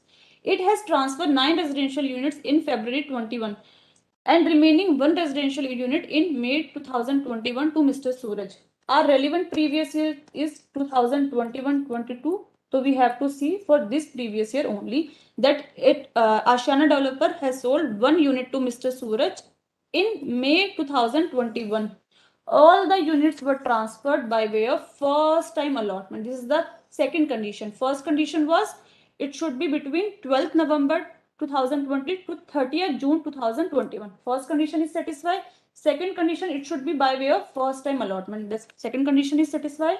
The consideration received from Suraj for the residential unit is 50 lakh, while the stamp duty value of that unit in May 21 is 57 lakh. It doesn't exceed 2 crore. It means the third condition also satisfied. It means, and because Ashiana developers is the developer, so the provision under section 43 CA would be applicable for Ashiana developer. It means all the conditions are satisfied. So the permissible variation limit would be 20%, not 10%. The enhanced benefit would be given to Ashiana developers. While the stamp duty value is this. Due to some emergency in the family, Mr. Suraj was in urgent need of fund and he sold. This is the second transaction. It's better to divide the question into 2 transactions to make it better understand, because first transaction has took place. Mr. Ashiana developers has transferred the unit to Mr. Suraj. Then Mr. Suraj is again transferring the residential unit to Mr. Prakash. Firstly, we saw this first transaction. This is the first transaction, sale by the Ashiana to Suraj in May 21 by way of first time allotment. Now we will see in the hands of Ashiana first, then we will see in the hands of Suraj what are the provisions that would be applicable. What is the actual consideration? It's taking that one itself. What is the actual consideration? That was 50 lakh. And what was the stamp duty value? 57 lakh. Now 43 CA, what the 43 CA says that stamp duty value will be your full value of consideration if it exceeds 120% of actual consideration. Your actual consideration is 50 lakh, 120% would be your 60 lakh, but your stamp duty value does not exceed 60 lakh. It means your actual consideration would be the full value of consideration. So your 50 lakh would be the full value of consideration. when Ashiana developer would compute his its PGBP income, that full value of consideration would be 50 lakh. Whatever the expenses it has incurred, he will reduce it to compute the PGBP income. Clear? I hope till there it's clear. In the hands of Ashiana Limited. Vanshika, Dhanlakshmi. If you have doubt, it's better to say at that point of time only, because if I again start the provision, it will take so much time. So if you have any doubt, one by one, it's better to understand the provision. Clear? Then in the hands of Suraj, in the hands of Suraj, the value of the property is 57 lakh, but he is getting it for 50 lakh. It means it's a case of inadequate consideration. What it says, if you are getting the property for inadequate consideration, then the difference amount would be taxable if it exceeds 50,000, higher of the 50,000, or 20%. Because all the three conditions of 43 CA are satisfied, its permissible variation is 20% instead of 10%. It's 20% of actual consideration. 20% is being made applicable both in the hands of the buyer and seller correspondingly. So 50,000 or 20% of actual consideration is what? 10 lakh. So what is higher of the, if the difference amount between the actual consideration and stamp duty value, which is 7 lakh, is it exceeding 10 lakh? No, it is not exceeding 10 lakh. It means nothing will be chargeable under section 56(2)(10) because it doesn't exceed the higher of 50,000 or 20% of actual consideration. Now again we have to see 49(1) and 4 we have dealt. Because 56(2)(10) means nothing is taxable, the actual consideration of the Suraj would be his cost of acquisition when he further sells the property. Up till it's clear? It is not a case of 56(2)(10). It's not a case covered by 56(2)(10). So this is the treatment. Now we come to the second transaction which took place between Mr. Suraj and Mr. Prakash. Due to some emergency in the family, Mr. Suraj was in urgent need of fund and he sold such residential unit to Mr. Prakash in December 21 for 53 lakh. Stamp duty value on that date was 61 lakh. Determined. Okay. Now this is a second transaction because Mr. Suraj, now who is the seller? Mr. Suraj is the seller and Mr. Prakash is the buyer. And Mr. Suraj is not engaged in the business of property dealing or the real estate business. So 50C provision under section 50C would be applicable in his case.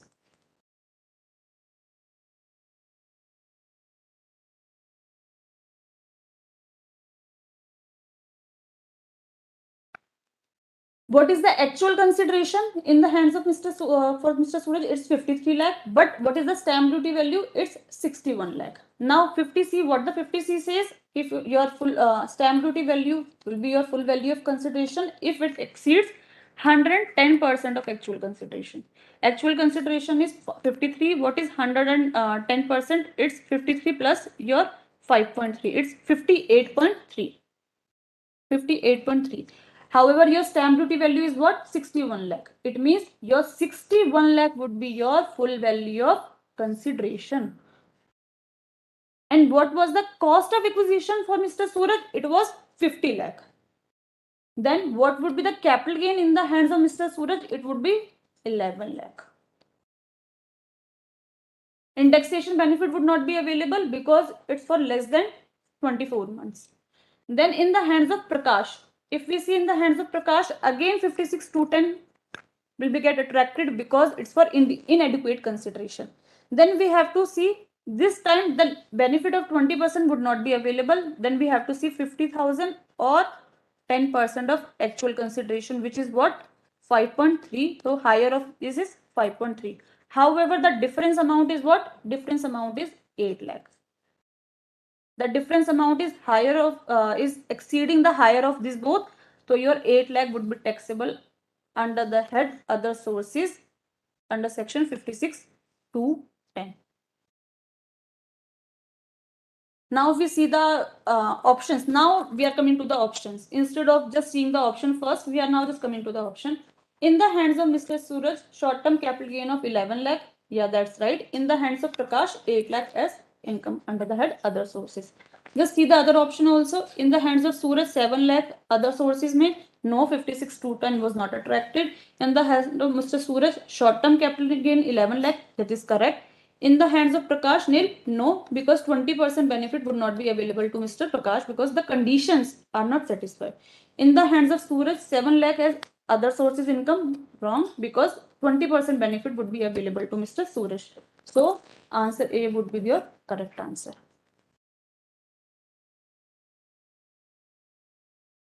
There are certain income also which is taxable under the head income from other sources. It's not. I think you can see the list in respect of all those things, because we are running short of time. We have to do this thing in respect of what is the amount deductible. So in respect of dividend, it's maximum 20% of interest expenditure. Interest expenditure only, and it's maximum of 20% of such dividend income. Dividend income.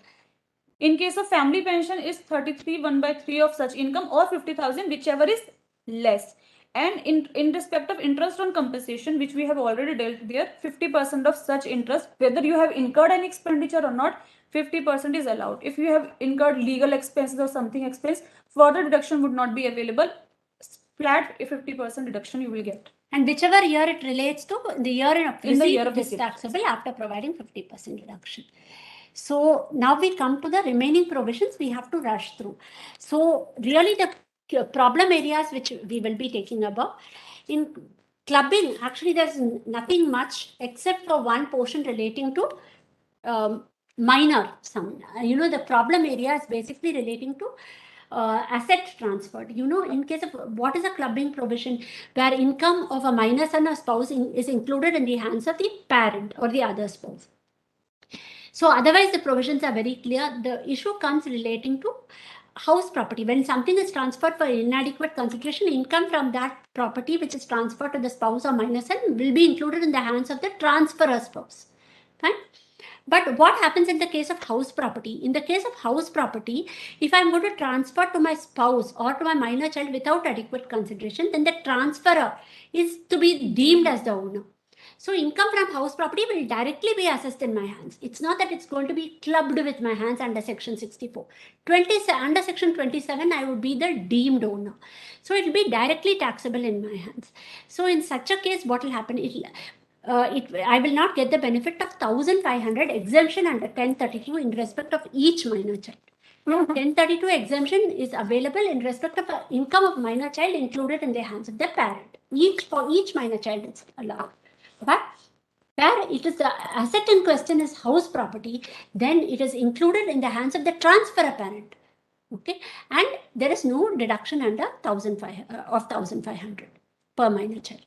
But if the minor child happens to be a minor married daughter, then the deeming provisions under section 27 will not apply. The clubbing provisions will apply, and therefore 1,500 exemption can be provided. I suppose you all know that the all income of a minor child is included in the hands of that parent whose ever total income before including the minor's income is higher. You are very clear about that. Now, there's no confusion. But in case of house property, because the transferor parent is the deemed owner, not the parent whose ever total income is higher, and no deduction under 1,500 is provided. So this 1032 exemption of 1,500 for each minor child, even if there are 3 minor children, in respect of all their income which is included in my income, 1,500 is provided. It's not restricted to two children. That is another thing which you have to remember. Is it very clear, this thing about minor child? Is it clear? Or did I go too fast? Actually, we are in the process of winding up, na? Vanshika, Dhanlakshmi, Kushi. I just wanted to explain the difference between 27 and 64. Whenever I transfer an asset to my spouse or minor child without consideration, clubbing provisions are attracted. That applies for all assets except for house property. Why? Because in the house property, when I transfer for inadequate consideration to my spouse or minor child, I myself am deemed as the owner. So the income from that property is directly taxable in my hands.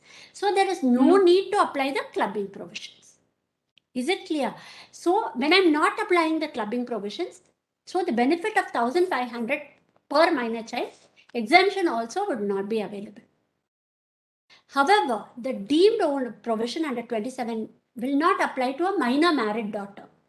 So since that provision, deemed ownership provision, does not apply, clubbing provisions will apply. And then I will be provided deduction of 1,500 also. Okay. There are questions in respect of that, but if I start taking that, time will get this thing. Actually, this is just to distinguish these two examples here. This is a case of minor married daughter. So what I will tell you, I'm not going to do anything. Akash owns a house in Haryana. He transferred that house to his minor married daughter on her birthday as a birthday gift. She gave the house on rent to a local panchayat from September 21 at a rent of 5,000 per month. Mrs. Akash is a housewife. She does not have any total income, any income. Mr. Akash earned salary income of 45,000 per month. Total income of Mr. Akash, what would it be? 45,000 into 12, salary income, and provide standard deduction of 50,000. Don't forget to provide the standard deduction. It will be 45,000 into 12, whatever the figure comes to. 5,40,000. Minus standard deduction. Standard deduction. Here is what I'm telling you. It's not directly given, but if you don't apply that, you will click the wrong option. Okay? And Sia is a minor married daughter. So deemed ownership doesn't apply in case of a minor married daughter. So the 5,000, the property which was gifted to a minor married daughter, she gave it to a panchayat on rent at 5,000 per month.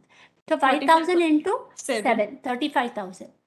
And you provide 30% deduction. Don't forget that. Whatever you learned under each head, you have to apply. 30% of NAV is 10,500. So it is 24,500. Okay. And in this case, clubbing provisions are applicable. It's not deemed ownership. So I give 1,500 benefit also. So it becomes 23,000. So 4,90,000 plus 23,000, 5,13,000 is so the correct answer would be. Is it clear?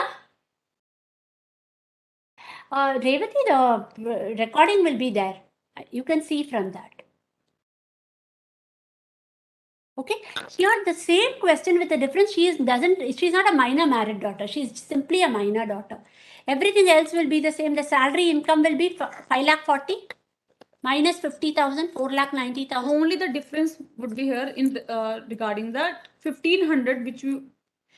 Income, this income from house property, 35,000 again minus 10,500 is the 30% deduction. NAV, 30% of NAV house property deduction, 24,500.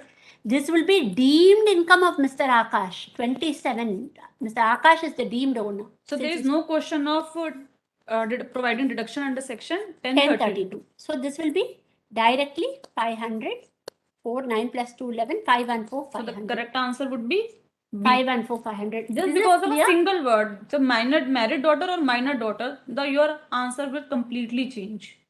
Is it clear? Revati, Vanshika, Dhanlakshmi, Kushi. I can see only the 4 names coming here. So if there's somebody there, you please answer so that I can take your name also. Is it clear? When clubbing provisions will apply, when deemed ownership provision will apply. Okay. Now, set off and carry forward. See, if we start taking set off and carry forward, I'll just tell you. See, these provisions are given in the let us recapitulate. Okay. So, inter-source set off is permissible. Profits and loss from one business is can be set off against profit from another business. Loss from one house property can be set off against income from another house property. What cannot be done? What cannot be done is long-term capital loss. It can be set off only against long-term capital gains. You can't set it off against short-term capital gains. Then speculation business, specified business under 35 AD. Specified business is a business in which you allow 100% of the capital expenditure as deduction in respect of certain businesses like cold chain facility, hotels, 2-star or more, hospitals with 100 beds for patients, production of fertilizers, warehousing facility for sugar, warehousing facility for agricultural produce. In all these cases, you allow 100% of capital expenditure other than land, goodwill, and financial instruments. You allow it. But in that, of course, if I'm going to allow 100% of my capital expenditure as deduction, I'll end up in a loss only. It'll be a massive loss also. But that loss, I can't set it off against any other income. I have to set it off only against the income from same business, income from another specified business. But I'm allowed to carry it forward indefinitely. I can carry it forward indefinitely, but I can set it off only against income from specified business. I can't set it off against a normal business. I can't set it off against a speculative business. I can't do all that. Okay. So just keep in mind these special points. Inter-head adjustment, like one head you can set it off against another. Suppose I have a loss from, this one, loss from business loss. I can set it off against long-term capital gains also. There is no prohibition. But business loss, I can't set off against salary income. There is a restriction. Unabsorbed depreciation, I can't set it off against salary income. Likewise, another point which I told you during that thing, loss from house property. It can be set off only to the extent of 2 lakhs against income from any other head. But of course, I can carry forward that loss and set it off against income from house property. There is no limit. Okay. So these are some of the things which you have to remember. If you go through, and loss from gambling, betting, card games, they can't be set off or be carried forward. Okay. They are debt loss. There is no treatment of no treatment. Like you cannot set it off, you can't carry forward. And loss from an exempt source. Suppose that there's a loss from a partnership firm, I get a share of that loss. My share of income is exempt. So my share of loss also cannot be set off against any other head. Then there is a table containing the maximum period in which you can set off. Unabsorbed depreciation is indefinite period. Specified business is indefinite period. Otherwise, there is a restriction. For speculation loss is 4 years and the remaining losses are generally for 8 years. Okay. Speculation loss and loss from the activity of owning and maintaining race horses, those two can be carried forward for 4 years for set off against the same source of income. In other heads, you can set it off for, you can carry it forward for 8 years and set it off against the same head. Long-term capital loss, whether in the current year or future years, can be set off only against long-term capital gains. Okay, just go through the, let us recapitulate. You will be able to get it clear. Is it clear to everyone? Actually, what I want to do is, like some person asked for this particular head, like AMT and 115 BAC. I think we should conclude with that. Because if we start taking deductions, we won't be able to touch upon that. So actually, when you take a normal, so let's directly go to computation of income. 2 things I will touch upon before we conclude, 115 BAC and AMT. Okay, so under the normal slab rates, all of you are well aware, 2,50,000 is the basic exemption limit. 3 lakh is in the case of a resident Indian of the age of 60 years or more. 5 lakh is in the case of resident Indian of the age of 80 years or more. Then next is 3 lakh. In case of the first 2 cases, up to 5 lakh, it will be 5%. Then 5 lakh to 10 lakh, 20%, and above 10 lakh, it's 30%. This is for individuals who are not opting for the provisions of 115 BAC. Suppose an individual or HUF opts for 115 BAC, what would be the slab rate? Up to 5 lakh, it's the same. Up to 2,50,000, it's nil. Sorry. And from 2,50,000 to 5 lakh, it is 5%. Thereafter, just see how the slab rates go. For every 2,50,000, there's a 5% increase rate. So 5 lakh to 7,50,000, it's 10%. 7,50,000 to 10 lakh, it's 15%. 10 lakh to 12,50,000, it's 20%. 12,50,000 to 15 lakh, it's 25%. So for every 2,50,000, there's an increase of 5% rate up to 15 lakhs.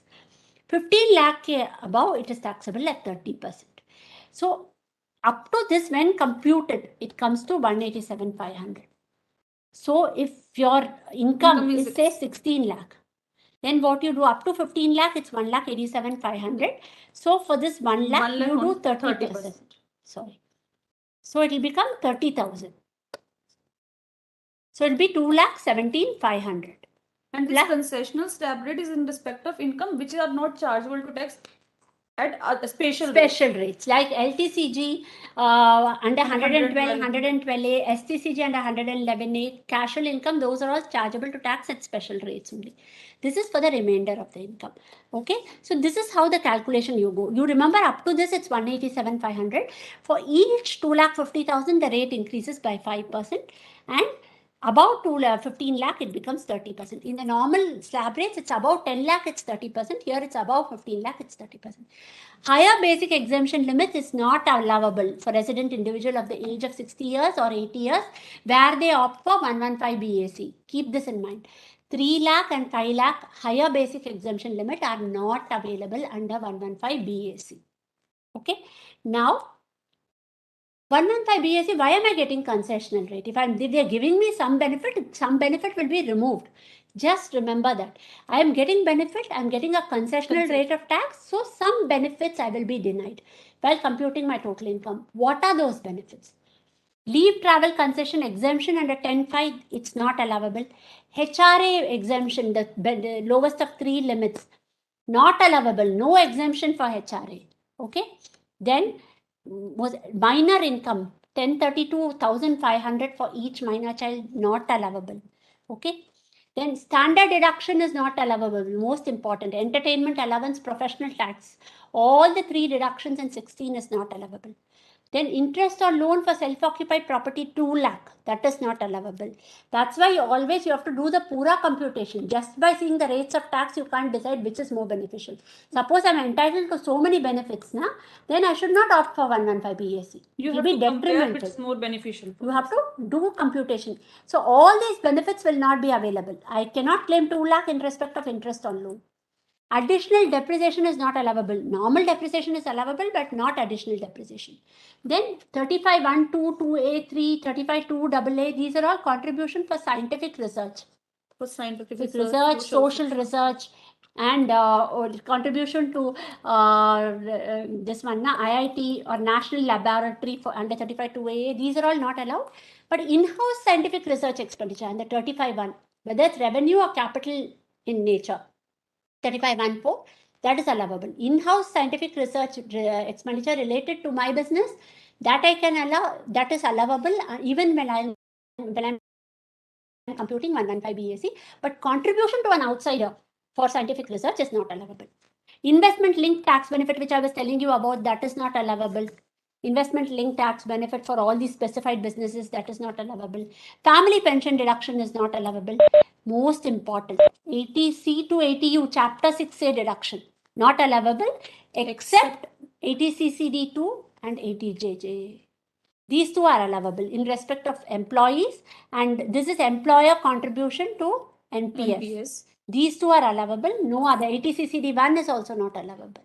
So keep this in mind. All these deductions are not allowable. You have to recompute the total income, then apply those rates of tax by disallowing all those things. Suppose they ask you directly only 115 BAC. Then when you are doing the computation, don't provide for all these things. Don't provide for HRA. Don't provide for minor exemption. Don't provide for standard deduction, entertainment allowance. Don't provide for 2 lakh in respect of self-occupied property, additional depreciation. Nothing you provide. Net profit may you start computing without providing. But suppose you are required to compare both, regular provisions, and you are required to compare special provisions, then what is in the regular provisions, you take that as the base, then provide for all these disallowances. Okay, that would be easier, because in that case, if you are repeating the process, it will be very difficult for you. Maybe all the adjustments will not be asked, 2 or 3 adjustments will be asked. Only thing, for that 2 or 3 adjustments, you have to remember all the disallowances. Is it clear? Anita, we are also very keen to say, but look, we've already extended by 2 hours. So deductions and TDS chapter will not be possible. We're very sorry about that. If you have any queries, but you definitely send it to us in the mobile app, ask your query, we will let you know. Also, 115 BAC, loss under the head house property cannot be set off against any other income. While computing regular provisions, you are allowed to set off up to 2 lakh. Beyond 2 lakh, you can't set off. But here, 115 BAC is nothing you can set off. Loss from head house property, you cannot set off even up to 2 lakh. against income from other head. Inter-head you can set off. Inter-source you can set off within house property. Loss from one house property you can set off against income from other house property. But you can't set it off against some other head, even to the extent of 2 lakhs while you're computing under 115 BAC. And carried forward loss or depreciation, if it relates to all these disallowed provisions which I am telling you, you are not allowed to set off. One more thing you have to remember, if I am not a salaried employee, I can change the option every year. Every year I can compute which is more beneficial.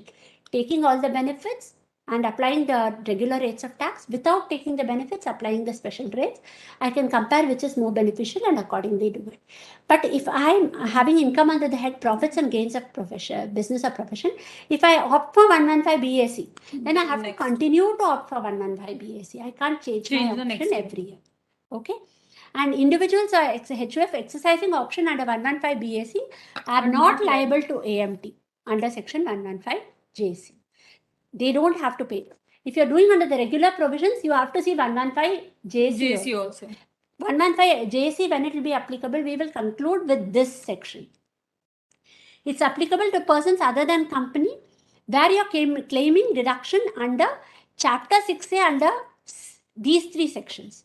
As far as it's applicable for intermediate, we are telling 80 JJAA for new workmen, 80 QQB royalty on books, 80 RRB royalty on patents, 10 AA special economic zones, and 35 AD investment linked.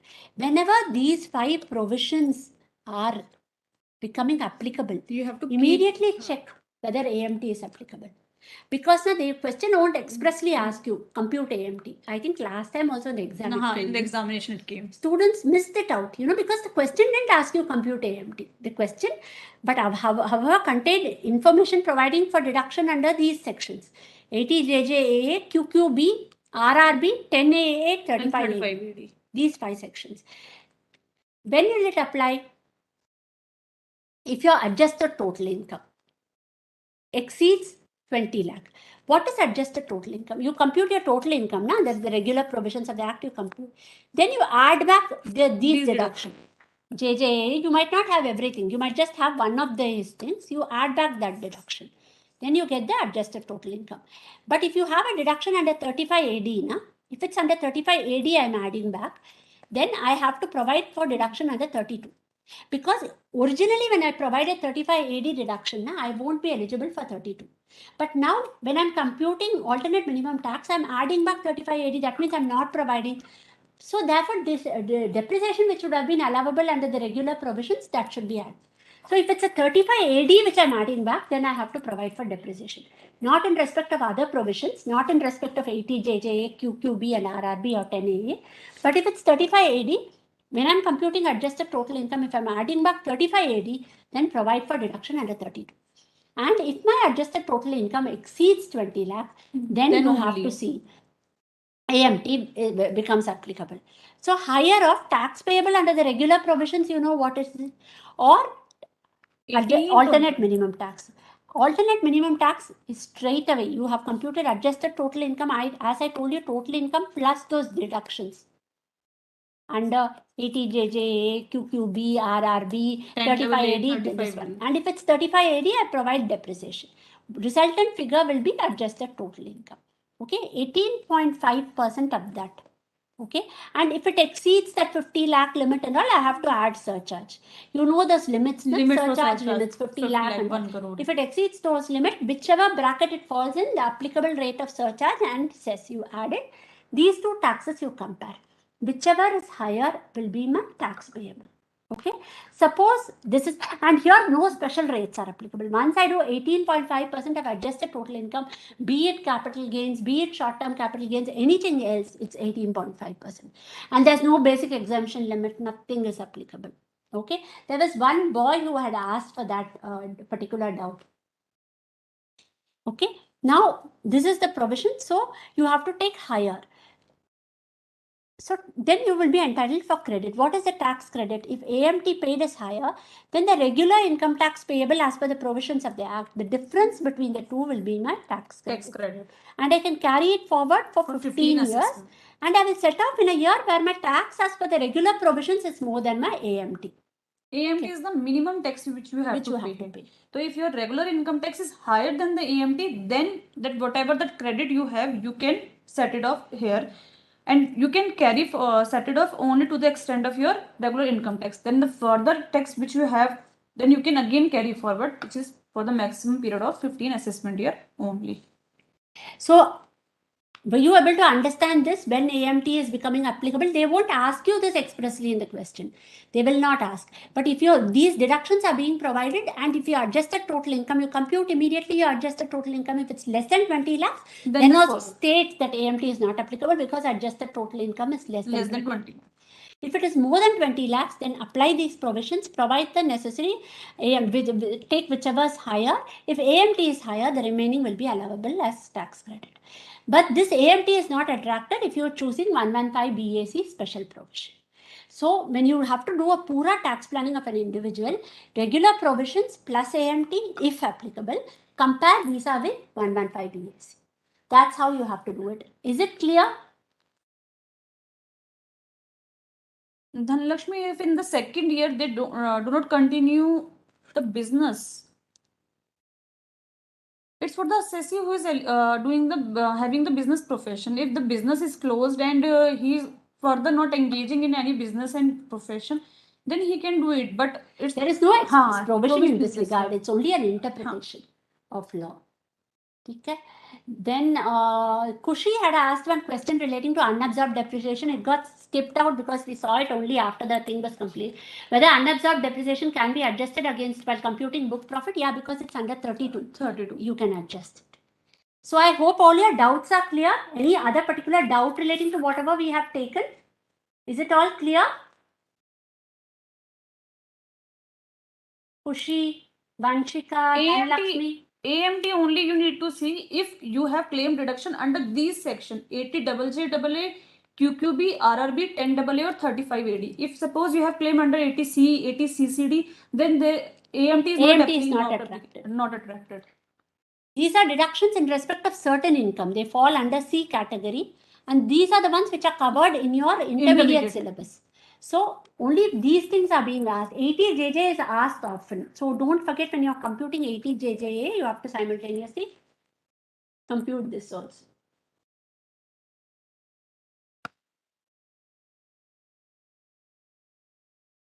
So actually, we hope all of you develop a passion for income tax and study with it. It is a very much scoring subject. Once again, we repeat, try to score maximum marks. It's the first time you're reading the subject, so you might have some difficulties. But if you read it again, like without giving it up, if you read it once more, if you try to solve questions, you will definitely attain that clarity and score very good marks. It is not difficult or something which is not understandable or anything of that sort, especially at the intermediate level. And once more, I emphasize on you, take the study material, every chapter, the overview, and let us recapitulate. Now itself you start studying that every chapter. Computations under 5 heads of income, the first computation sheet, let us recapitulate the charts in between. Very ideal for revision. Very, very ideal. And work out all the questions on your own. The questions given here, the questions given in your case study booklet, the RTP. Definitely you will score very well in income tax. I'm sure about that. Just go with a positive attitude, positive mindset. It's a very scoring paper. And I can see all of you are quite intelligent from the way, the kind of doubts which you people are asking. Just go with a positive mindset. And any query you can ask your query, and we will reply to you. And all the very best for your to all of you. And thank you, Revati and Vanshika, because you, all the students, we have covered so much, but because of you, the interactive students, we are able to cover so much because you interacted so much with us that we are able to extend it beyond the 2 hours also. So thank you for very much, and all the best to the every students. Don't scared. You have time. All of you will do very well. Just follow the strategy which you told you. Read or revise all the material twice now, and day before the exam you'll find it very easy. Everything will seem very familiar to you. Mark the places. When the questions, wherever you're going wrong, just mark it. Clarify your doubts, read the concepts, come back to it. Those places where you marked also, go through the day before your examination. And in case of any query, we are here. Board of Studies faculties are here to help you. You can ask your query on mobile, BoS mobile app in Ask Your Query section. Thank you so much. Thank you so much. All the best.